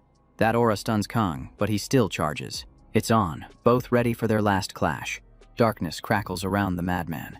Black Moon Ren activates, magic whirling around him. The whole area gets shredded in the attack. Kang finally drops, out cold, dark power fading. The win unlocks a flood of new skills. The constellations speak to Shin, praising the fight. Even the stolen Seeker of Darkness shows respect. He recalls his nemesis once, used it. The bandits can't believe he cast that forbidden art with one hit. His dark force was weak, but knowing about the Mana Stone saved him. Mid-convo, the guy suddenly collapses. He barely holds on, avoids blacking out. He's lost, wondering who leaked info on the Bazoomi. He needs to rejoin the team but can barely move. Suddenly, a healing pulse starts patching him up. The sly one thinks he's got one last play. Meanwhile, the swordswoman's crushing it, slicing through a beast. But her blade feels useless, barely scratching the monster. Then the buffer steps in, boosting again. Her power surges, and Sang-mi takes control, dropping multiple enemies in one strike, but creeps close in, surrounding her fast. A blast spell clears the area in seconds. Yuri opens a portal, pulling her out. Not much left, so the team regroups for the last push. They're drained, mana gone. A massive hit knocks one out cold. Now Yuri faces the final boss alone. A punch comes fast, no way to dodge. Still, she readies one last spell, until someone gets thrown between her and the monster. Her eyes widen in disbelief. Kang's body takes the full blow. The monster panics after striking its own master. Total confusion spreads across its face. That's when the hero returns, no darkness left. With his dagger, he unleashes a deadly dark moon rend, slicing clean through. The beast slams down, finally defeated. He exhales, relieved it's over. The whole plan worked, using Kang's body to distract. Everyone cheers, seeing the assassin return. He thanks the squad for having his back. Mission done, and he's about to collapse. But someone grabs his shoulder just in time. Lee tells him to rest now. It's over. Yuri rushes in, hugging her best friend tight. She's thrilled he's alive and safe. Time to leave for good. The Blue Eye absorbed the Black Lion. Ban chose to officially help the Eclipse survivors. News spreads fast about the horrors at the agency. And they uncovered loads of loot during the sweep. Dongjae and Sang-mi return to their original guild. His uncle nods, impressed by his growth. This journey made him even tougher. Now the two friends are back chatting. He reveals research data on the Bioranti. The herb's first effect blocks dark force side effects. Shin realizes Guanyong gave this to Siwan. After losing the Seeker of Darkness, he takes the potion his ally made. That was the assassin's setup to weaken them. They part ways after reviewing the findings. The shy one awkwardly invites him to a rave. The black-haired guy says, "Tell Master K I said hi." We catch them talking about Sayok and his hero side. She, her fiancé, and a comrade traveled together, fighting injustice across the world. Tears fall onto the photo of her past crew. He was ready to give it all, but it still stings. Just like the tale, the archer was left outside to stop Kang. Even with tweaks in this world, sorrow still hits. He opens up about losing Ban. Now they dig into her case, finding strange leads tied to Sohwei. It might link to the Eclipse Power War, but only one fact stands. Even after scanning the detention zone, Salvation Guild chased corpses. They uncover a feud between the Villain Guild and the agency. The agency aimed to wipe out threats and lock down lost zones. Lee didn't agree with their game, but she and her team had to stop Kang. Now the hero contacts a friend to keep digging. We see the villain and his partner, showing wild fights with Argus. The partner brags about grabbing it solo, but his main problem? His current star sign, which is totally useless. He groans, saying they need to find the Seeker of Darkness. When the white-haired guy says it might be abroad, the squad's stunned. Suddenly, new faces burst into the office. It's his fresh lineup of powerful teammates. Meet the dazzling Elizabeth from the UK, and Vincent Meyer, repping the Netherlands. The higher-ups roll out a grand welcome. Right after the press event, they visit the old vet. Elizabeth's got one goal: save the world like a divine light. Vincent's busy stirring trouble across Europe. The sadist laughs, boasting about his latest powers. When it comes to kills, no one's beating the blonde. The wild one swears she's not a killer, just cleanses filth. When fired up, she smacks the table. Image be damned. She's dying for the slick guy to reveal the mission.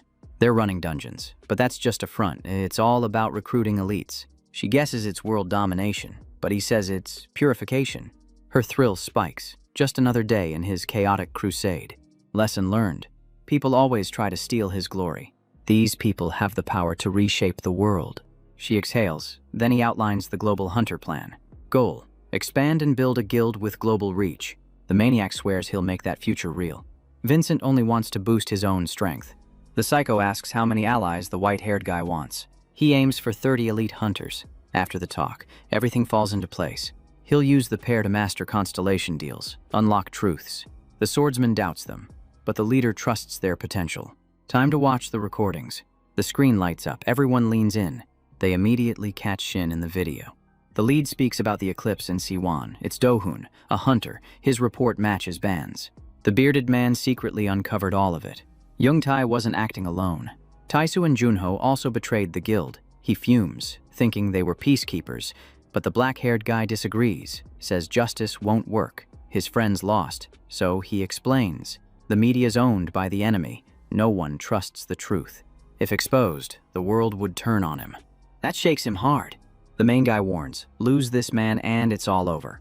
The assassin tells his informant to hold steady. But there's a real reason to strike now.